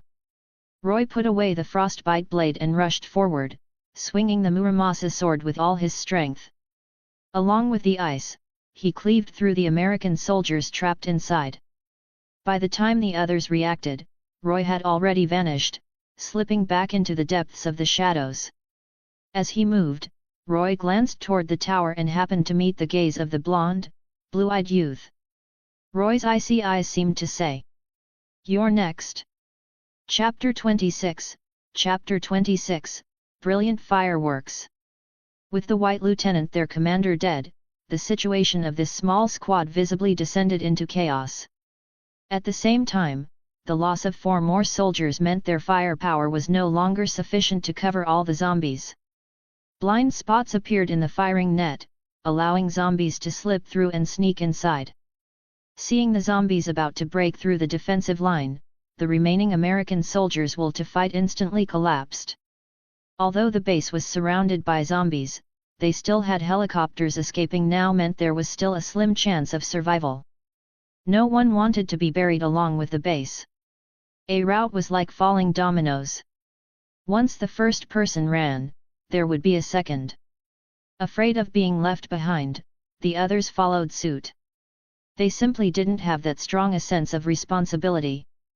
The roar of gunfire gradually subsided as everyone focused solely on fleeing for their lives, unaware that scattering like this was precisely what sealed their fate. Roy's revenge was not directed only at that blonde, blue-eyed youth, it was aimed at everyone in this base. When the footsteps of two soldiers approached, Roy burst out from the corner where he had been hiding. He thrust the Muramasa sword forward, piercing straight through one soldier's neck. The other soldier's face went pale with shock. He hurriedly retreated, raising the fully automatic rifle in his hands, about to spray bullets. Too slow. Roy pulled out the Muramasa sword and spun. The blade flashed viciously, slicing clean through and severing the soldier's head. Head and body separated as blood gushed like a fountain. Beyond 7 steps, the gun is fast. Within 7 steps, the gun is fast and accurate, but that assumes the enemy is human.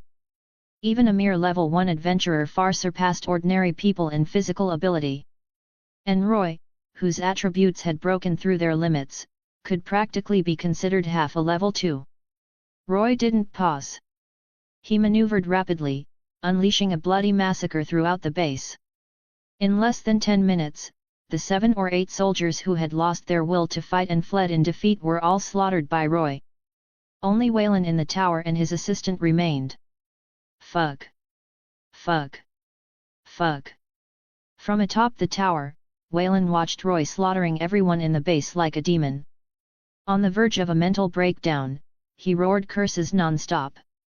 Waylon stopped shooting the zombies and instead trained the heavy machine gun on Roy, pulling the trigger. Bullets burst from the barrel. A storm of bullets poured down. Roy moved swiftly, using walls as cover. The man above couldn't come down, while Roy, far more mobile, held the advantage. The tower was easy to defend and hard to attack.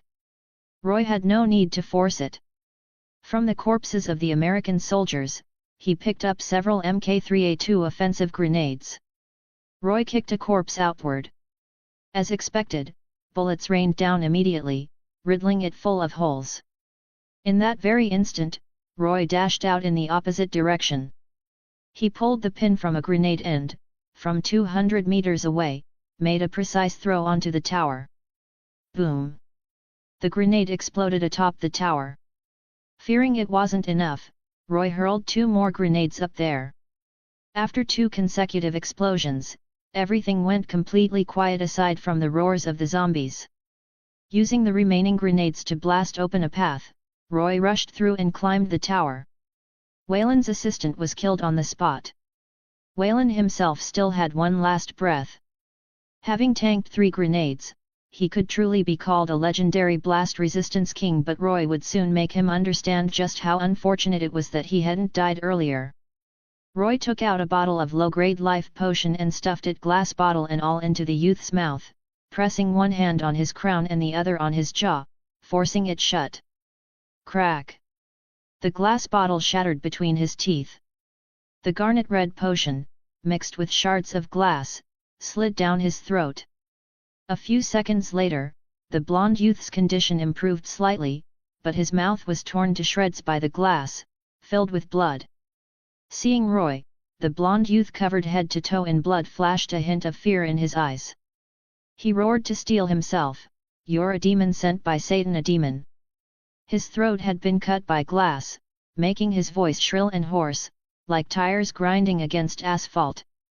"If it's to kill people like you, I'm willing to be a demon for the rest of my life," Roy said coldly. He tied the safety rope around the blonde, blue-eyed youth's ankle and slowly lowered him down.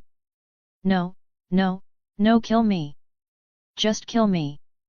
Seeing the zombies gathered below the tower, Waylon, who had only a breath left, suddenly widened his eyes in terror. Roy said nothing and continued letting the rope out. Falling into the zombie horde, the blonde youth was, unsurprisingly, devoured alive. His horrific screams echoed through the night sky.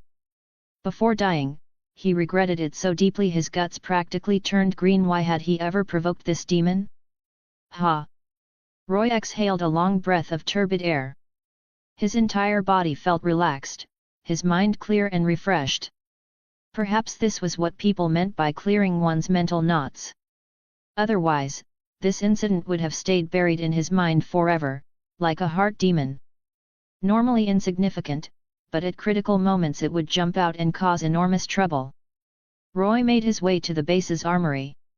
What greeted his eyes was an overwhelming array of weapons.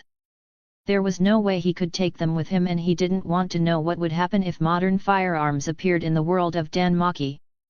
He found a dozen or so time bombs simple enough for even idiots to use, set them to detonate in 10 minutes, and tossed them into different locations. Then he set up a loudspeaker, blasting an ear-splitting noise.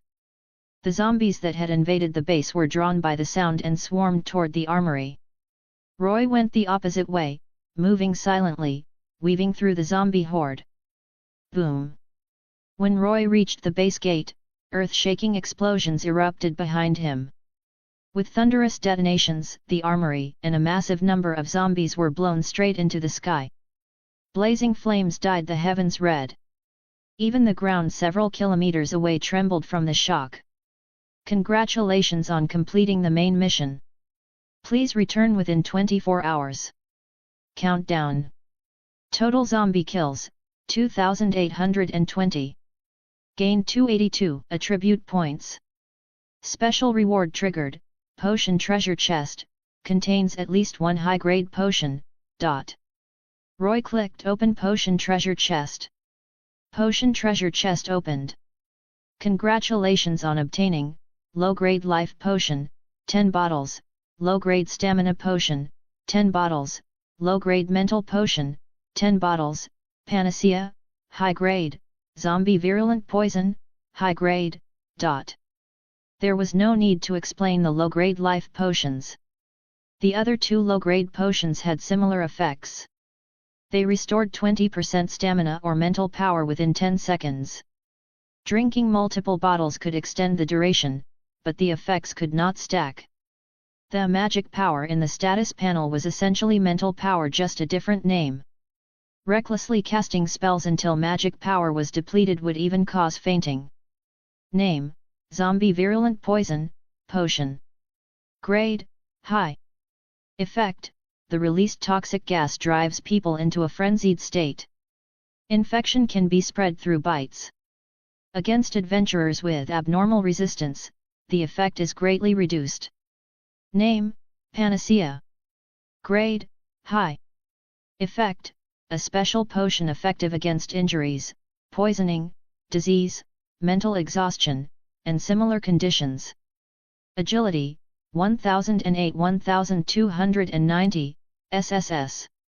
Roy casually added all the newly acquired attribute points into agility.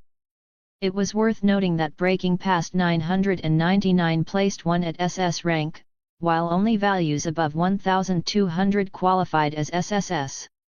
As for what lay beyond SSS, that was an uncharted realm. To this day, no one seemed to have ever reached it. Underscore underscore underscore underscore underscore underscore underscore underscore underscore underscore underscore underscore underscore underscore underscore underscore underscore underscore underscore underscore. If you think this story is fun and interesting and you want to read the next chapter earlier than the daily release, you can visit patreon.com/dzerf887. Chapter 27, Chapter 27, Skill Awakening. After the dungeon mission was completed, Roy did not return immediately. Instead, he headed toward Psycho-Busujima's hiding place. He needed to send this severely injured guide back. Although there was no deep emotional bond between them, if she were to die because of him, it would inevitably leave a knot in his heart. As Roy approached the patch of grass, goosebumps rose all over his body. The sensation was exactly like when he had been targeted by a sniper rifle at the base gate. No, this sense of danger was even stronger. Roy's eyes swept the surroundings warily, but he couldn't find the source. Only that ominous feeling lingered in his mind. When Roy cautiously parted the grass, what came into view was not Psycho-Busujima but a block of explosives, electronic components flashing with a sinister red light. C4 explosive. Roy's expression changed drastically. His body reacted instinctively, lunging toward the distance. Boom! At that very instant, a deafening roar erupted.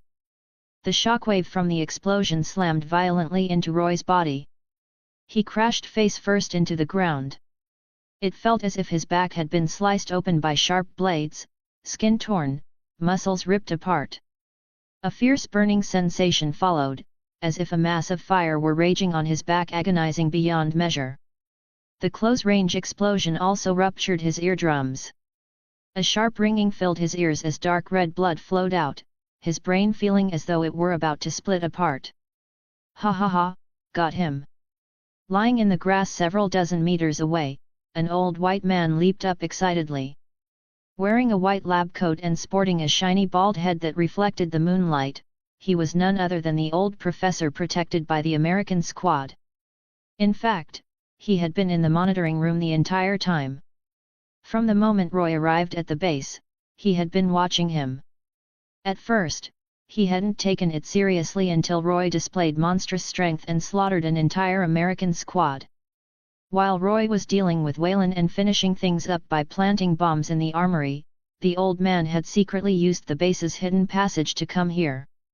Through the earlier surveillance footage, he knew Psycho Busujima was hiding in this spot. He was gambling that Roy would return. He took Psycho Busujima away in advance and planted explosives at the original location, detonating them the moment Roy approached. Eric tossed aside the remote detonator, it was useless now, and rushed toward Roy, his excited gaze fixed on the boy's body.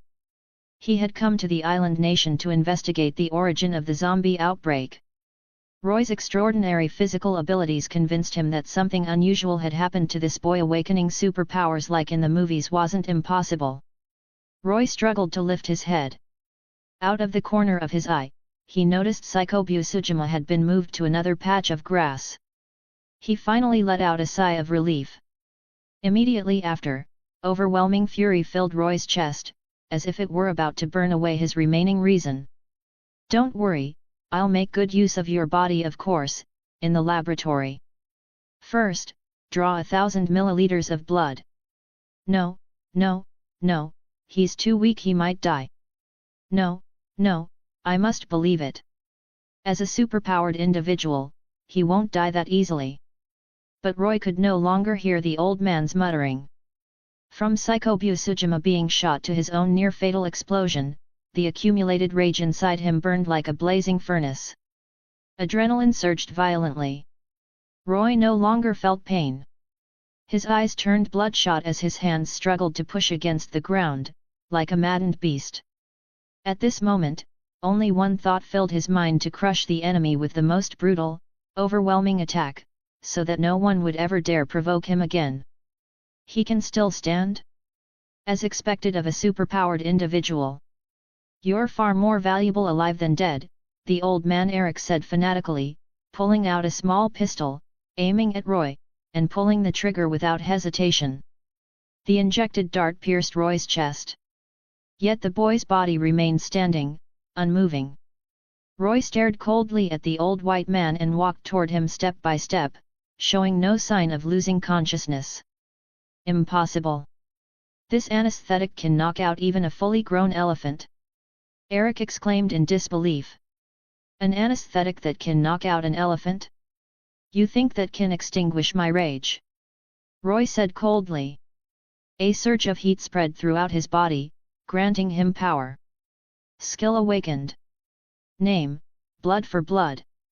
Effect: accumulates all damage received and returns it to the enemy in a single burst. Damage is multiplied based on emotional intensity. Note: changing targets will reduce the damage. Eric couldn't see Roy's golden status panel. He only recalled Roy's frenzied slaughter at the base. The boy before him was no lab rat, it was a true god of slaughter. A faint blood-red glow emerged over Roy's body, like a demon king walking out of hell. "No!" Eric turned to flee, but it was already too late. Roy pounced like a ferocious tiger. Bang! Bang! Bang! Roy discarded the Muramasa's sword. In a single burst, he slammed Eric's head into the ground, his fists raining down like a storm. The dull, heavy impacts echoed without end. Please, just let me draw one tube of blood, just one. I'll pay any price. I can't die. Losing a brilliant mind like mine would be a massive loss to all humanity. Please, spare me. The old man's voice grew weaker and weaker. His pleas stirred not the slightest mercy in Roy. Roy clenched his teeth, every punch thrown with all his strength, until the old man's body was literally beaten into a pile of flesh by Roy's fists. Until he finally swallowed his last breath in despair. Huff, huff. Roy panted heavily and collapsed onto the grass. The blood-red glow faded from his body, his strength completely drained. The nature of the skill blood for blood ensured that before all accumulated damage was returned to the enemy, Roy would never fall even if he had suffered fatal wounds. Roy took out 3 different low-grade potions, pulled the corks, and drank them all in one go. Lights of different colors shimmered over his body. A few seconds later, Roy exhaled deeply. Though he still felt terrible, the sensation of imminent death was gone. His mind was clear as he lifted his head and glanced around. Fortunately, most of the zombies had been drawn toward the exploding base. Otherwise, in his current condition, things would have been troublesome. Roy carried Psycho-Busujima, made a detour, and entered the base barracks through a side door with fewer zombies, locking the iron door behind them. Perhaps the old man had believed Psycho-Busujima possessed some special constitution as well, that was why she had been spared.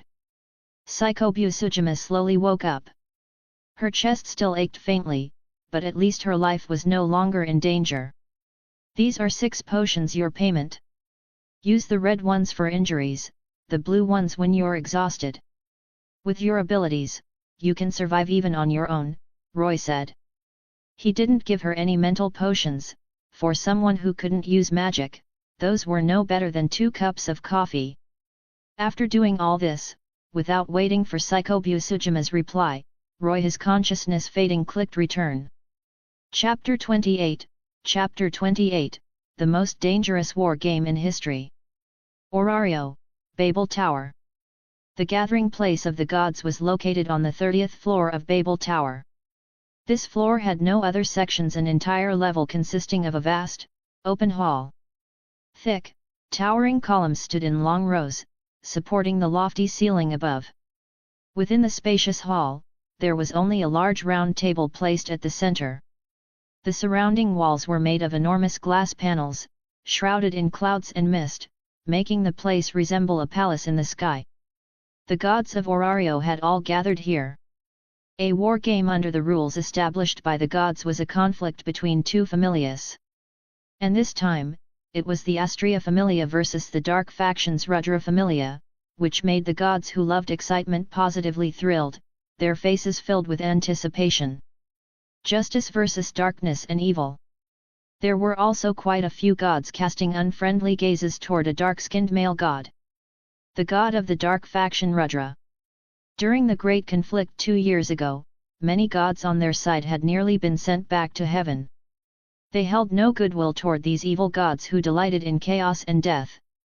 To think I'd actually be able to enter a divine assembly, how ironic! Rudra sneered. As a god of the dark faction, he had never walked the same path as gods who abided by order, and up until now, he had never set foot in this place. Naturally, no god welcomed Rudra. I am Ganesha. Seeing how awkward the atmosphere had become, the burly god wearing an elephant mask rushed out and shouted loudly. Haha, Ganesha, you're still as cheerful and optimistic as ever, Rudra laughed. As fellow gods from the Indian pantheon, he naturally knew Ganesha well. In the Indian region, Ganesha was revered as the god of wisdom and the remover of obstacles, a symbol of good fortune and success, one of the most beloved gods in India. As for Rudra, he was an evil god who reveled in chaos. Rudra, what exactly are you trying to do this time? Ganesha lifted his head and looked at him seriously. The gods were taken aback. This was the first time they had ever seen Ganesha look so solemn. Don't misunderstand. This time, it was that woman who came looking for trouble with me, Rudra said, spreading his hands. Ganesha fell silent. The children of his familia were close friends with hers, and he also had a good relationship with Astraea. Yet it was his own compatriot who had committed such evil deeds. Enough nonsense. Hurry up and announce the rules of the war game. I've already taken my pants off, and this is what you're showing me. Yet. Many gods grumbled in complaint, yet there was nothing they could do. Since the war game involved the Astraea Familia and the Rudra Familia, the rules naturally had to be agreed upon by both sides for it to proceed. Only under special circumstances and with the unanimous consent of all gods would rules be decided by drawing lots. Astraea and Rudra exchanged glances. They had already settled the rules of the war game in private. This was merely a formality. The rules of the war game are: challenge the dungeon. Astraea and Rudra spoke in unison. The moment their words fell, the entire vast hall plunged into dead silence. Even the sound of breathing could be clearly heard. Sitting in the back row, Loki leaned against her chair with her hands clasped behind her head. Her half-lidded eyes opened slightly. Her guess had been right. They really dared to play it this way. Thinking of the conflict between the two familias, many gods had already realized what this meant. Still, one male god asked, "What do you mean by challenge the dungeon?" Exactly what it sounds like. A vicious grin appeared on Rudra's face. Both familias will enter the dungeon. Within a limited time, whichever familia reaches the deeper floor wins. As soon as those words were spoken, even an idiot could understand. Was the dungeon a place to play games? This wasn't a game. It was slaughter. Cold sweat poured down the backs of many gods. Wasn't this going way too far? Both sides were aiming to wipe the other out completely. Ordinary war games were games in name and substance. No one would die. But this was using the name of a war game to settle past grudges inside the dungeon. Does the guild agree to this? Cough cough. The unfortunate man sent over Ramar stood nearby and nearly choked on his own saliva. The guild happens to be investigating the dungeon tremors from a few days ago. The entrance has already been sealed by the Ganesha Familia. It's fine for the two familias to enter, but the guild will take no responsibility whatsoever. The dungeon entrance was currently in a state of exit allowed, entry restricted. Under normal circumstances, adventurers would have exploded in protest. After all, they made their living by hunting monsters and exchanging magic stones for money. But the recent dungeon anomaly had connected straight to the surface, raising monster attributes by an entire level. It had terrified everyone, injured many adventurers, and drastically reduced the willingness to enter the dungeon in recent days. As a result, the opposition was not as strong as expected. The Astraea Familia and the Rudra Familia also had no way to enter the dungeon early to pull any tricks. Since neither side has objections, it is decided. The rules of the war game are: challenge the dungeon. The familia that reaches the deeper floor will be the victor. As for the reward, there was no need to even mention it. The victor would gain absolute dominion over the defeated party, seizing assets, disbanding the familia, exiling the god, or even forcibly sending them back to heaven. Nothing was off the table. When Roy opened his eyes again, he saw an unfamiliar white ceiling yet a familiar environment. He was lying on his own bed. This was the Garden of the Stars. Hiss! Roy tried to move slightly, but a wave of intense pain surged through his body, making him suck in a sharp breath. After taking a bomb head-on, 3 bottles of low-grade potions were clearly not enough to fully heal his injuries. His whole body felt like it was about to fall apart. Yet amid the pain, a warm current flowed within him, helping to ease it slightly. "You're awake." A blonde, pointy-eared elf girl walked into the room. Her sky-blue eyes fixed on him. "What kind of dangerous secret realm did you run off to this time, ending up in such a state?" A trace of exhaustion flashed through the elf girl's eyes. After discovering Roy gravely injured in the courtyard, she didn't know how many times she had cast Noah heal to save him. Roy forced a faint smile. Same as always, plans can't keep up with changes. Ryuhu sighed helplessly and couldn't help complaining, you run into way too many changes. Roy gave an awkward chuckle. Though he encountered accidents all the time, sometimes he was deliberately seeking excitement. He changed the subject. Where is Goddess Astraea? At the mention of this, Ryuhu immediately perked up. At Babel Tower, attending the Divine Assembly. The war game has begun. Roy looked out the window toward the distant towering spire. It seemed his plan was going smoothly, steadily advancing. Being able to hold yourself back was impressive, Roy said, looking at Ryuhu. Even though she wished she could grind every member of the dark faction to dust, she had restrained herself when protecting Goddess Astraea and facing Rudra. Ryuhu clenched her silver teeth. If I had acted then, at most I could have killed 2 people. It wouldn't have been enough, absolutely not enough. Even if she captured Rudra and had Goddess Astraea send him back to heaven, what then? Those members of the Rudra Familia would simply convert to another evil god and continue stirring up chaos in the world. Just as Roy had said, if you are going to do it thoroughly. Eradicate the Familia and send the god back as well. Underscore underscore underscore underscore underscore underscore underscore underscore underscore underscore underscore underscore underscore underscore underscore underscore underscore underscore underscore underscore. If you think this story is fun and interesting and you want to read the next chapter earlier than the daily release, you can visit patreon.com/dzeref887. Chapter 29, Chapter 29, Joining the Astraea Familia. News that the Astraea Familia and the Rudra Familia were about to engage in a war game spread through Orario like falling snowflakes, leaving people dumbfounded. Previously, most had not taken Ryuhu's declaration seriously. And now they were being told it was real? When people learned the actual rules of the war game, even adventurers who lived with their lives on the line couldn't help but marvel. Brutal, absolutely brutal. Entering the dungeon to slaughter one another. It could be called the most dangerous war game in history. Between the Astraea Familia and the Rudra Familia, only one would be able to walk out of the dungeon alive. Adventurers who were slow to react rushed into taverns, bars, and restaurants like a cavalry charge. As expected, the betting had already opened. Piles upon piles of Valis were stacked on the Rudra Familia's side. Though people despised the dark faction, money was money. Some of them even had business dealings with the dark faction themselves. On the Astraea Familia's side, there were only a handful of pitiful money bags, so few it was almost laughable. This was reality. If it were the Astraea Familia of the past, no one would have doubted their ability to crush the Rudra Familia. They had once been a powerful familia with 12 high-level adventurers. But the news that Elise Laval and the others had met with disaster in the dungeon, resulting in a total wipeout, had already spread throughout Orario.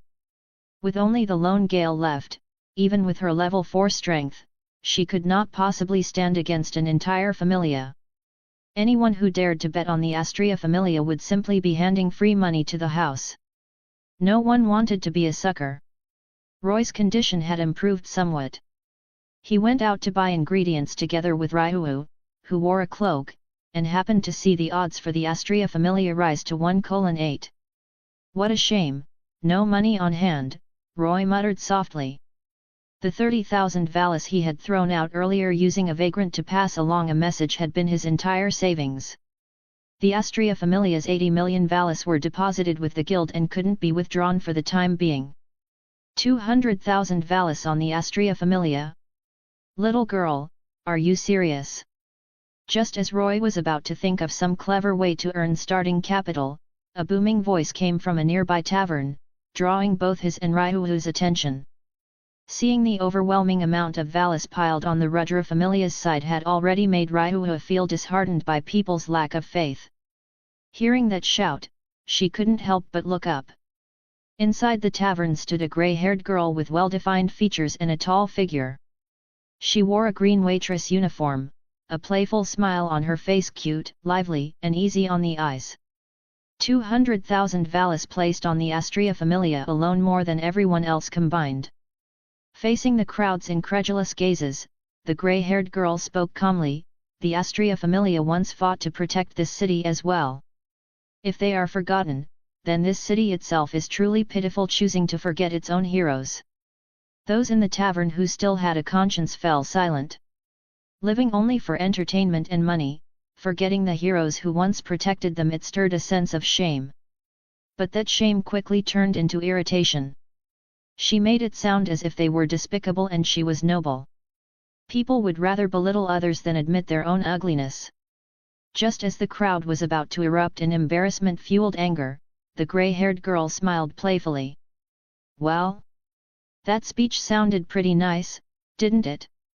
Of course, it's not like I don't want to make money too, the odds are just too good." Ha ha ha ha ha. Laughter erupted both inside and outside the tavern. People seemed to find common ground with her. After all, Orario wouldn't allow anyone too noble to exist. All of this was reflected in Ryuu's eyes. Whatever the grey-haired girl's true intentions were, the fact remained she had placed 200,000 valis on them. Ryuu stared blankly at that figure. "Let's go back, Miss Ryuu," Roy said quietly, the thought of making money completely gone from his mind. "Okay." Her attention still on the grey-haired girl, Ryuu didn't even notice the change in Roy's tone. Seeing the faint upward curve at the corner of Ryuu's refined lips, Roy felt alarm bells ringing. "That's dangerous. Seer Flava." Roy had recognized the grey-haired girl immediately, and precisely because of that, he felt danger.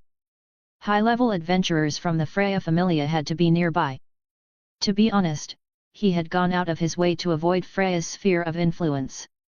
For nearly a month since arriving in Orario, he hadn't dared approach the war game plains or the hostess of fertility. The goddess of beauty's charm was terrifying. Yet Freya still came looking for him personally. There was no way it was a coincidence. Roy wouldn't believe that even if he were beaten to death. The only possibility was that someone had been targeted. Of course, it wasn't him. Freya chose people based on the color of their souls. As a former corporate slave in finance who had seen all the ugliness of the world, Roy knew exactly how murky his own soul was. To put it bluntly, even if Freya took a liking to a male dog, she still wouldn't look twice at him. Combining that with what Freya had said in the tavern, the one being targeted could only be the person beside him, Ryuu. After turning several streets, Ryuu finally snapped out of it. Seeing Roy's troubled expression, her small face showed surprise. "What's wrong?" "Nothing.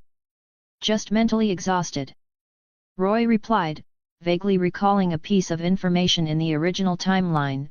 Freya's favorite man and woman were the red-eyed rabbit and Ryuu lion. There was no way she would let go. A level 4 powerhouse, this is really giving me a headache. If he ran away now, Ryuu and goddess Astraea would have to face the Rudra Familia alone. But if he didn't run, who knew what that madwoman Freya might do? The one she targeted wouldn't die, but the people around them might not be so lucky. A crazed smile crept onto Roy's lips. Being targeted by Orario's strongest familia was rationally troublesome, but the thrill-seeking part buried deep within him felt abnormally excited. A contradictory existence. The grey-haired girl also stared deeply at Roy's retreating back, a trace of confusion flashing in her eyes. Roy and Ryuu returned to the Garden of the Stars. Before preparing dinner, there was one more thing to do: formally joining the Astraea Familia. To participate in the war game, he had to be a member of the Astraea Familia. He had finally reached this step. Ryuu's expression grew complicated. Once he truly joined the Familia, it would mean sharing life and death. "Hurry up. We still need to make dinner," Roy said, taking off his shirt and revealing his well-built muscles.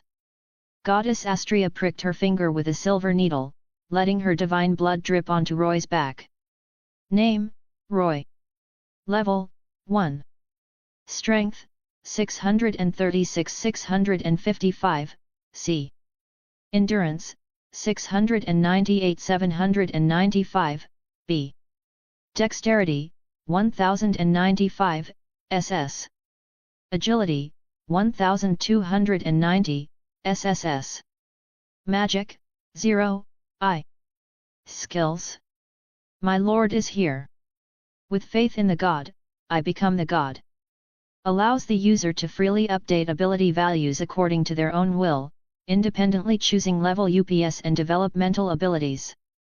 Blood for blood. Accumulates damage received and returns it to the enemy in a single burst. Damage increases by varying multipliers based on emotional intensity. Magic, none. Chapter 30, A Chilling Status. In essence, Roy was undergoing a conversion, transferring from the protection of one god to another. Centered on the point where goddess Astraea's blood fell, wide ripples spread outward, and lines of text gradually appeared, their color and shape becoming clearer by the second. On Roy's back, Astraea's divine emblem manifested, as well the sword of justice and a pair of wings. As the blood-red light grew ever more brilliant, more and more sacred characters emerged. These were the writings used by the gods, completely incomprehensible to ordinary people. Using divine blood as a medium, they were engraved upon the recipient to enhance their abilities' power that only gods could wield. When Astraea saw Roy's status, a flicker of shock flashed through her gem-like eyes. What is this supposed to be? Leaving aside the dexterity that had broken past the limits to reach SS, his SSS-ranked agility alone belonged to a realm only legendary prodigies could touch. Anyone with such potential, without exception, had left behind a resounding name in history. And the two skills he possessed were even more terrifying. Blood for blood, a revenge-type skill with no theoretical upper limit. Based on Roy's emotional fluctuations, it accumulated all damage he received and returned it tenfold, 100-fold, in a single burst. An ultra-rare skill. What concerned Astraea even more was the skill listed after that: my lord is here. No god required. Able to update his own status and choose his own level UPS. In over 1,000 years, Astraea had never heard of a child who could independently update their status and decide their own advancement. This was a miracle of the lower world. Astraea pressed her slender hand to her forehead, feeling a little dizzy. She had found a treasure, no, not found one, had walked right up to her doorstep. A gift fallen straight from the heavens. Roy had always refused to speak about his previous god, which had left Astraea with some doubts. But at this moment, all her worries and suspicions vanished completely. With such extravagant status values and skills, no god would ever send someone like this out as a spy. This child had the potential to become a hero. Astraea copied Roy's status onto paper, converting it into the common language. After that, she performed a lock procedure, a technique exclusive to gods. By concealing the sacred text engraved on a Familia member's back, it prevented others from peeking at their status.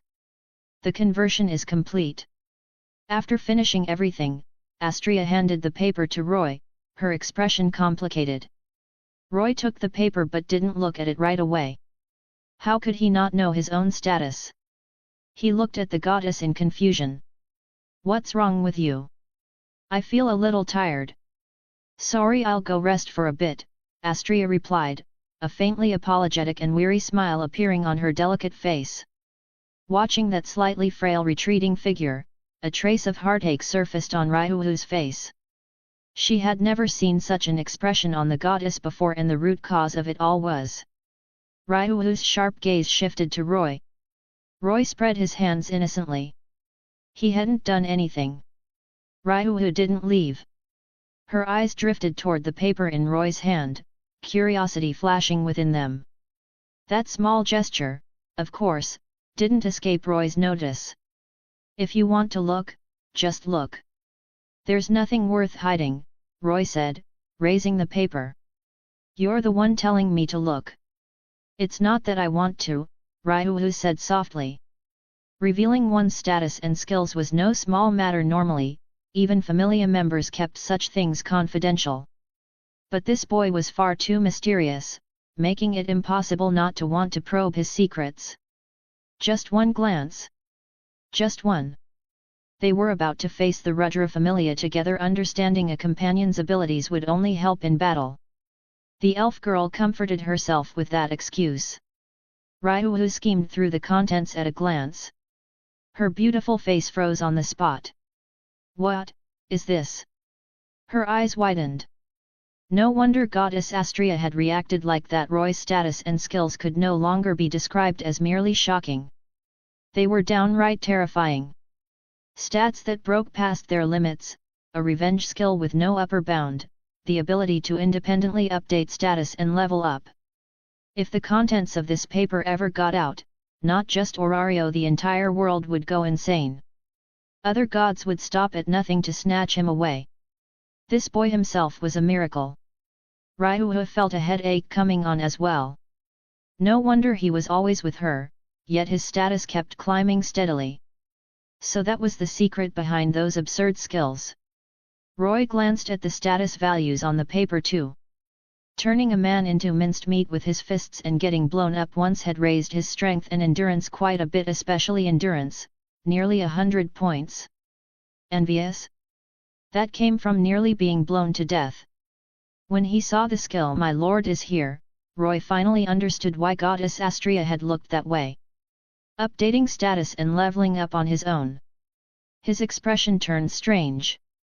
Interesting. Was his dungeon panel disguising itself covering for him? In truth, Roy had another purpose for this conversion, to see whether Goddess Astraea could detect his dungeon panel. Though he lacked a god's ability to discern lies, Roy trusted his own judgment of people. Judging by the result, Astraea most likely hadn't noticed his dungeon panel at all. Yet when he tried to transfer to the dungeon world, the dungeon itself had noticed. Perhaps a conclusion could be drawn from this. The dungeon ordinary gods. The corners of Roy's mouth lifted slightly. He felt he had taken another step closer to the truth of the dungeon. Compared to the natives of this world, Roy could infer a thing or two based on the myths from his previous life. To create such a vast, endlessly wondrous underground world, along with countless monsters other than the mother of the earth from myth, Gaia, Roy couldn't think of any other explanation. Even if she wasn't directly responsible, she had to be deeply involved. That would also explain why the gods collectively fell silent. Given the personalities of those fun-loving gods who would openly brag about peeping on women bathing, it was impossible for them to suddenly become evasive and tight-lipped about other matters. There was likely some kind of power or contract restraining them, preventing them from revealing the truth to mortals. Seen from that angle, his desire to conquer the dungeon really was arrogant. That was the birthplace of all things, the mother of the gods themselves. According to ancient myth, even the great god Uranos was one of her children. Yet there wasn't a trace of discouragement on Roy's face. The more grand the goal, the more it stirred his fighting spirit.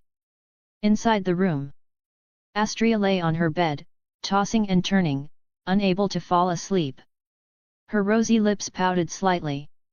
As a goddess, one of her few roles in the lower world was to update her children's status. Yet that ability could do nothing for Roy. Her feelings were complicated. She felt like a useless goddess, watching a child of her familia walk farther and farther away, with no intersection between them, like two parallel lines, leaving behind a sense of loneliness. When she stepped out of the room, Astraea returned to her usual self. A calm smile rested upon her flawless face, her words and actions once more dignified and elegant. Underscore underscore underscore underscore underscore underscore underscore underscore underscore underscore underscore underscore underscore underscore underscore underscore underscore underscore underscore underscore. If you think this story is fun and interesting and you want to read the next chapter earlier than the daily release, you can visit patreon.com/dzerf887. Chapter 31, Chapter 31, Training Against People. The war game would take place in 2 days. Roy and Ryu did not continue dungeon runs. First, Roy's status was already approaching the upper limit of level 1. The rewards from ordinary dungeon floors were steadily diminishing and could no longer provide him with meaningful stat gains. As for challenging high difficulty floors, the risks were uncontrollable. If something went wrong right before the war game, falling before even setting foot on the battlefield, it would be a complete joke. So after recovering from his injuries, Roy chose another path. Training for combat against people. The instructor was, without question, the elf girl herself. After Roy officially joined the Astraea Familia, Miss Ryuu's attitude toward him had clearly softened. She no longer jumped straight to violence at every turn. Inside the courtyard of the Stardust Garden, two figures flashed past one another at high speed, repeatedly crossing paths. The crisp clang of weapons colliding echoed through the air. It was Roy and Ryuu. Both wielded training weapons, real blades with edges. Adventurers weren't that delicate. Fighting monsters and fighting people were fundamentally different things. Monsters lacked intelligence, they acted purely on instinct, driven only to kill their enemy. Intelligent beings, on the other hand, were cunning. To give a simple example, if Roy swung a sword at a monster, it might charge straight in like a bull. An adventurer, however, would dodge, block, counterattack, or even deliberately expose an opening to lure the enemy in. In short, when fighting people, unless you had overwhelming strength, you needed to be extremely cautious. Your opponent might pull out a powerful magic sword in the next second, or activate some bizarre skill without warning. Too naive. Once Miss Ryuu entered instructor mode, she became utterly ruthless. Though she wouldn't slash him with her blade, her punches and kicks showed no mercy as they landed squarely on Roy. A level 4 across-the-board advantage crushed Roy completely. That slender, delicate hand unleashed force like a mountain, sending Roy flying. Before long, Roy was beaten black and blue. Of course, this had been his own request. If you don't sweat during training, are you planning to bleed during real combat? So brutal. Hearing the sounds from the courtyard, members of the Ganesha Familia stationed at the gate smacked their lips. A level 4 beating a level 1, there was no suspense at all. It was pure suffering. Roy often brought them snacks, so their relationship was decent, but even they could do nothing in this situation. For Roy, it was pain and joy intertwined. With limit-breaking stats, awakened skills, and feats that bordered on the absurd, it was impossible for him not to feel at least a bit proud and complacent. And yet, Miss Ryuu slammed him straight down from the clouds, making him realize just how much of a rookie level 1 he still was. As long as you hadn't reached level 2, your treatment in Orario was worlds apart. Although Orario seemed to have countless adventurers, more than half of them were actually stuck struggling at level 1. Only adventurers at level 2 and above were considered true upper-class adventurers capable of acquiring development abilities, receiving titles bestowed by the gods, and becoming honored guests in any familia, welcomed wherever they went. At the same time, under Miss Ryuu's relentless fists, Roy's experience in fighting people skyrocketed. After about 5 hours, Roy's stamina was completely drained. He couldn't even remain standing. "Take a break," Miss Ryuu said. Roy collapsed onto the ground like a corpse, his body covered in bruises, deep exhaustion written all over his face. Miss Ryuu frowned. Sensing her displeasure, Roy immediately straightened his posture. She often warned him that an adventurer must remain vigilant at all times, especially when mentally exhausted. That was precisely when enemies would seize the opportunity to strike. Only then did Miss Ryuu nod in satisfaction and walk away. Rubbing his aching lower back, Roy chuckled wryly. Under Miss Ryuu's Spartan-style training, combat instincts were practically being carved into his bones. By evening, the guild's unfortunate representative, Raymond, came over to verify eligibility for the war game.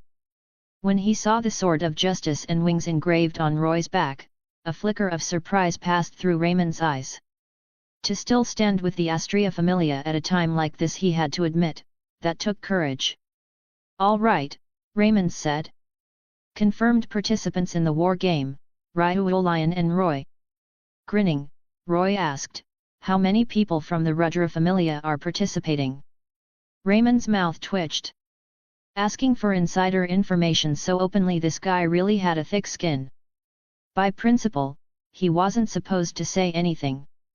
But since the embodiment of those principles Aranos himself had given the word, and considering the Astraea Familia's past merits, some leniency was allowed as long as it didn't affect the overall situation.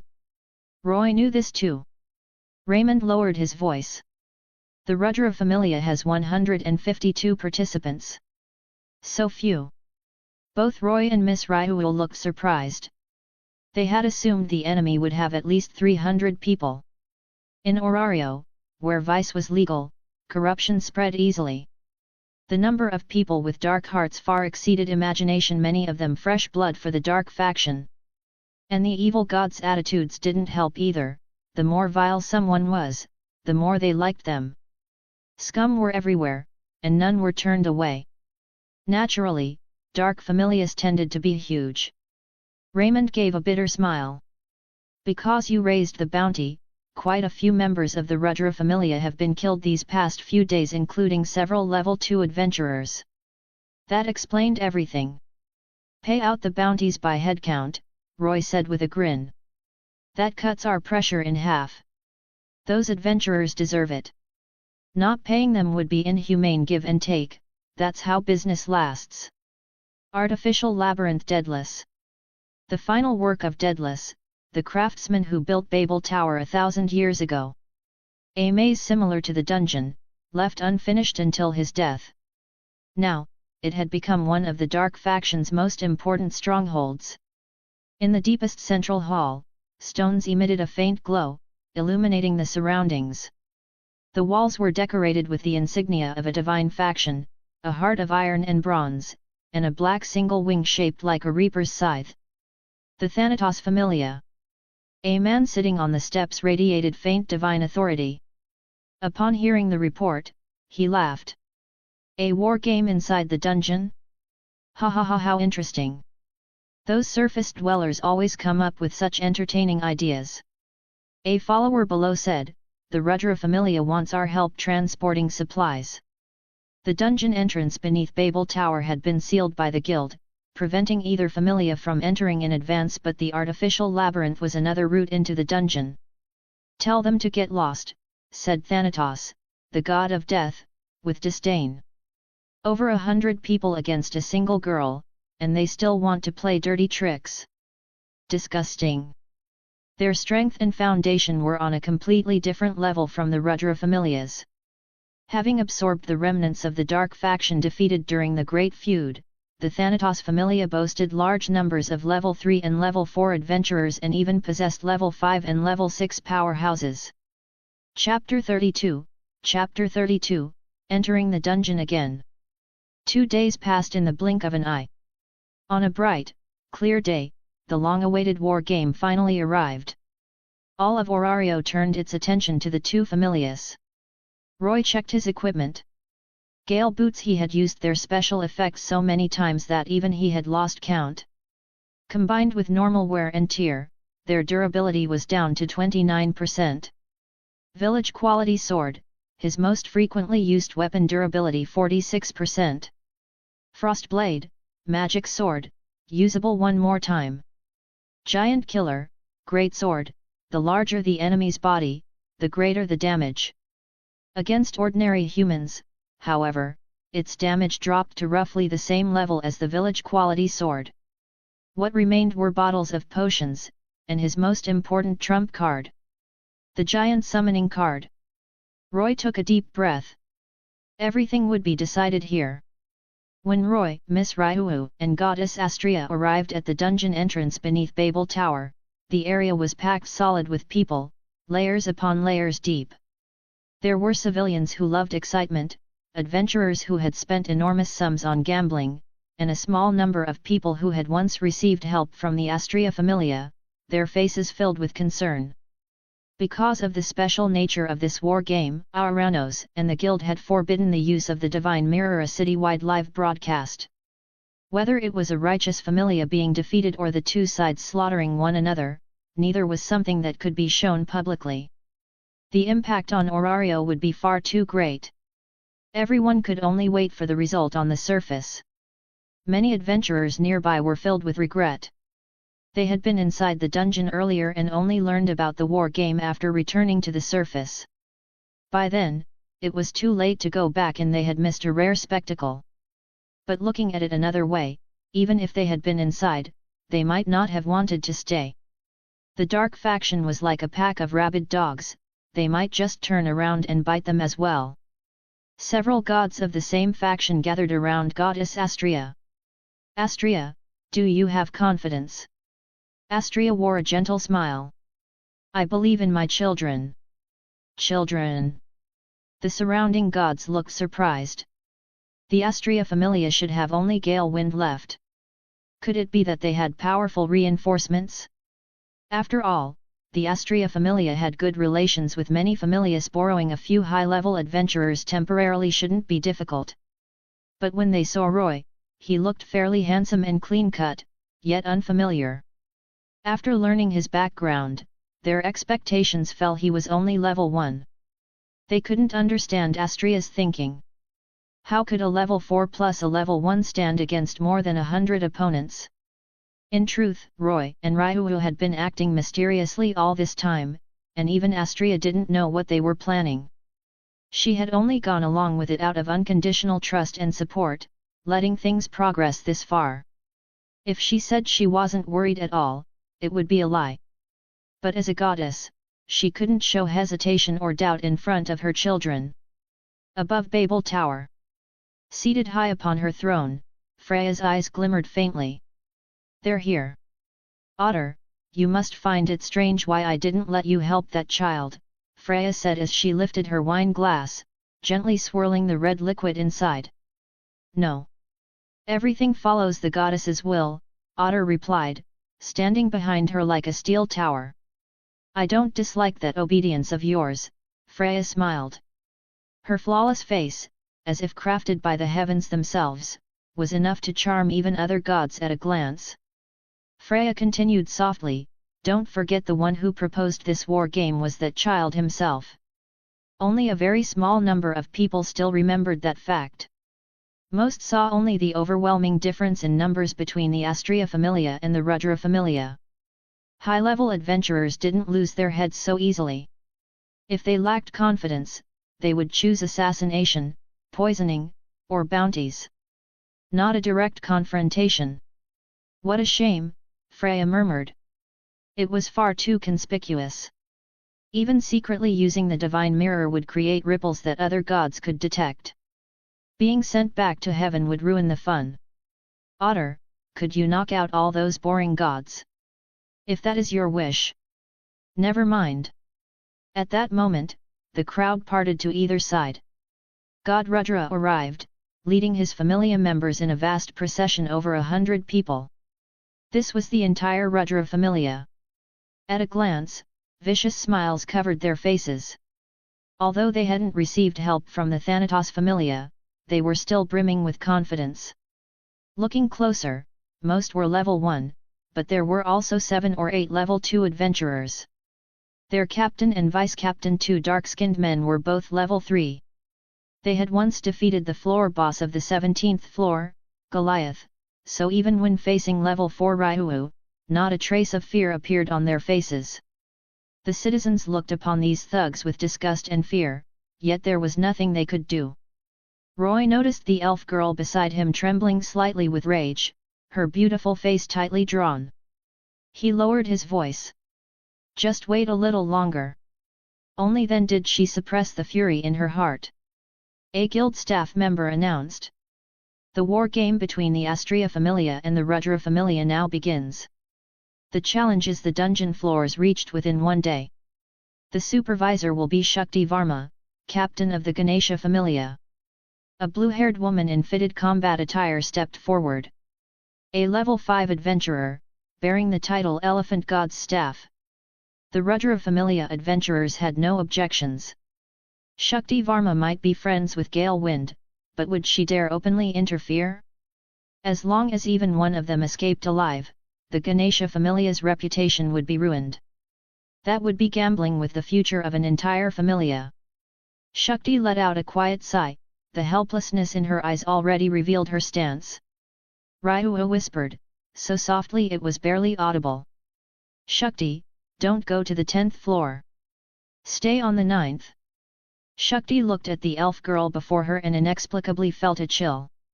What exactly were they planning? Following Ryuu's gaze, Shakti noticed the boy beside her. So this was the real trump card? Under the watchful eyes of countless onlookers, both sides began entering the dungeon, walking along opposite paths. The contrast was striking. On the Astraea Familia's side, there were only two solitary figures, making them look pitiful. Gods, adventurers, and citizens alike shook their heads inwardly. The difference in numbers and strength was far too great. No one believed the Astraea Familia had any chance of winning. Both sides arrived at the branching point on the first floor. Shakti said, "We'll split up here. The Astraea Familia will head to the right, the Rudra Familia to the left. I will certify the floors each side reaches." In name, it was still a war game. Even on the surface, many people were craning their necks to peek inside. If slaughter was going to happen, it would be on deeper floors. So pitiful, only two people. Don't secretly run away, okay? Ha ha ha ha ha. The members of the Rudra Familia laughed loudly at Roy and Ryuu. No matter how you looked at it, this war game was 152 versus 2. Underscore underscore underscore underscore underscore underscore underscore underscore underscore underscore underscore underscore underscore underscore underscore underscore underscore underscore underscore underscore. If you think this story is fun and interesting and you want to read the next chapter earlier than the daily release, you can visit patreon.com/dzeref887. Chapter 33, Chapter 33, Roy's Giant Army. Hearing the taunts from the Rudra Familia, Ryuu's face darkened like the bottom of a pot, but Roy stopped her. Roy wasn't affected by the Rudra Familia at all. Even criminals on death row are given a full meal before execution, so what if he let them run their mouths for a bit? "See you later," Roy said meaningfully. What an arrogant brat! The members of the Rudra Familia stared at Roy with displeasure. Just a mere LV.1 rookie. However, a small number of sharp-eyed individuals noticed something strange between Roy and Ryuu. It was Roy who was clearly in the leading position. Was that reasonable? The other one was LV.4. As Shakti gave the order, Ryuu dashed forward in a single burst, sprinting toward the deep lower passages like a gust of wind. The monsters on the upper floors could barely slow her down. Roy followed closely behind. With the path cleared by Ryuu, there were hardly any monsters left, allowing him to move unimpeded. With his current status, upper floor monsters were easy to deal with anyway. Their destination was the 10th floor. Hey, aren't we fighting? They're not actually trying to push deeper, are they? Watching the two run faster than rabbits, the Rudra Familia members were dumbfounded. Were they really that naive, actually playing a dungeon challenge game? Even if the Astraea Familia won the war game, at most Rudra would be sent back to heaven. Wanting to deal with them afterward was pure wishful thinking. They would just flee in advance. They had no real reverence for gods. It was a relationship of mutual exploitation. The god granted blessings and status updates. In return, they made money and satisfied the god's various demands. Very few truly treated a familia as a warm family. The dark-skinned man, the familia captain, spoke in a low voice. "Be careful. Don't let this turn into a disaster." "Got it." The others replied. What they respected was his LV.3 strength. Once he lost that power and dominance, the rest would pounce on him like starving wolves. This was the dark faction, where the weak were prey. The captain and vice-captain exchanged a glance, both seeing the worry in the other's eyes.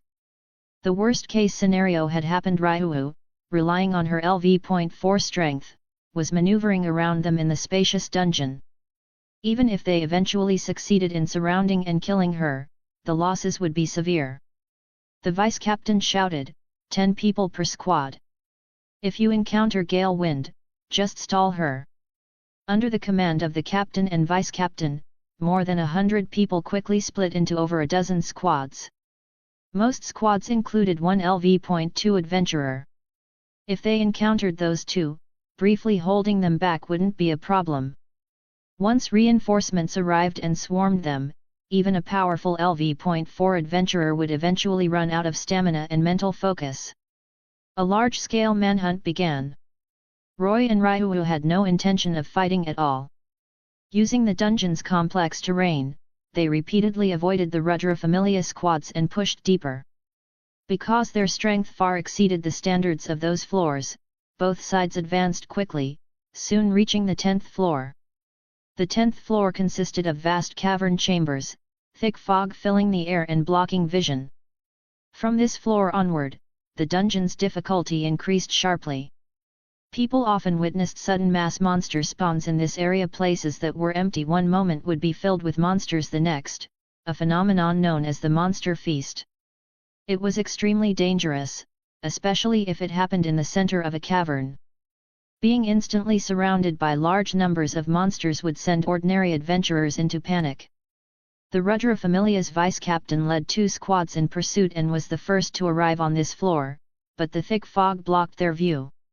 A cunning glint flashed in his eyes as he shouted loudly. "Ryu Lion, are you just going to keep running? Is this your revenge? How ridiculous! Elise Laval and those filthy women deserved to die. Ha ha ha ha ha ha ha." Compared to the previous floors, the wide environment of the 10th floor carried sound much farther. The dark-skinned man's mockery and the others' unrestrained laughter echoed throughout the cavern. The vice-captain scanned the surroundings with a sharp gaze but couldn't see Ryu anywhere. He clicked his tongue. That woman shouldn't be able to hold back like this. They had crossed paths many times and knew each other well. "Vice-captain!" At that moment, one of the members shouted. Following his gaze, the others spotted Ryu standing on a cliff face. The vice-captain grinned savagely. "Ryu Lion, done running at last." At this moment, Ryu didn't feel the rage she had imagined, only an extreme, icy calm.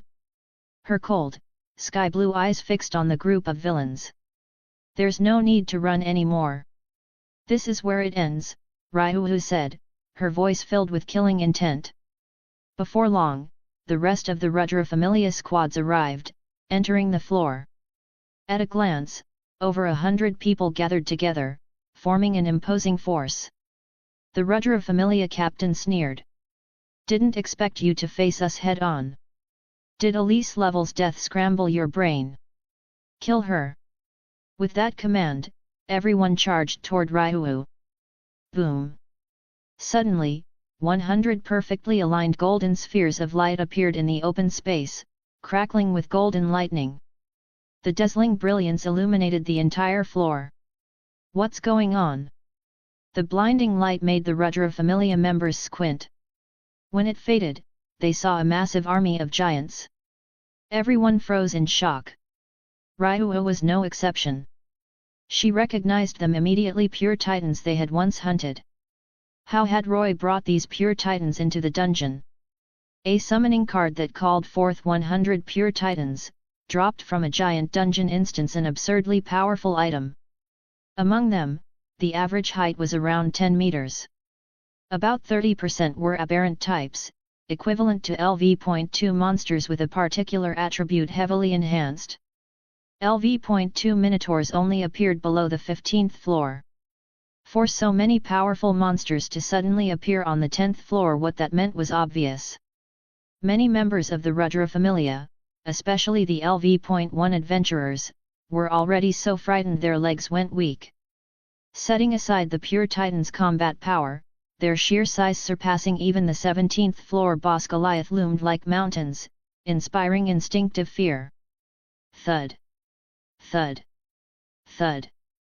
100 pure titans charged toward the Rudra Familia, their heavy footsteps making the ground tremble. Facing an army of giants comparable to thousands of troops, the Rudra Familia's morale collapsed. Adventurers possessed extraordinary power, but they were still human. Humans die when killed, flee when afraid. They weren't here to throw their lives away. When the two sides finally clashed, the result was exactly as expected, a completely one-sided slaughter. In the first charge alone, at least 30 members of the Rudra Familia were trampled into bloody paste. Chapter 34, Chapter 34, Bloody Feast, please follow. The flat terrain of the 10th floor was a battlefield deliberately chosen by Roy, allowing the giant army to unleash its full potential, much like facing cavalry on an open plain. No. I don't want to die. Captain, save me. Where's this thing's magic stone? Surrounded by large numbers of pure titans, members of the Rudra Familia screamed in despair. Amid their desperate cries, they were trampled to death or smashed apart with a single slap from a giant. Some tried to fight back, driving their blades deep into a pure titan's chest, yet nothing happened. Instead, they were seized by the giant's enormous hand. The unknown was the most terrifying thing of all. These giants felt no fear and no pain. Summoned by Roy, they attacked with clear purpose. In some sense, they were even more frightening than dungeon monsters. A strange glint flashed through Ryuu's eyes. The weak point of a pure titan was the nape of its neck. If one knew this, 3 or 4 seasoned LV.1 adventurers would be enough to take down a 10+ meter pure titan. The Rudra Familia wouldn't have fallen into such a tragic situation. This showed just how vital information was. However, while pure titans could terrify most LV.1 adventurers, they couldn't intimidate LV.2 and LV.3 adventurers.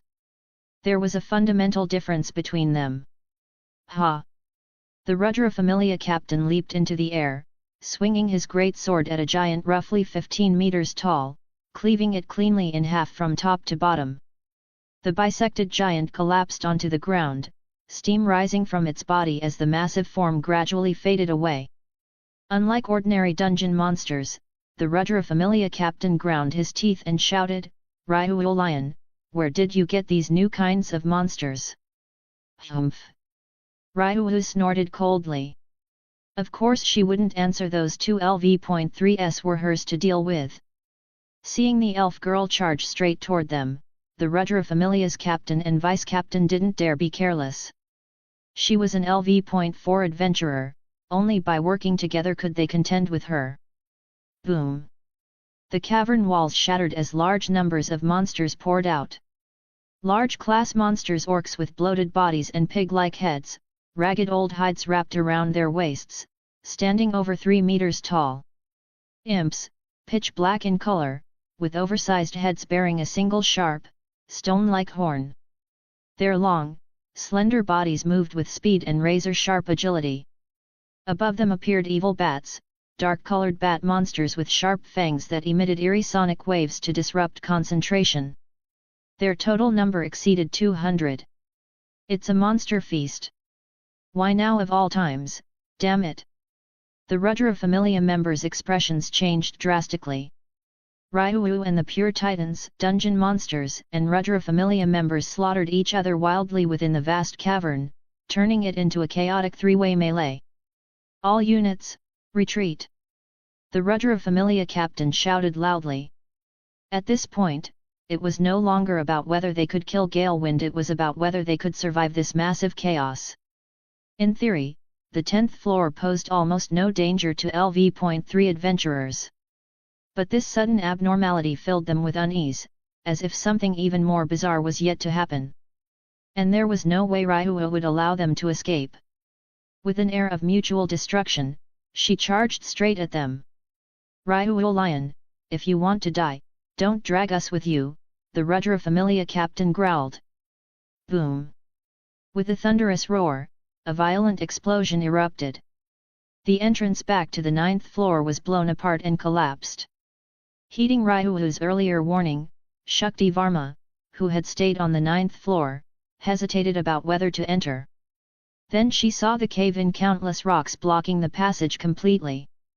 "Ryu Lion." A trace of worry appeared between Shakti's brows. Not only Shakti, the members of the Rudra Familia were utterly stunned. Had she gone insane? Unable to return to the surface, no matter how powerful an adventurer was, they would eventually be devoured by the dungeon's endless monsters. "It's that damn brat!" The Rudra Familia captain's face darkened. The only one who could have done this was Roy, who had never shown himself from the very beginning. Hidden within the fog, a cold glint flashed through Roy's eyes as he tossed the dark purple potion in his hand. Pop! The zombie deadly poison potion traced a graceful arc through the air and landed in the center of the battlefield. The glass bottle shattered, and the dark purple liquid spilled out. Roy took out a panacea, drinking half the bottle to increase his poison resistance. The zombie deadly poison was indiscriminate in its lethality. Ryuho possessed grade G abnormal resistance, so there was no need to worry about her. Equipment and potions from the system followed clear tiers. Low grade corresponded to LV.1, high grade to LV.2 and LV.3. Without abnormal resistance or special skills, even LV.3 adventurers would be affected by the zombie deadly poison, though they could endure longer and potentially find a healer to detoxify. But Roy and Ryuho would never allow that chance. The entrance was already destroyed. The zombie poison, now mixed into the air, spread rapidly. Heart-rending screams rang out as all LV.1 adventurers of the Astraea Familia were hit. They collapsed to the ground in agony, their skin turning deathly pale and bloodless, shriveled and dry. Their eyes became crimson as the light of reason slowly faded. Even several LV.2 adventurers were affected, though they barely managed to hold on. "Captain, what do we do? It's over, we're all going to die here. I told you we shouldn't have joined the war game."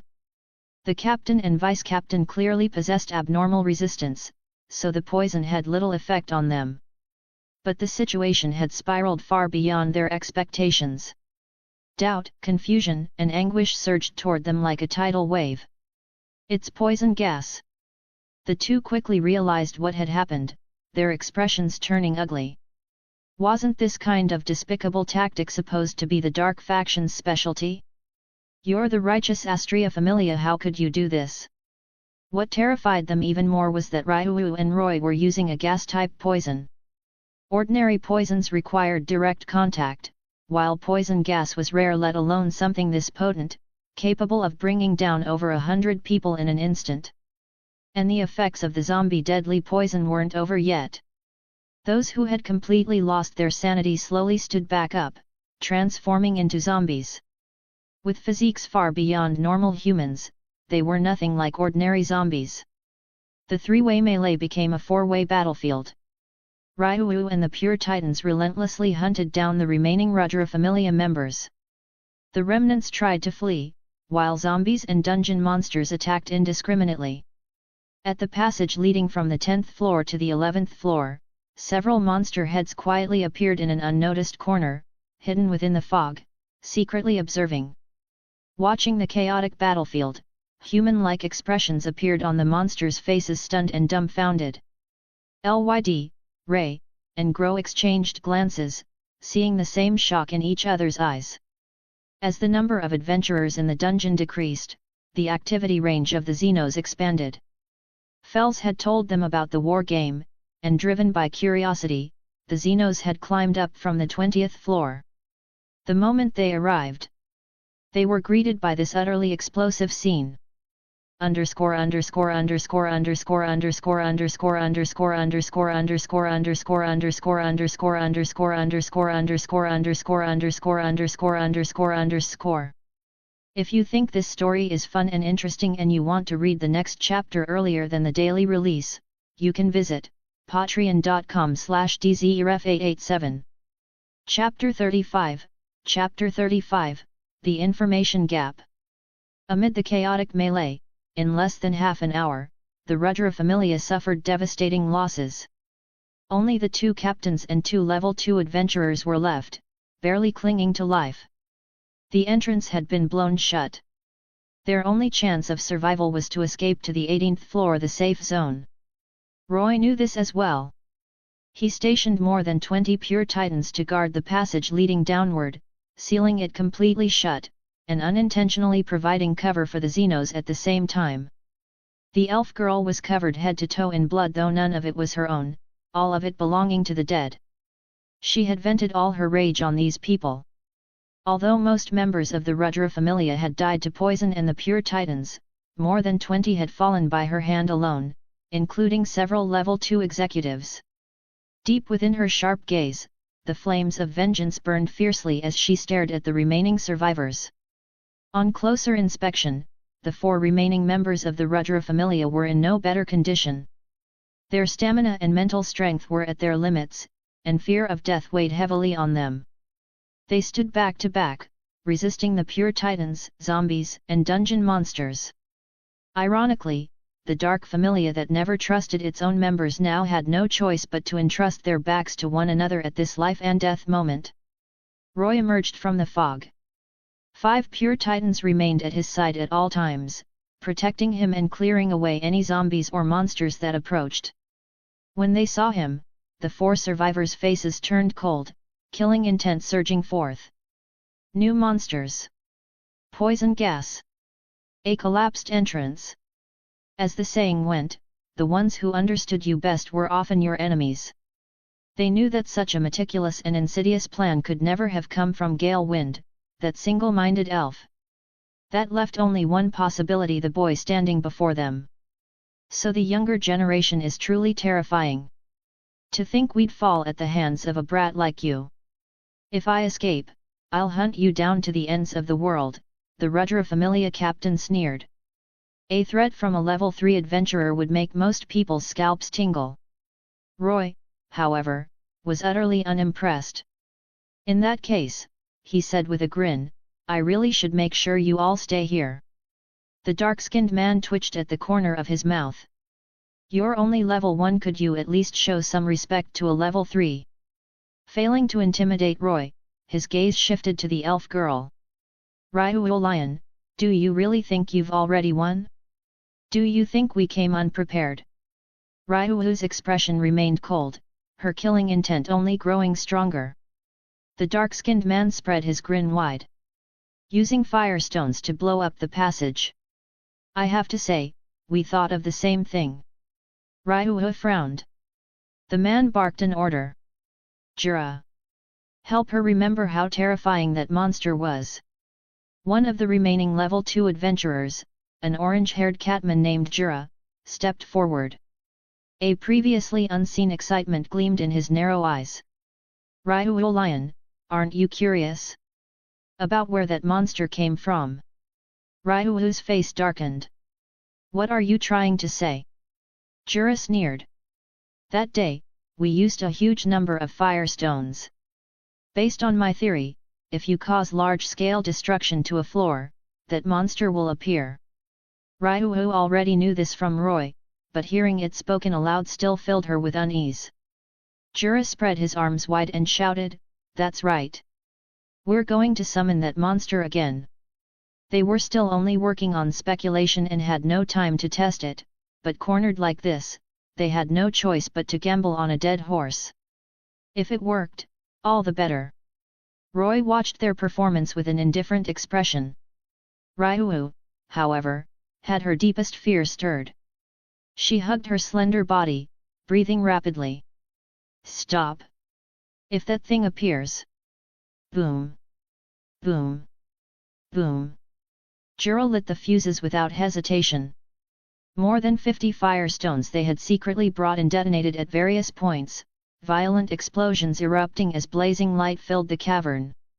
The walls shattered, and the entire floor trembled. If they'd had help from the Thanatos Familia, they could have brought in hundreds of firestones. Firestones were originally fuel for blacksmiths, requiring extreme heat to forge weapons. With some modification, they became explosives of tremendous power. Countless chunks of rubble rained down. Roy commanded the pure titans to act as shields, blocking all the falling debris for himself and the elf girl. Most of the dungeon monsters, zombies, and pure titans were buried deep beneath the rubble. Yet after the thunderous explosions, aside from turning a vast area into ruins, nothing happened. The 4 remaining members of the Astraea Familia stared at each other in silence, an awkward stillness filling the air. That wailing roar never came. Ryuo gradually steadied herself and looked toward Roy. Juggernaut won't be born on the upper floors. Roy did not disappoint her. The Juggernaut is essentially the dungeon's irreparable howl when it's damaged. Under the suppression of Arano's divine authority, the upper floors are incapable of howling. Watching Jura and the others make fools of themselves, Roy sneered. Looks like your guess was only half right. Hearing Roy's explanation, the 4 survivors finally understood the conditions behind the Juggernaut's berth. You deliberately chose the 10th floor for the final battle. Jura's face twisted in fury. The Juggernaut only appeared in the middle, lower, or deep floors. It would never manifest on the upper floors near the surface, floors 112. If I were going to let you summon that monster, do you really think I'd make such a rookie mistake? Roy lowered his head slightly. Had he been wearing glasses like in his previous life, the glare off the lenses would have made him look every bit the villain. Damn you, die! Having been completely outplayed, the vice-captain snapped. Suppressing his rage no longer, he charged forward like a madman. His great sword swung down viciously, the gleaming blade reflecting Roy's calm, placid face. Even with the wind-chasing boots, Roy couldn't dodge a full-force strike from a level 3 adventurer, but he was certain that blade would never reach him. Clang! A golden figure flashed in front of Roy. Ryuhu stepped in, blocking the strike with her wooden sword. Despite the vast difference in their physiques, her slender arms seemed to contain endless strength. No matter how hard he strained, he couldn't budge her an inch. A 1-level difference was absolute. Even the weakest level 4 adventurer could easily handle 2 or 3 level 3s, let alone Ryuhu. As long as the Juggernaut didn't appear, Ryuhu was once again the swift and decisive elven warrior. Her sky-blue eyes locked coldly onto the Astraea Familia's captain and vice-captain. Roy swept his gaze across the 10th floor. The once spacious cavern was in ruins. The firestone explosions and falling debris had wiped out most of the dungeon monsters, zombies, and pure titans, cutting their numbers by more than half. With a thought, Roy ordered the remaining pure titans to hold back the monsters and zombies. Finally, his burning gaze settled on the orange-haired catman, Jura. With his current status, it seemed he might be able to challenge a level 2 adventurer. This was his adventure. Chapter 36, Killing Jura. Ryuhu took on the 2 captain and vice-captain of the Astraea Familia by herself, along with the remaining level 2 adventurer. Roy went after Jura, drawing the Muramasa sword at his waist. I'll be your opponent. You little brat, are you looking down on me? Jura felt deeply insulted. A mere level 1 trash daring to challenge him, a level 2. Roy pushed off the ground with both legs and charged straight at Jura. Instead of meeting him head-on, Jura retreated, pulling a long whip from his waist. Idiot! I'm a beast tamer. Why would I fight you head-on? High stats, especially those that break limits, could mean invincibility among the same level, but the massive gap between levels was something even Roy's SSS grade agility could not bridge. The 2 chased each other through the cavern, weaving through the white mist. Roy was unable to catch up. What Roy did not know was that Jura was even more shocked. He could not shake Roy off either. Was this really the speed a level 1 adventurer should have? The distance between them remained constant, as if they were competing to see whose stamina would run out first. Snap! A vicious look crossed Jura's face as he lashed out with his whip. The strike tore through the air with a sharp crack, its serpent-like afterimage whipping across the hide of a dungeon monster. Monsters, fight for me!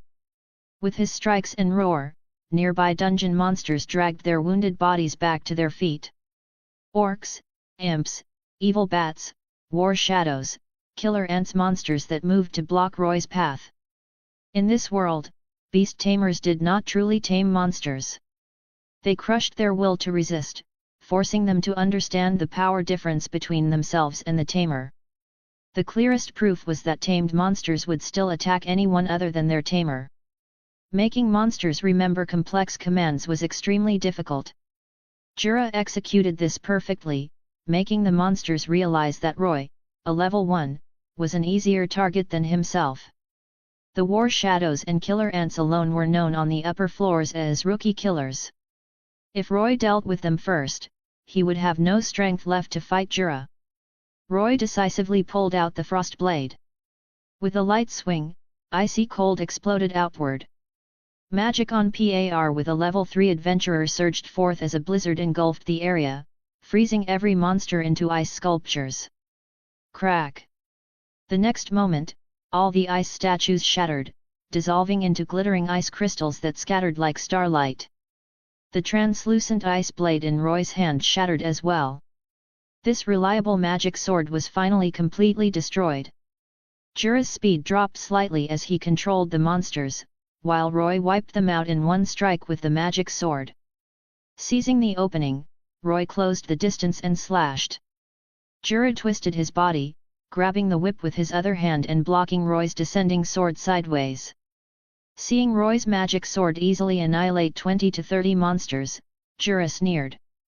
That power, could it be a Krazo magic sword? Damn brat, you've got quite a few good toys. You're not bad yourself, Roy replied coldly, gripping the hilt with both hands and forcing the blade down. Pretending to be weak, you almost fooled me too.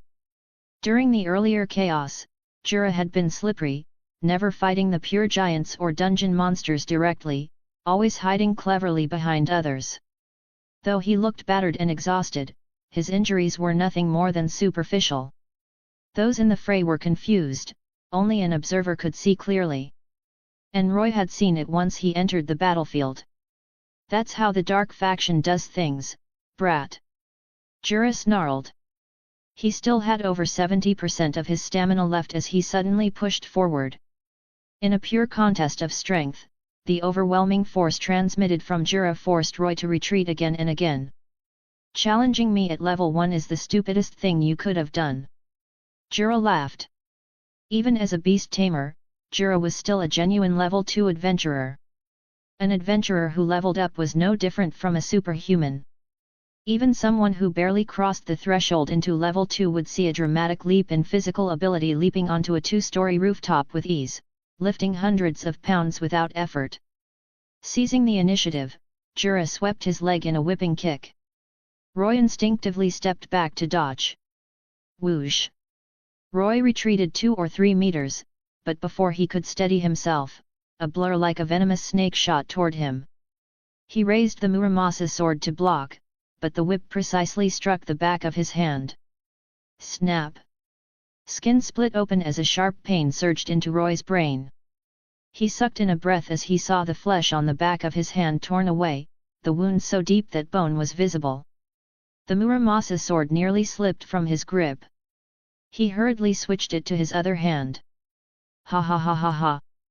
Jura kept the distance between them at 4 to 5 meters, lashing out rapidly and forcing Roy to jump and dodge. Every strike tore flesh, and it felt as though even his bones were being shattered. Before long, Roy's upper clothes were in tatters. His chest and back were covered in lash marks, purplish-red wounds leaking dark blood. Even his right cheek bore a faint red mark. Burning pain spread throughout his body. Anyone else would have regretted facing Jura alone, leaving him to Ryuo would have guaranteed his death anyway. But the light in Roy's eyes only grew brighter. 21 wounds. 3 minutes. That's all the damage you've dealt me.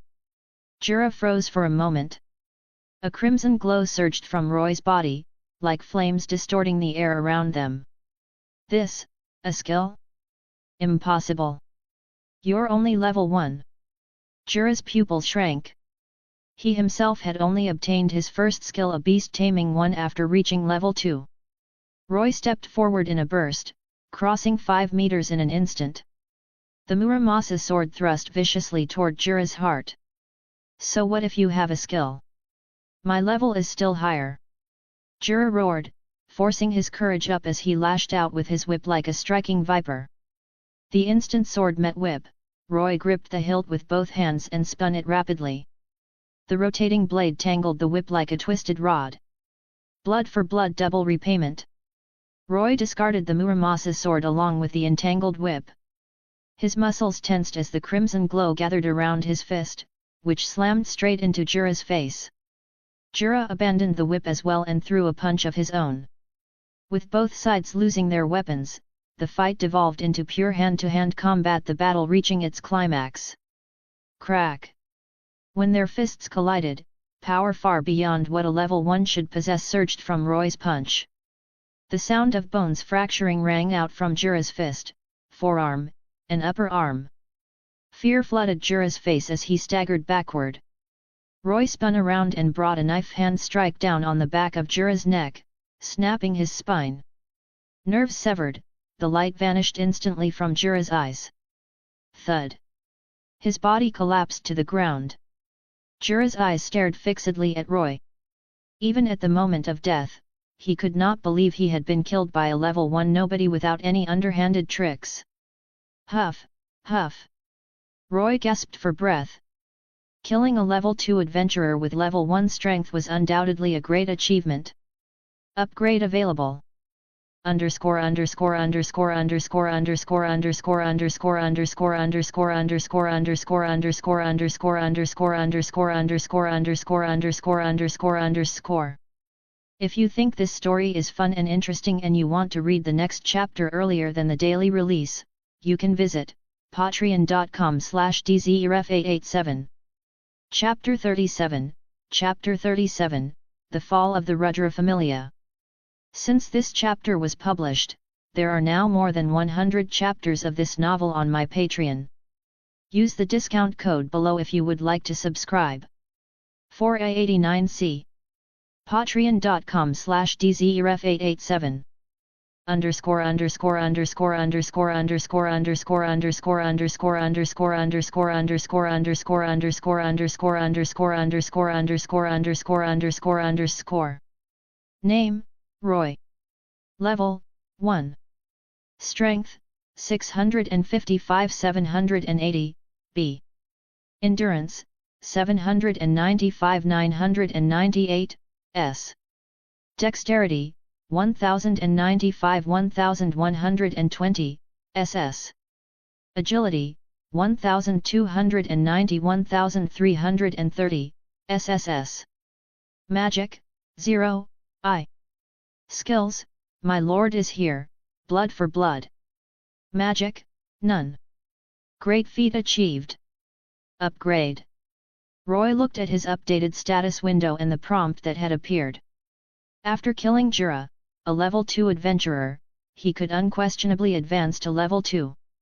To level up, at least one attribute had to reach rank D or higher, and one had to accumulate sufficient great feats. Simply put, great feats meant accomplishing things others found difficult or nearly impossible: adventuring, combat, hunting, forging weapons, and more. Roy stared at the prompt before him. With a single tap, he could become a high-level adventurer envied by countless others, stepping over more than half of Orario's adventurers. Jura's overwhelming level 2 power was still vivid in his mind. Throughout the fight, Roy had been completely suppressed, barely managing a counter-kill by relying on accumulated damage and blood for blood. The price was a body covered in wounds. It felt as though two voices were arguing inside his head.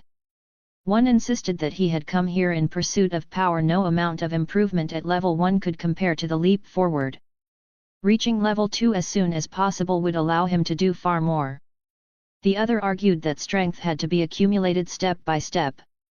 If he didn't push his stats to the limit now, he would gradually fall behind other powerful adventurers later. Neither side could convince the other. Resisting this temptation really isn't easy. Roy exhaled and selected no. The prompt window disappeared. Maxing out level 1 stats might not compare to the raw boost of 100 points at higher levels, but Roy's goal was the Black Dragon and conquering the dungeon. Even the smallest opportunity to grow stronger could not be wasted. Besides, as someone with both a clean freak streak and obsessive tendencies, leaving his stats unmaxed felt worse than death.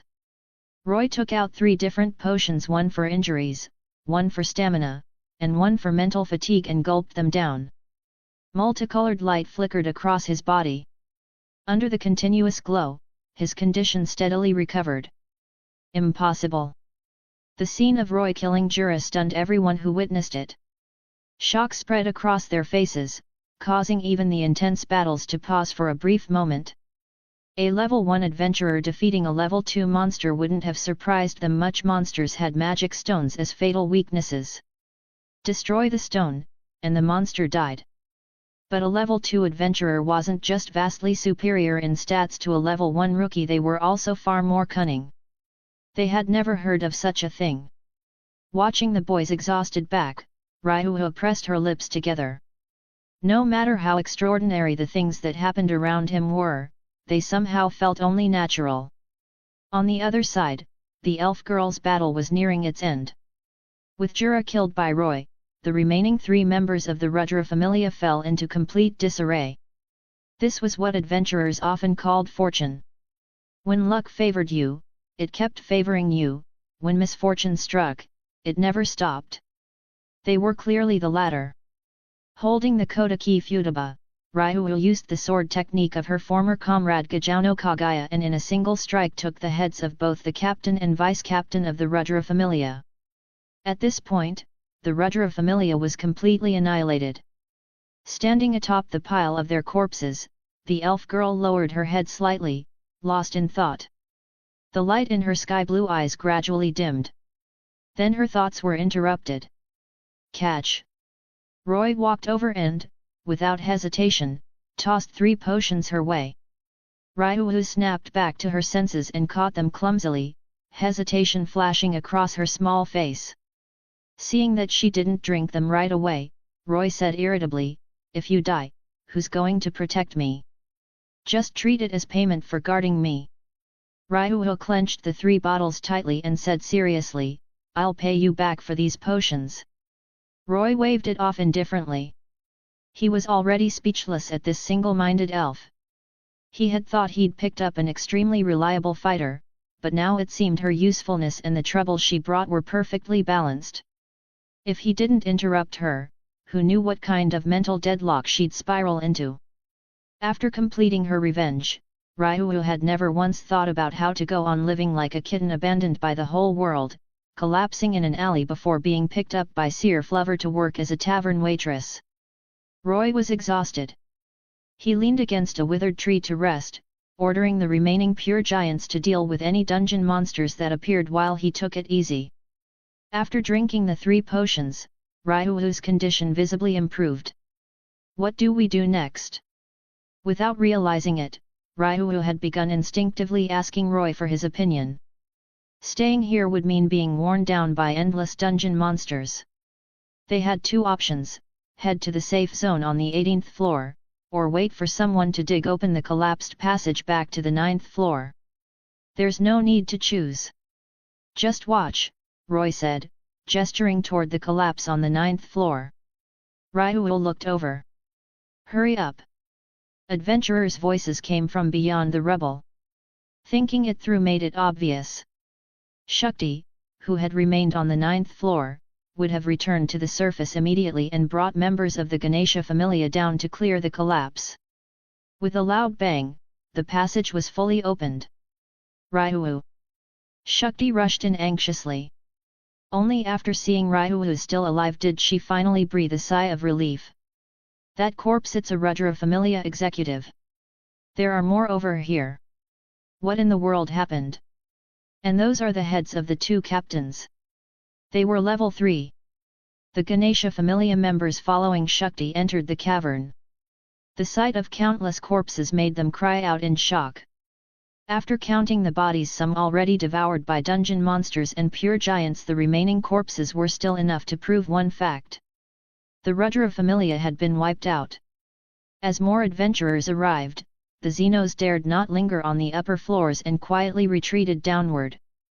The lizardman Lyd said excitedly, "Sneaking up here was totally worth it. We got to see a lot of incredible things." The bird-type Xenos Ray cupped her flushed cheeks with her wings, her eyes filled with fascination. "That boy is the bravest human I've ever seen. Defeating a level 2 as a level 1, displaying such intelligence and courage, even they couldn't help but feel admiration." The stone dragon Grow snorted coldly. "Letting that kind of human live will be a huge problem for us in the future." Lyd said helplessly, "Grow, Our goal is peaceful coexistence with humans. Grow retorted angrily, that's just your wishful thinking. Don't forget how many of our kin have been captured by those despicable humans. Lyd and Ray fell silent. There was a group of adventurers hunting them with extremely brutal methods, rumored to be connected to the Dark faction. That was one of the reasons they had come up to observe upon hearing that the Dark faction's Astraea Familia was about to start a war game. Chapter 38, Chapter 38, Citywide Shock, please follow. With Shakti leading the members of the Ganesha Familia as protection, Roy and Raihu safely returned to the surface. Time inside the dungeon was always vague. After playing hide-and-seek with the Astraea Familia and fighting the decisive battle on the 10th floor, 7 or 8 hours had passed without them realizing it. When the two emerged, night had long since fallen. The sky was blanketed with stars, shining brilliantly. A cool night wind brushed against their faces, helping the dazed exhaustion left by the fierce battle fade into clarity. More than several thousand people were still gathered at the scene. To learn the outcome of this highly anticipated war game as soon as possible, they were willing to wait. The moment Roy and Raihu appeared, everyone froze. They vaguely sensed the result of the war game but still couldn't quite believe it. I am Ganesha. Shakti, what happened? Ganesha manifested. All eyes focused on Shakti. She pressed her lips together. The Astraea Familia encountered an unexpected situation in the dungeon. They were completely annihilated. The Astraea Familia wiped out. No survivors. The vast plaza, filled with thousands of people and over 100 gods, fell into deathly silence. As expected, the expressions on everyone's faces stiffened. Almost no one believed the Astraea Familia could win. At best, they thought Astraea Familia would be defeated and then escorted out of the dungeon by the Ganesha Familia in disgrace. Who could have imagined this outcome? How did they do it? The same question arose in everyone's mind. Even the gods couldn't understand it. It had been 152 versus 2. Even with the level 4 adventurer known as Gale Wind, the numerical gap should have been insurmountable. What happened in the dungeon? People grabbed the Ganesha Familia members who had just gone in to clear the collapse. The Ganesha Familia members opened their mouths, but no words came out. What they had seen defied simple explanation. On the 10th floor's vast cavern knew monsters larger than Goliath, the horrifying deaths of the Astraea Familia members, everything felt eerie beyond reason. Shakti stepped forward to ease the pressure. This is complicated and can't be explained in a few words. We'll submit a detailed report to the guild afterward.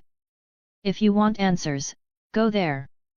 By skillfully shifting the matter to the guild, she barely managed to calm the crowd's curiosity. However, one key figure couldn't be brushed aside so easily. The confidence once written all over Rudra's face was gone. His expression twisted as he stared at Roy and Raihu, demanding, "What did you do?" In front of the gods, lies were impossible. The two didn't answer, quietly returning to Astraea's side and leaving the rest to their goddess. Astraea spoke calmly, "No need for further words. We have won this war game. Goddess, please." Roy smoothly handed over a sharp dagger. Astraea gave him a strange look. He seemed a little too eager. She didn't think much of it. Taking the dagger, she tossed it toward Rudra, her flawless face radiating authority. "God Rudra, perform self-exile." The dagger landed at Rudra's feet. Everyone present stared blankly. That was a god and she was telling him to do it himself. The other gods, however, watched with clear interest. Rudra picked up the dagger and tested its sharpness, easily slicing his finger. Gods had their pride. Very few refused to accept the outcome of a game, and with so many gods watching closely, if Rudra refused to leave with dignity, there were countless ways the others could ensure he did. "Humph! You've won!" Rudra snorted and plunged the dagger into his chest. The blade pierced cloth and flesh, driving straight into his heart. When a god in the lower world suffered a fatal wound, divine power automatically activated, repairing the body while simultaneously violating the pact among the gods, triggering forced return to the heavens. Boom! Divine power erupted. White light burst from Rudra's body, an endless, overwhelming force shooting straight into the sky and forming a massive pillar of heavenly light. This was a god's radiance, brilliant and dazzling, one of the most awe-inspiring sights in the world. The people in the plaza, no, the entire city of Orario paused in their work, looking up at the magnificent white pillar in the distance. Roy was no exception. The divine pillar reflected in his eyes. This was exactly what he wanted to see. No one failed to understand what that pillar meant. A god had been sent back to the heavens. The Rudra Familia was completely destroyed, god and all, destined to exist only in after-dinner gossip from now on. The news spread rapidly throughout Orario. Faces everywhere filled with disbelief. Adventurers who had bet everything on the Rudra Familia clutched their heads and cried out in despair. Those who had bet on the Astraea Familia celebrated, carrying away huge bags of valise. Of course, none of that had anything to do with Roy and the others. Goddess Astraea was summoned to Babel Tower for a divine assembly. The gods wanted to know how Roy and Ryu had annihilated the entire Rudra Familia. Roy wasn't worried in the slightest because Astraea herself had no idea how it happened. The gods were destined to come up empty-handed tonight. Roy and Ryu returned to Heavenly Star Court. Having just washed up, the elf girl's golden hair shone like ripe wheat under the light, her long pointed ears flushed faintly pink. Steam clung to her, adding a gentle softness. If one ignored the fact that she was fully armed. Ryu walked up to Roy. Continue. At that moment, it felt like a perfect echo of the past. The familiar scene made Roy recall the very beginning, when he had urged her to keep grinding the dungeon. The hatred in Ryu's sky-blue eyes hadn't diminished in the slightest. Killing intent radiated from her. There are still other dark familias, and the merchant guilds colluding with them. No. Roy covered his ears and flatly refused. They had just finished a massive battle, and now she wanted to go after other familias and merchant groups? Was she rushing to reincarnate? You. Ryu glared at him. All right, Roy said calmly. Let me put it another way. Do you think the Astraea Familia should continue to exist? That question struck straight at her soul, freezing Ryu in place. Roy looked at her steadily. In the original timeline, the organizations Ryu destroyed, including merchant guilds and mercenary groups made of thugs, numbered 27. 4 gods tied to the dark faction were sent back to the heavens. Her revenge had never truly ended. This time, using the justification of a war game, wiping out the Rudra Familia was perfectly legitimate. But slaughtering an entire familia was never a good reputation to have. Even if the victims were irredeemable criminals, doing this repeatedly would make the Astraea Familia look no different from a terrorist organization in the eyes of others. Underscore underscore underscore underscore underscore underscore underscore underscore underscore underscore underscore underscore underscore underscore underscore underscore underscore underscore underscore underscore. If you think this story is fun and interesting and you want to read the next chapter earlier than the daily release, you can visit patreon.com/dzref887. Chapter 39. Chapter 39. A young man has arrived in Orario. Inside the Court of the Stars, the atmosphere fell into an eerie silence as Ryu and Roy stared at each other. How could the sharp-witted elf girl fail to understand what Roy meant? She let out a self-mocking smile. What meaning is there in a familia with no one left? The familia that had once been her spiritual pillar, and the bond she shared with Elise Laval and the others ever since the day they were wiped out, her body and mind had become an empty shell. The guilt of personally casting magic at Juggernaut and Elise weighed on her heart like a mountain.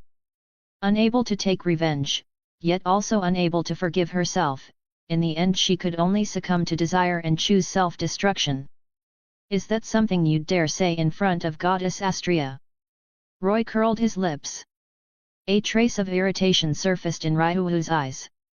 This guy always managed to hit her where it hurt most. She glared at Roy like a puffed-up kitten.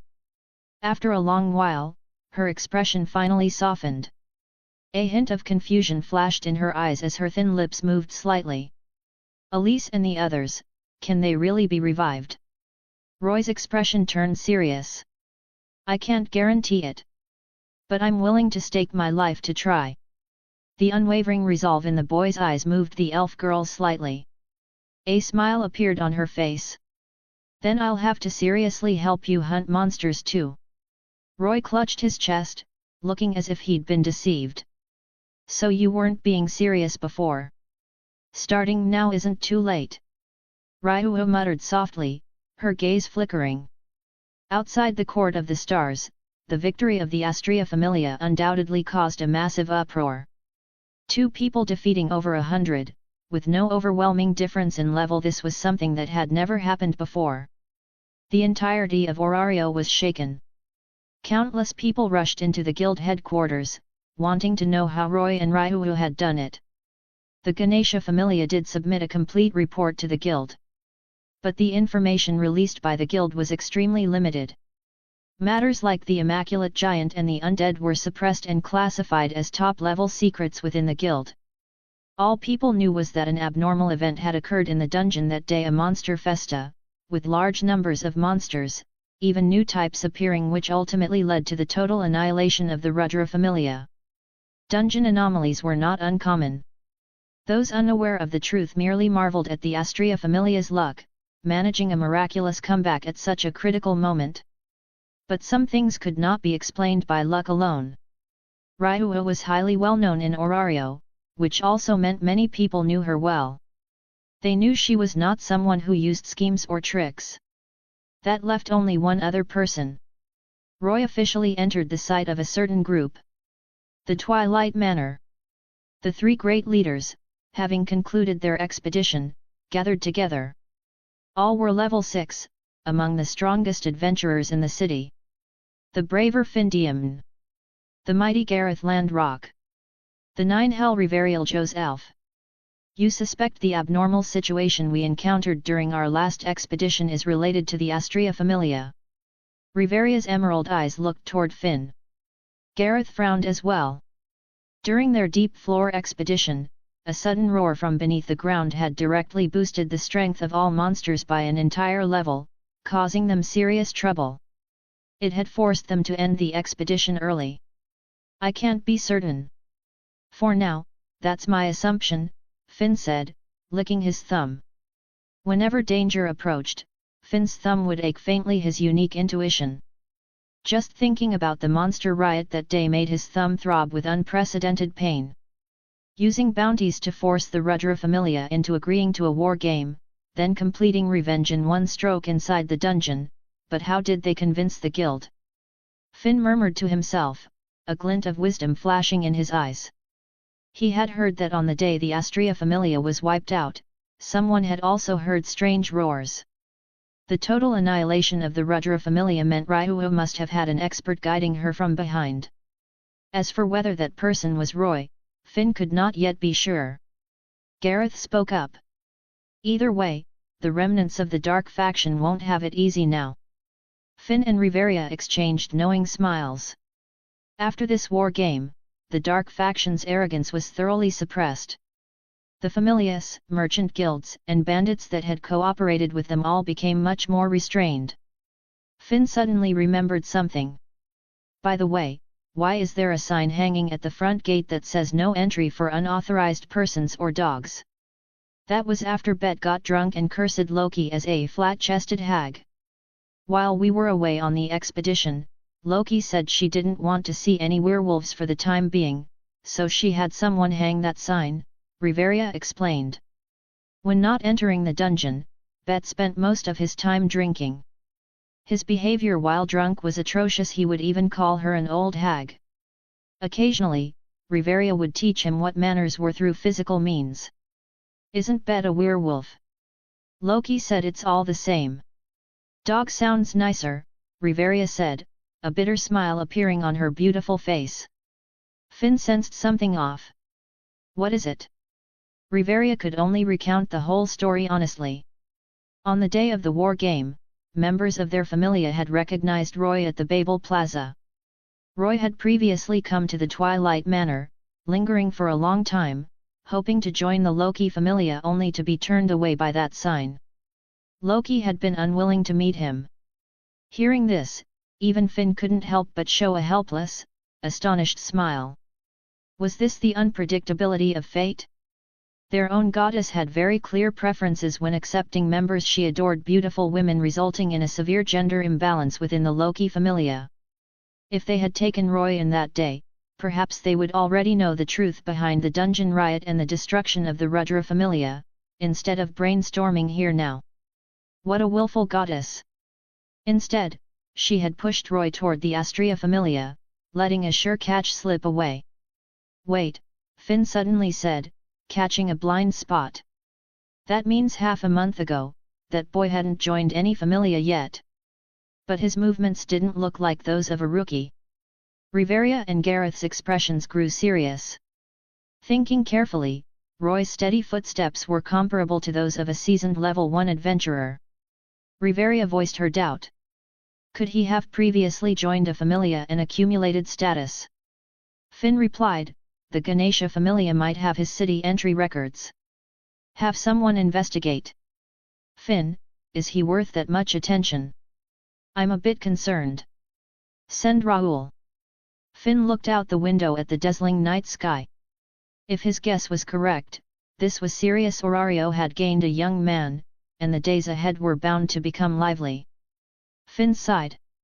Oh, and remember to take down the sign at the entrance. I'll explain things to Loki. Got it. Chapter 40, Parasite Dungeon. While the outside world was in an uproar, Roy and Ryu had already entered a brand new dungeon. The most difficult great feat had been accomplished. What remained was simply to max out their status.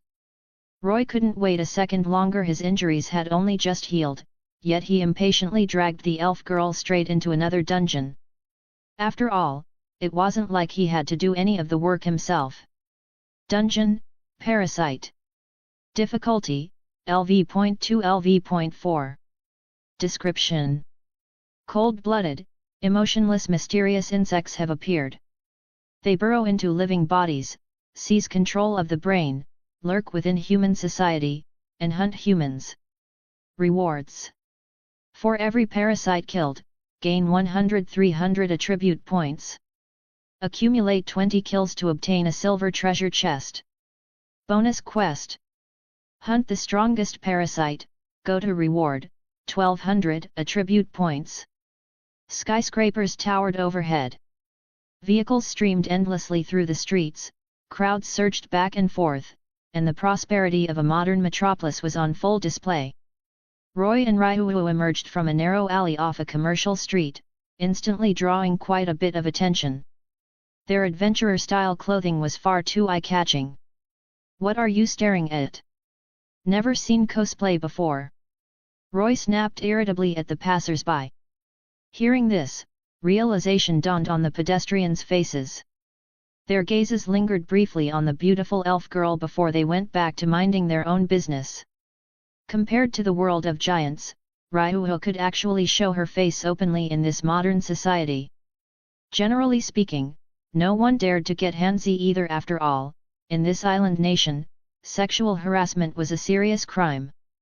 What is cosplay? Ryu asked. It's dressing up as characters you like in everyday life. Just like how the Palom like to role-play their hero Finn. In this dungeon, elves are legendary beings, so they think you're just cosplaying an elf. With that explanation, Ryu understood, but she was a genuine elf, not some fake. Precisely because she was the real deal, her beautiful figure and delicate features utterly outshone countless screen celebrities, quickly attracting several bleached hair punks. Hey, little sister, you're really pretty. Where are you from? The blonde youths surrounded Ryu. A chill of disgust flashed in Ryu's eyes. Brother, let's talk over there, Roy said with a smile, stepping forward and slinging an arm around one of their shoulders. Roy forcibly dragged the group of punks into the same alley they had just come out of. Immediately, a series of blood-curdling screams echoed from within. When Roy came back out, he was holding 40 to 50,000 yen in cash. He curled his lips in disdain. Paupers who couldn't even guarantee their next meal, yet they still tried to hit on girls. The two continued down the commercial street. Ryuho was intensely curious about everything in modern society, like a country bumpkin visiting a grand garden. She touched this, looked at that, and occasionally asked Roy about televisions, cars, and other things. However, the frequent glances cast their way made her uncomfortable. Suddenly, Ryuho stopped. Her sky-blue eyes fixed on a green trench coat displayed in a shop window. "I want that coat." "Buy it," Roy said without hesitation, pulling out the money. It had been taken by force anyway, no reason to feel bad spending it. Before long, Ryuho came back out. The loose coat wrapped around her petite body, the hood covering her small head, making her far less conspicuous. With her golden, wheat-like hair and pointed ears hidden, Roy actually felt a bit of regret about buying the coat.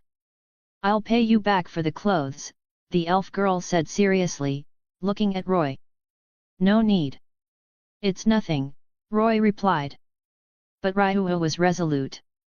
With great seriousness, she took out a small notebook and wrote it down. Roy couldn't be bothered to argue.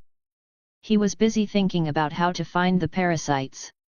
These monsters hid within human society and could freely alter their bodies and faces. Dragging them out wouldn't be easy.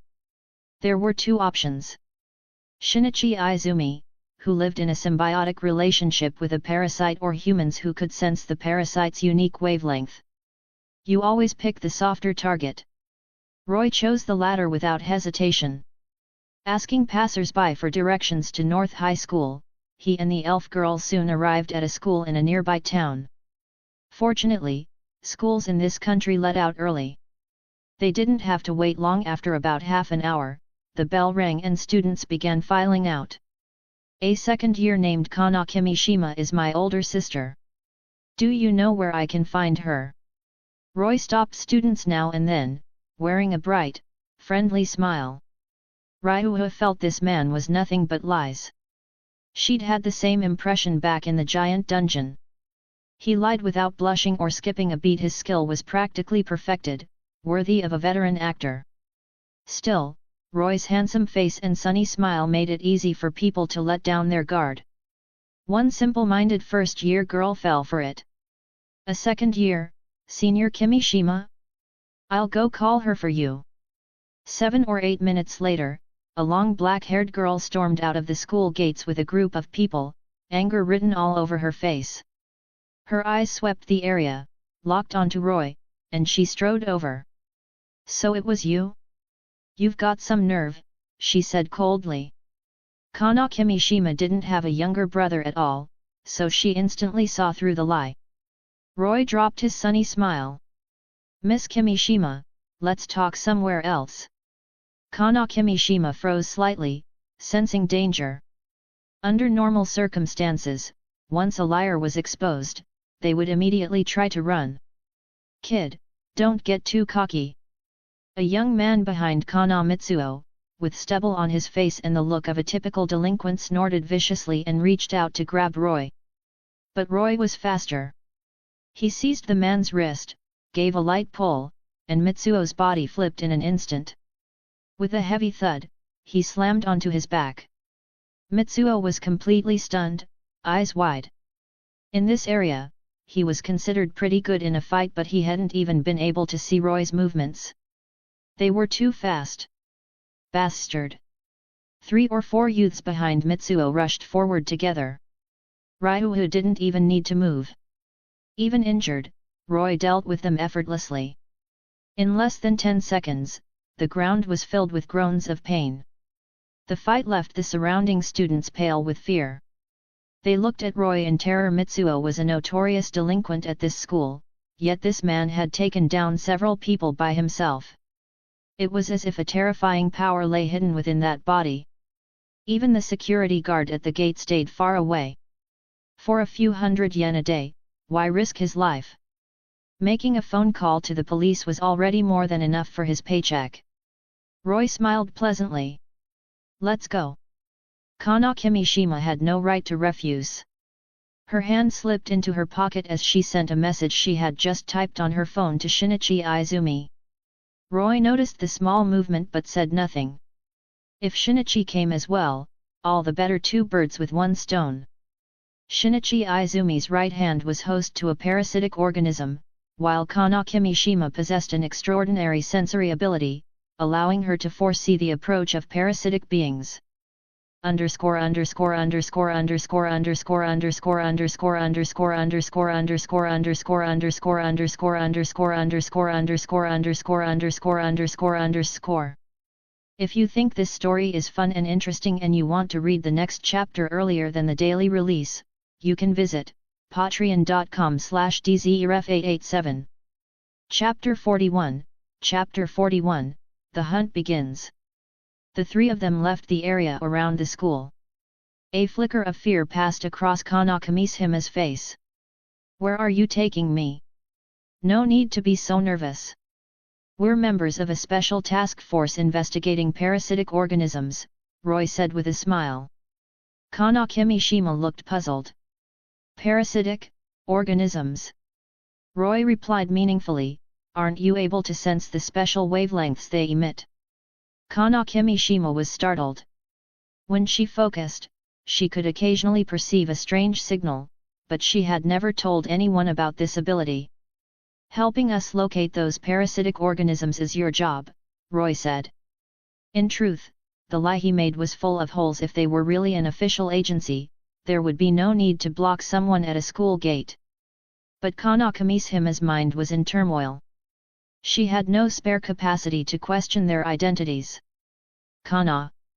Just as the 3 turned a corner, Shinichi Izumi came running after them, panting, and shouted to stop them. Izumi! Kana Kimishima exclaimed in relief. Seeing Shinichi Izumi's slightly immature face, Roy roughly grasped the current point in the timeline. Who are you people? Shinichi demanded, about to rush over. At that moment, a voice rang out in his ear, Miji's voice, filled with strong wariness. Wait, Shinichi! Don't get any closer! Shinichi stopped in his tracks. It was the first time he had seen Miji react like this. Lowering his voice, he said urgently, What is it, Miji? Kana's still over there. If your combat power is 10, and mine is 180, then that girl is over 500, Miji said, signaling him to look at Ryuho beside Roy. The numbers left Shinichi dumbfounded. His anxiety only grew stronger. A parasitic organism. No. She doesn't have the same wavelength as us, but she's also not an ordinary human. Truly astonishing. Just what are they? Miji replied. No need to be so tense. Since you're here, you might as well join us, Roy said.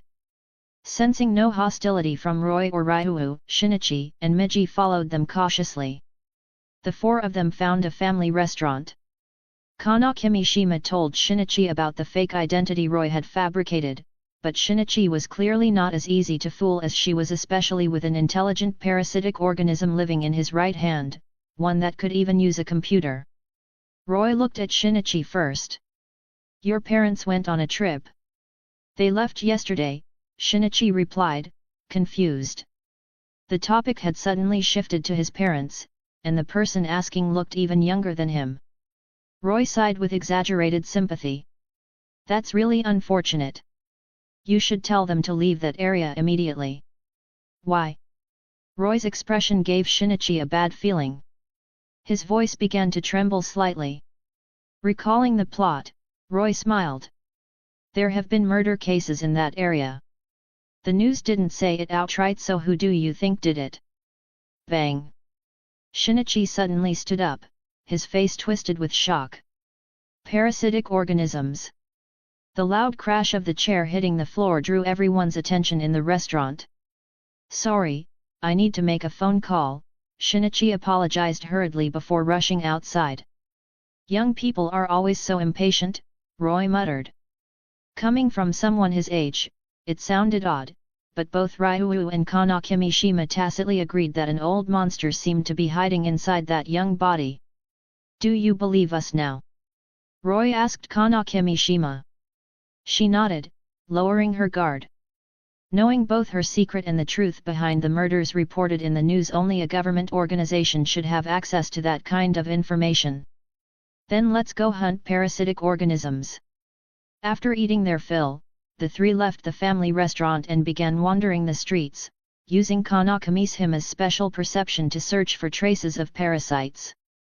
Perhaps it was beginner's luck. In less than half an hour, they actually encountered one. "That man in the hat," Kana Kimishima said, trembling as she pointed toward a couple ahead of them.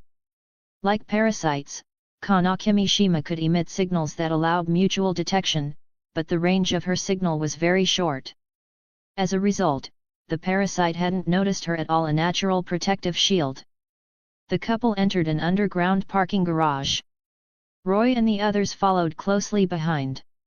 The target seemed too focused on his prey to notice he was being tailed. Keeping a distance of 30 to 40 meters, they observed in secret. "It's so dark here. What are we doing?" the girl asked, unaware that danger was imminent. "Turning you into my food," the young man replied flatly, no longer bothering to pretend. "That's such an awful thing to say," the girl pouted, her face flushed. But the moment she turned around, her face went deathly pale. Her boyfriend's cheeks split apart, transforming into several long arms that danced in the air. Reflected by the dim lights of the underground garage, the scene was horrifying beyond measure. "Ah!" The girl let out a piercing scream. The tip of one long arm morphed into a sharp blade and slashed toward her at a speed invisible to the naked eye. A golden figure flashed into existence. A wooden sword swung out, blocking the parasite's blade, and a crisp clash of metal rang out. Bang! Bang! Bang! Weapons were exchanged at high speed. Violent sparks burst forth repeatedly in midair. "A kindred spirit? No, what exactly are you?" The young man showed the same disbelief as Miji. Humans shouldn't possess this kind of power. It even far exceeded that of parasites. Boom! Ryuu used Elf Luminous Gale to sweep away all of the parasite's blades, then surged forward like a raging wind. Her small hand seized the man's head and smashed it hard into the wall. The immense force sent cracks spreading in all directions. His head was completely pulverized. Leaving the terrified girl behind, Roy and the others quickly withdrew, not wanting to attract police attention. After this encounter, Kana Kimishima completely believed in the existence of parasites and in Roy's fabricated identity. The elf girl's overwhelming strength and decisive fighting style left an even deeper impression on her. There were far more parasites hidden within human society than expected. After 5 or 6 hours of sweeping the area, Roy and the others managed to track down 4 more. Most of them were confronted head-on. One parasite, however, was particularly cunning and knew how to hide its identity. "No. I'm human. What are you trying to do? I'll give you all my money." The middle-aged man retreated step by step as Ryuu advanced, desperately trying to argue his case. But the moment he was attacked, his true form was revealed. His expression turned blank, his head transforming into a razor-sharp blade. The outcome was obvious. He was crushed utterly beneath the elf girl's assault. Ordinary parasites were roughly equivalent to LV.2 monsters. Because they possessed some intelligence, they were slightly harder to deal with than regular monsters, but they lacked skills and magic. A seasoned LV.2 adventurer could handle them. According to Roy's estimation, the dungeon's upper limit being LV.4 was clearly because of that final boss Goto. Chapter 42, Panic at the Top. It was nearing midnight when Roy used Kanashima Kana's ID to rent a room, citing a covert operation to investigate parasitic organisms. He couldn't expose himself. What could Kanashima Kana do about it? With the two of them, taking her identification was effortless. Watching Roy enter the room with 2 beautiful girls, the clerk behind the counter looked at him with undisguised contempt. Scumbag! Back when she was young, she too had suffered a heartbreak. Due to limited funds, they only rented 2 rooms. Ryu and Kanashima Kana shared one, while Roy stayed alone. In Orario, aside from military weapons, daily necessities weren't much different from the modern world. There were refrigerators, gas stoves, and the like. The difference was that modern society relied on electricity, while Orario used magic stones as an energy source, so Roy wasn't worried about Ryu having trouble adapting. Roy drank another bottle of low-grade healing potion. A vivid emerald glow of life flickered across his skin. The wounds inflicted by that bastard Jura still hadn't fully healed. He lay on the bed, deep in thought. The reason they had managed to lure out 5 parasitic organisms today was simple: there were plenty of fish in the pond. But once one was caught, there would be one less. Before long, it would become increasingly difficult to find them. 3 to 5 days might pass without encountering a single one. He needed to plan ahead. Roy didn't have much patience. It was like downloading a game. He didn't care when the progress bar was halfway done, but if it got stuck at 99.8%, he'd want to smash the computer. His gaze shifted toward the city hall. The final boss, Goto, and the large group of parasitic organisms gathered around him. Wipe them all out, and this dungeon run would be cleared in one go. Still, this required careful planning. The urgency of reaching LV.2 didn't cloud Roy's judgment. At critical moments like this, calmness mattered even more. Goto was different from other parasitic organisms. He was a special existence created by Tamura Reiko. With 4 parasites including Mickey coexisting within the same body, Goto could fully unify their consciousness, unleashing terrifying combat power. His entire body could undergo large-scale hardening, enough to tank indiscriminate shotgun fire. His speed exceeded 60 km per hour, and Roy suspected that wasn't even his limit. In terms of pure physical ability, he was no weaker than an LV.4 monster.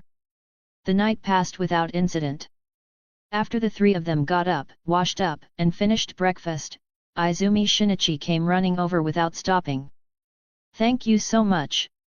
Relief from surviving a disaster was written all over Shinichi's face as he looked at Roy with profound gratitude. After Roy's warning, Shinichi had called his parents the previous day, urging them to return to the hotel immediately. Less than half an hour after they left, a couple was murdered at that very location. If they had delayed even 10 more minutes, the victims would have been his parents. The thought left Shinichi drenched in cold sweat. Though he felt sorry for the other victims, he was overjoyed that his parents were alive. Roy waved his hand. "No need to thank me. Just doing my part." "Your timing is good. Your father must have been questioned by the police yesterday.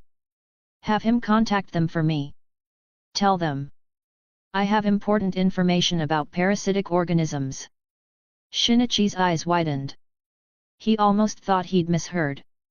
Everyone else avoided parasitic organisms like the plague. What was this man saying? All right. Given that Roy had saved his parents, Shinichi couldn't really refuse the request. Roy turned to Kanashima Kana. "Your task is complete. Do whatever you want next. If you keep staying with us, the police might start watching you. I won't disclose your information. Basic decency still applies." Kanashima Kana recalled scenes from certain movies. People like her, humans who could sense monsters, usually ended up dissected for research. The thought sent a chill down her spine. "Thank you." After thanking him, she fled back home in a panic. After yesterday's hunt, she finally understood what the signals she used to sense really meant. From now on, she would never dare rush toward them again. Upon hearing there was information about parasitic organisms and that it came from someone directly involved, the police arrived at lightning speed. The true person in charge of handling parasitic organisms in this town, Assistant Inspector Hirama, entered the family restaurant. He was a middle-aged man of average build, his face lined with wrinkles that spoke of adult hardship, wearing thin-framed glasses. Under Roy's guidance, Shinichi shifted all responsibility onto Roy, everything from yesterday's hunt to the warning that his parents would be in danger. All of it was to make the police take Roy seriously. Isn't that just a middle schooler? Could he be parasitized? Two young officers whispered among themselves, a trace of wariness on their faces, until Harem sharply muttered, "Quiet." Only then did they fall silent. "Hello." Harem forced himself to muster some courage and politely extended his hand. Roy shook it openly and said with a smile, "I'm human. There's no need to doubt that." Harem stared at Roy for a long time. Though he lacked the ability to distinguish parasites from humans, as a veteran policeman, he trusted his judgment of people. "We did indeed discover 5 parasitic corpses yesterday. So it was you. Thank you very much for removing such a threat to society." Harem bowed deeply, his attitude extremely sincere. "No, no. Protecting society is everyone's responsibility," Roy replied with a smile, helping the old policeman back up. Harem unconsciously used honorifics. "I heard you have information about other parasitic organisms." Roy looked toward the city hall and said quietly, "Mayor Hirokawa Tsuyoshi. There are more than 20 parasitic organisms around him. It's the largest nest in the entire town." "What?" Harem's facial muscles twitched, his expression grave. "Are you certain? If it were just 1 or 2 parasites, we could deal with them ourselves," Roy said with a smile. After all, they had wiped out 5 yesterday. Harem fell silent. After a long while, he said, "This is beyond my authority. I need to report this up the chain." "Please wait a moment." "As fast as possible," Roy said. "If they realize they've been exposed and re-enter human society, it won't be easy to find them again. They can change their appearance." "Yes." Roy's psychological pressure tactics were extremely effective. Harem's report was passed upward layer by layer, reaching the highest levels and terrifying everyone. Overnight, panic spread everywhere. The existence of parasitic organisms was simply too horrifying. Their abnormal strength was secondary. What was truly terrifying was their ability to seize a person's brain and continue existing using that person's body and appearance. Without anyone noticing, they could even seize a nation's highest authority. The situation in this town was the perfect example. Mayor Hirokawa Tsuyoshi and a large group of parasitic organisms had usurped the city hall as their base. That was why Roy was certain that, compared to the 2 superpowered individuals capable of killing parasites, the upper echelons of the country would prioritize dealing with the parasitic organisms first. By the time Goto and the others were dealt with, he and Ryuo would already be long gone. The idea of capturing them for research was nothing but a fool's dream. Underscore underscore underscore underscore underscore underscore underscore underscore underscore underscore underscore underscore underscore underscore underscore underscore underscore underscore underscore underscore. If you think this story is fun and interesting and you want to read the next chapter earlier than the daily release, you can visit patreon.com/dzerf887. Chapter 43, Chapter 43, Assault on City Hall. Fearing that the parasitic organisms inside City Hall might change their appearances and slip back into human society, the top leadership demonstrated astonishing efficiency and moved with incredible speed. No one dared to obstruct them at a time like this. If even a hint of suspicion arose that someone might be a parasitic organism, it would bring endless trouble. This was unlike conflicts of ethnicity, interests, or geography. This was a war between species. By the very next day, dozens of buses carrying large numbers of fully armed special police units arrived on the scene. Roy was also invited to attend the operational briefing. After hearing Roy's proposal, Second Lieutenant Yamagishi, the captain of the special police unit, said, "Flamethrowers? They might have some effect, but they only have 1 heart and 1 brain." After saying that, Yamagishi left the operations room, clearly confident in the firearms he had prepared. Roy shook his head with a faint smile. Good advice couldn't save someone determined to die. The flamethrower idea had come from Miji, the right hand of Izumi Shinichi. Know your enemy and know yourself, and you'll never lose a battle. Who understood parasitic organisms better than parasitic organisms themselves? As long as it was a carbon-based life form, none were unafraid of fire. Sudden exposure to extreme heat would startle anyone. Especially for an existence like Goto, who was a fusion of 5 parasitic organisms. If startled, their unified consciousness would collapse, temporarily paralyzing them completely. Mr. Hirama, help me prepare a flamethrower, Roy said, turning to Hirama. I understand. Hirama agreed. After all the intelligence Roy had provided, refusing such a small request would have been unreasonable. If Roy had asked for firearms, Hirama wouldn't have dared agree, but compared to guns, the lethality of a flamethrower was still somewhat lower. 1 hour later, the operation officially began. More than a dozen buses drove into the open area in front of City Hall. Fully armed special police officers stormed into the building with shotguns, sealing off the entire area. There is an armed criminal inside the building. It is extremely dangerous. We are conducting a search. Everyone must obey orders, or you will bear the consequences. Mayor Hirokawa Tsuyoshi was also subdued along with everyone else. All personnel were escorted out in batches and had their identities checked through a sensor system. The imaging system could remove non-human DNA components. On the display, parasitized individuals would appear with their skulls missing. Whenever such a person appeared, Special Forces members would step in, separate them from ordinary civilians, and isolate them. Ryuhu dashed forward in a single step. Her wooden sword pierced straight through the parasite's heart. She withdrew it instantly, then lightly swung again, severing the target's head. Her movements were sharp and decisive. The parasitic organism didn't even have time to react.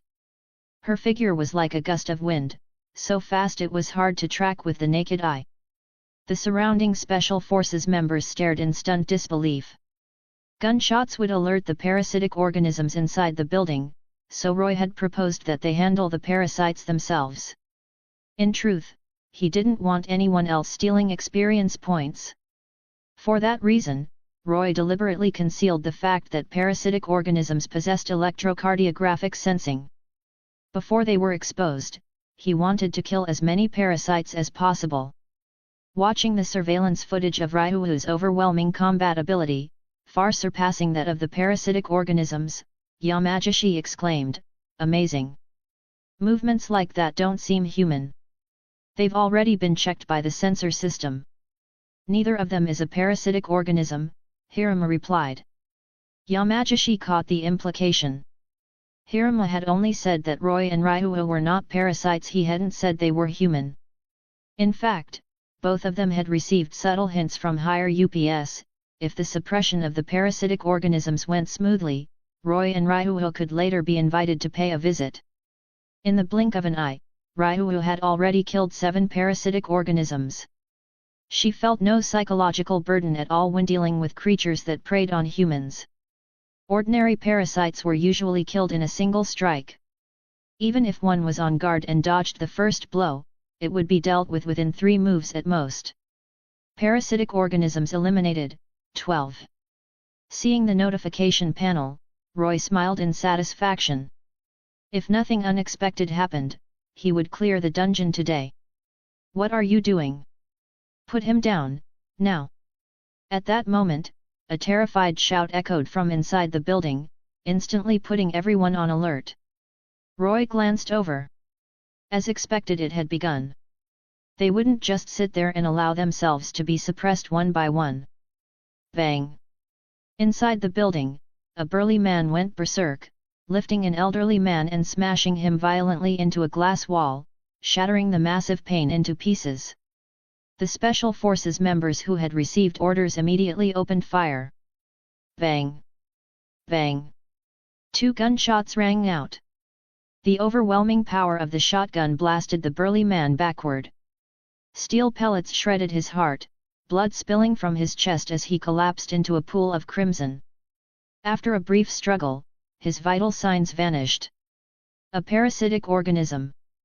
While everyone's attention was drawn to the scene, Roy shouted, "Ryuhu, kill the old man at your feet." Ryuhu moved instantly. Her wooden sword stabbed into the elderly man who had been thrown by the burly attacker, piercing straight through his heart. Whoosh! The man's head transformed into a blade and shot toward Roy, but Ryuhu intercepted it. The parasite exhausted its strength and died, staring fixedly at Roy as it asked, "How did you figure me out? Have you ever seen an ordinary person smash through a glass wall without bleeding?" Roy replied, looking somewhat exasperated. These parasites had brains but not many. The original plan had been to eliminate the parasitic organisms one by one outside the building. The sudden incident threw everything into chaos. Inside City Hall, panic spread rapidly. Hirokawa Tsuyoshi led a large group of parasitic organisms toward the upper floors, attempting a forced breakthrough. Ordinary Special Forces members hesitated, wary of his status as mayor, and didn't dare stop him immediately. Rat-a-tat-tat. At that moment, Yamagishi entered, raised his submachine gun, and fired a burst into the ceiling. The deafening noise sent everyone screaming and dropping to the floor. In a deep voice, Yamagishi shouted, "Everyone get down! Do not stand up under any circumstances." The ordinary staff all lay flat on the ground. Only Hirokawa Tsuyoshi and the group of parasitic organisms behind him remained standing. Yamagishi stared coldly at Hirokawa Tsuyoshi. "Hirokawa Tsuyoshi, we suspect you of colluding with parasitic organisms. Come with us for investigation." "I am the mayor, the representative of the citizens," Hirokawa replied grimly. "Under what law are you arresting me?" "This is not an arrest," Yamagishi answered. "This is exterminating pests, under direct orders from the Prime Minister." As he spoke, the gun barrel lifted slightly. Based on Roy's intelligence, they knew Hirokawa Tsuyoshi himself was not a parasitic organism but a human. A human who had chosen the side of the parasites, gaining office as mayor under the banner of environmental protection. "You're the real pests." Hirokawa's face twisted. "Humans are the poison of this planet. If this continues, Earth will be destroyed. It needs an antidote to neutralize the poison. Don't you understand? Parasitic organisms are the best antidote. Littering is a crime worse than murder." His words rang with conviction. Everyone knew these arguments, but people with a true sense of the bigger picture were rare. Humanity was unwilling to sacrifice its own interests. Hirokawa was like a scholar arguing with soldiers. No matter how sound his reasoning, it fell on deaf ears. "Open fire! Everyone around him is a parasitic organism." Dozens of shotguns were raised at once, all aimed at Hirokawa Tsuyoshi and the 7 or 8 parasitic organisms standing behind him. Chapter 44, Chapter 44, Successful Hunt. Ha ha ha ha. Facing the dark, gaping muzzles of the guns, there was not the slightest trace of fear on Takeshi Hirokawa's face. Anyone who could mingle with parasitic creatures was, no matter how you looked at it, far from normal. He looked like a most devout martyr from ancient times, dying for his own faith. The mocking smile on his face seemed to be telling everyone, "I have already seen your ending, foolish humans." Takeshi Hirokawa truly lived up to his reputation as someone who had risen to become mayor through street speeches and elections. His eloquence was top tier. Right there on the spot, many people were left with confused expressions. Give him a little more time, and he might really have brainwashed a group of mindless believers who would defend the parasites to the death. "A traitor to humanity, and you make it sound so righteous," Roy said with unconcealed disdain. After Hirokawa's speech, the hall had fallen into dead silence, making Roy's voice painfully conspicuous. Hirokawa looked at Roy expressionlessly. "It seems you don't agree with my ideals." Roy replied, "The destruction of Earth, the depletion of resources. Can't we look for other planets that can sustain life? Clinging stubbornly to Earth and perishing with it is ridiculous. A civilization without humanity has no meaning at all." If Hirokawa's words had cast a veil of confusion over the crowd, Roy's speech was like a heavy hammer smashing straight into their hearts, instantly clearing their minds. Hirokawa glared at Roy with deadly intensity. The two stood at opposite extremes. Hirokawa was willing to let parasitic creatures become humanity's natural enemies in order to protect Earth, reducing the number of humans the apex predators. Roy believed that even if humanity exceeded Earth's carrying capacity, the solution was to seek more resources and sustain everyone, not to lock humanity onto Earth and wait for extinction. As the eyes of the others in the hall grew brighter, Lieutenant Colonel Yamagishi and Hirama couldn't help but sigh inwardly. That young man spoke beautifully. He completely crushed Hirokawa's momentum. Bang! Bang! Bang! Of course, their debate had no impact on the operation. With a single order, the special forces opened fire, and dense gunshots filled the entire hall. As mentioned before, this was a war between species. The moment the building was surrounded, the higher UPS had already tacitly accepted that everyone inside was as good as dead. Better to kill 1,000 by mistake than let a single parasite escape. Parasites could only transform the parasitized part, namely the head, into long arms and blades. Their bodies received little enhancement, making them little more than stationary targets. One parasite after another was killed. Takeshi Hirokawa was struck directly by stray bullets and collapsed into a pool of blood. His eyes were locked firmly on Roy. Conflicts of belief were terrifying like a crusade. Roy, however, had no interest whatsoever in a dead man. Faced with the overwhelming power of shotguns, the parasites had no room to fight back and were slaughtered continuously. Watching this, Roy felt a pang of heartache. Those were all his attribute points. Only parasites personally killed by him or by Ryuhu, his teammate, would yield rewards. Fortunately, parasites were resilient. They didn't die immediately after being shot, allowing Ryuhu to rush in and finish them off. Some particularly cunning parasites used the crowd as cover, forcing the special forces to hold back, afraid to fire recklessly. The psychological barrier was too great. That was when Ryuhu took the stage, killing them in the blink of an eye with lightning speed. As he watched the notification panels keep popping up and the parasite kill count rise, Roy felt refreshed from head to toe.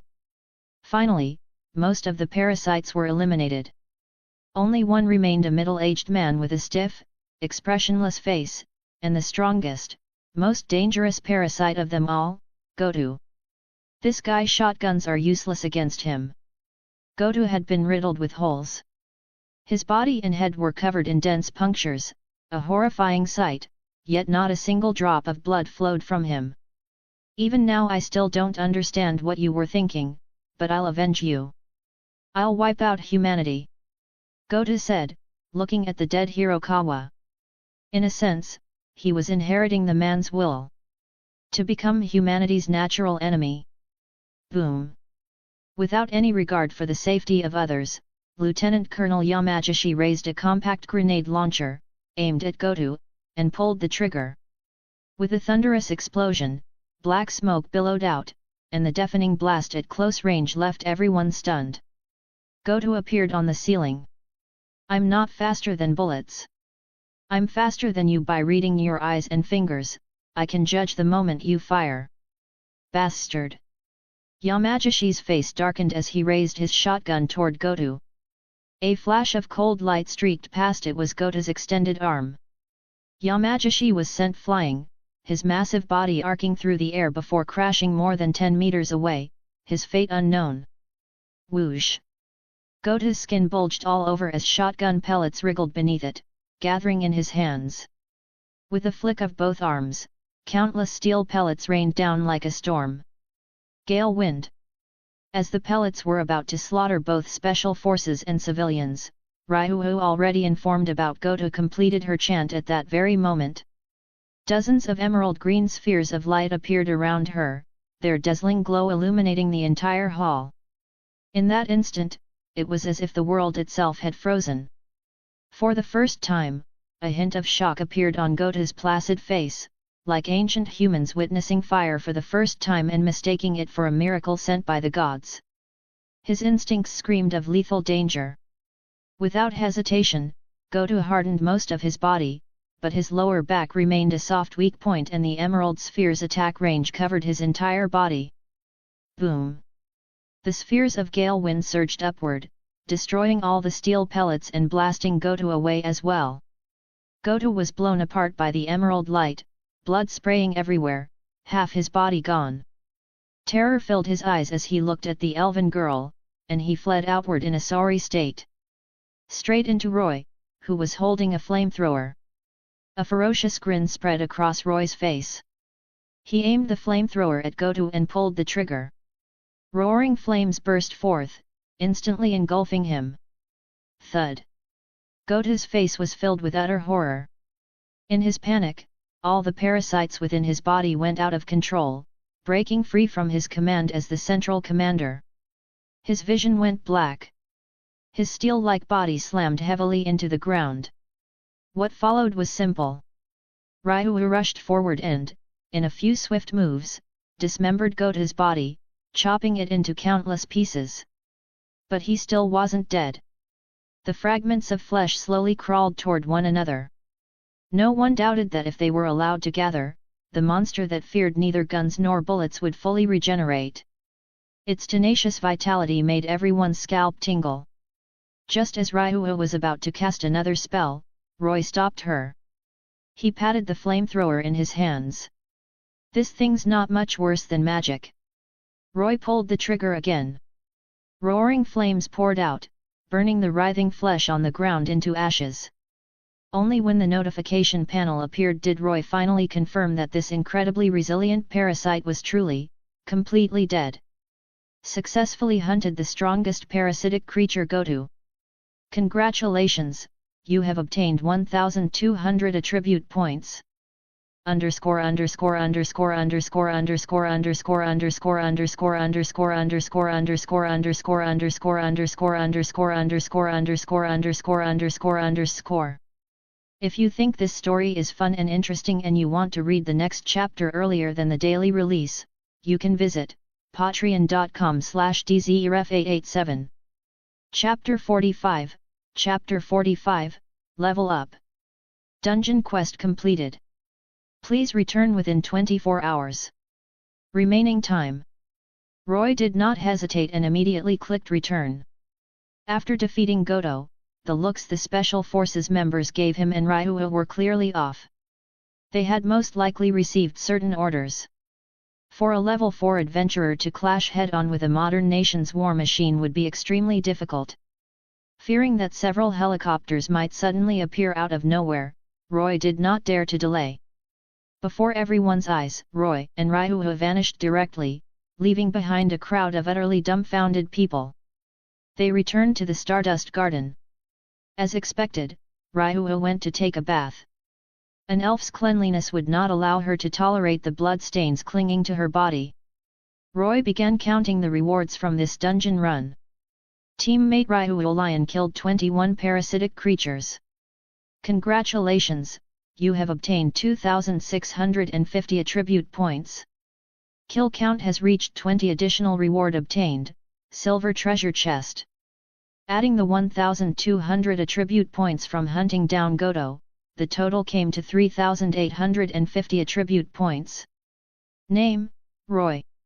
Level, 1. Strength, 781,685, SSS. Endurance, 998 1,622, SSS. Dexterity, 1,120 1,433, SSS. Agility, 1,330 1,452, SSS. Magic, 0 1,698, SSS. Skills, My Lord is here, blood for blood. Magic, none. Roy tapped away on the panel, spending attribute points like flowing water and pouring them into his abilities. In total, he spent 3,662 attribute points. That left 188 points, but then Roy discovered that he could no longer allocate them. Literally his ability panel displayed, unable to continue adding points. Roy seemed to understand. The system's enhancement of abilities was not unlimited. It would only help him reach his own inherent limit. In other words, if he were willing to spend a huge amount of time adventuring, he could also grow to this level on his own. The system's point allocation merely shortened that time drastically. All SSS, looks like my talent isn't bad. Roy looked at this luxurious set of abilities. Seeing it like this, maybe he wasn't just an ordinary person after all. Even the world-famous sword princess, Ace Wallenstein, had never been able to break through to SS rank, remaining stuck at S rank. Since ability values could not be increased indefinitely, Roy no longer felt any psychological burden about leveling up. Great feat achieved. Do you wish to level up? Roy did not click level up. Instead, he went to find Goddess Astraea, letting her have some sense of participation. When Roy asked her to help with the level up, the first thing he saw on Astraea's perfect, beautiful face was disbelief followed by gratitude, and even a hint of emotion, as tears nearly welled up in her eyes. It left Roy completely baffled and somewhat suspicious. Could this be a useless goddess? Fortunately, Astraea's hair was not blue. Otherwise, Roy would truly have been frightened. Goddess Astraea set aside the kitchen utensils she had been holding and happily pulled Roy back to the room.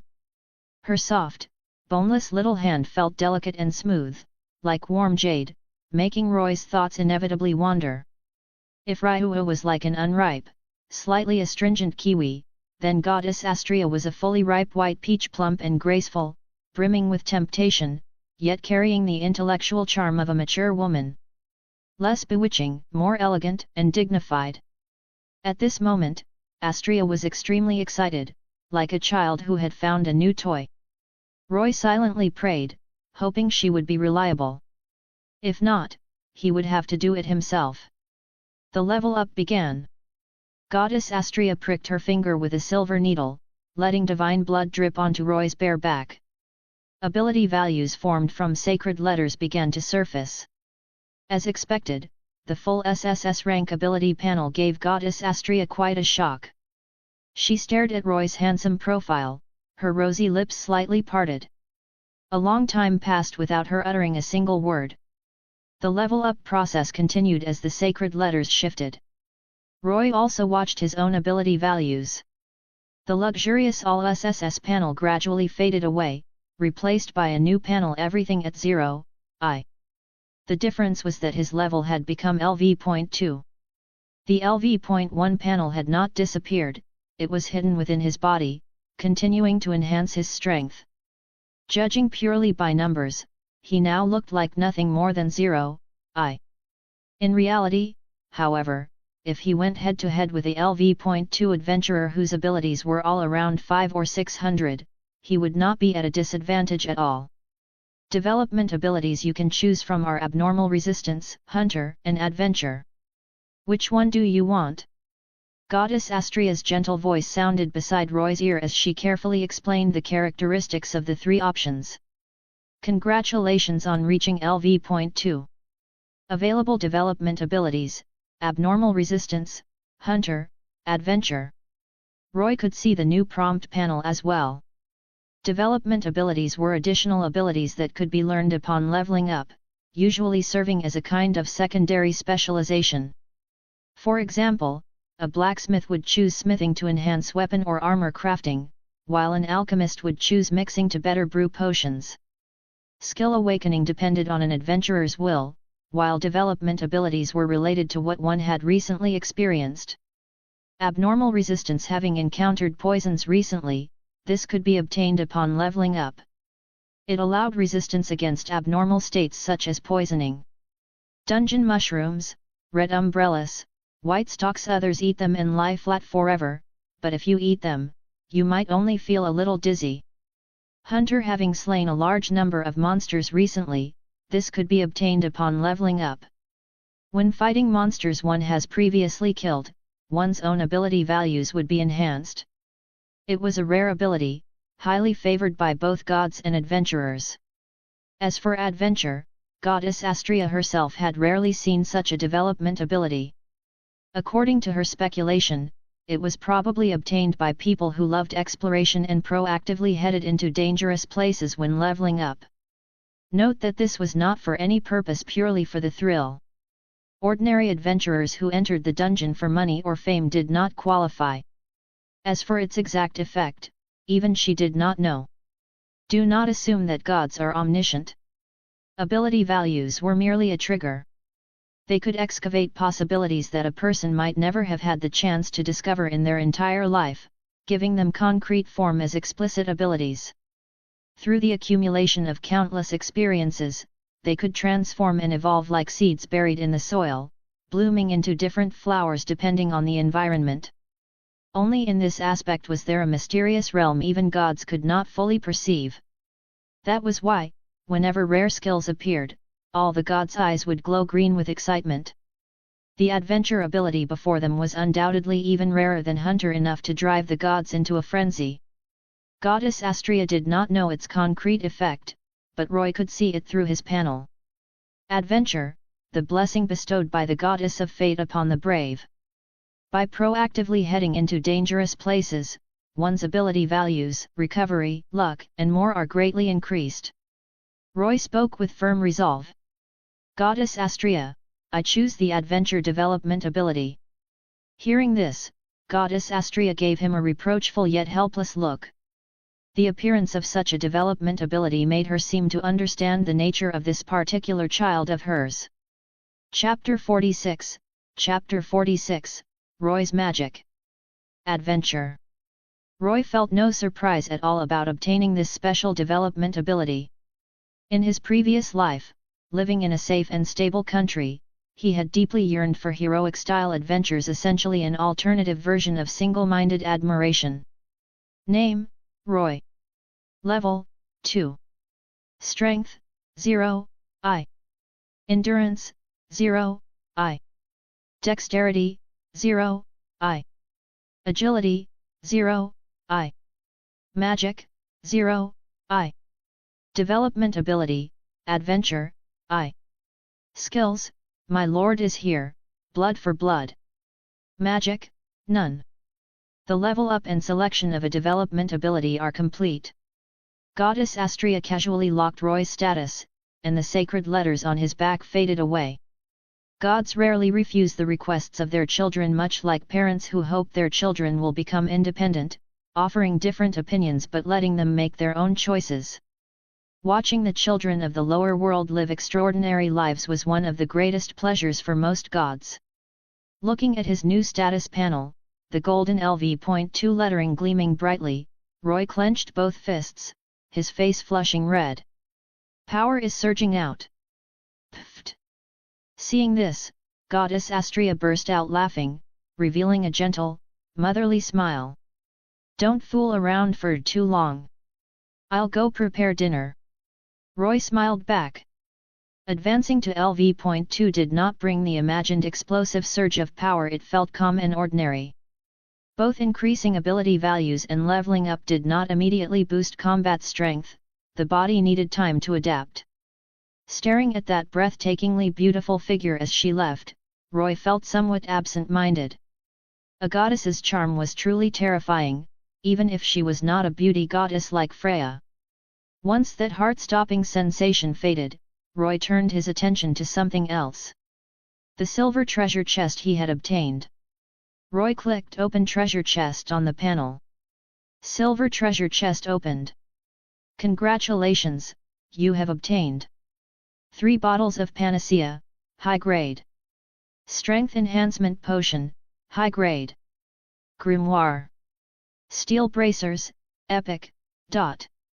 Name, Strength Enhancement Potion. Quality, high grade. Effect, after consumption, increases strength by 30% for 10 minutes. Name, Grimoire.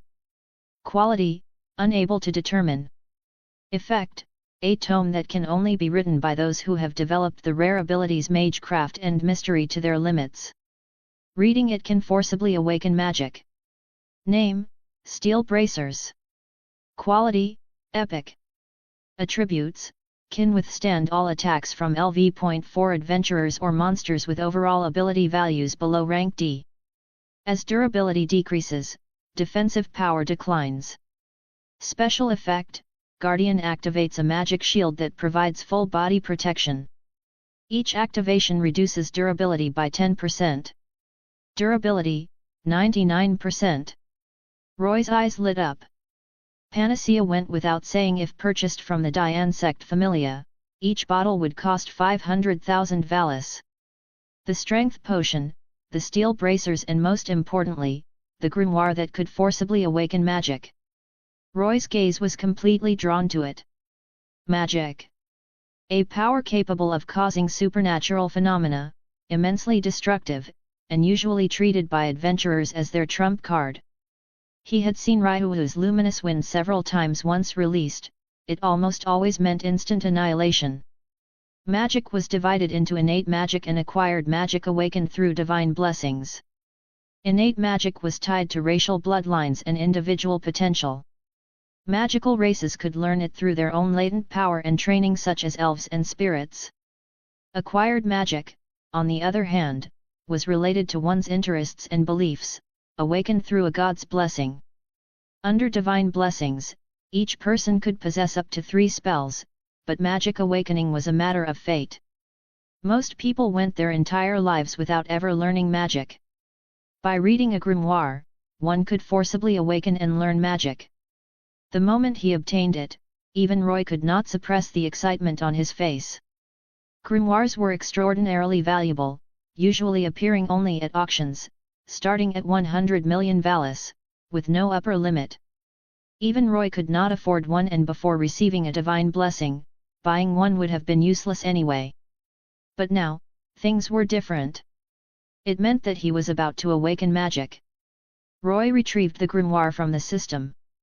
It was an ancient-looking book, about 3 fingers thick, appearing utterly unremarkable at first glance. Taking a deep breath, Roy slowly opened it, staring intently at its contents. The writing was neither common nor the languages of various races, nor even the sacred script of the gods. The characters resembled tadpoles like chaotic scribbles. Roy could not understand them at all, and the more he looked, the dizzier he became, his consciousness gradually growing hazy. As if he had eaten poisonous mushrooms, bizarre and vividly colored scenes appeared before him. His field of vision narrowed, and glass reflected his own image. If his mind had been clear, he would definitely have complained. Holy crap, ice! What kind of magic do you desire?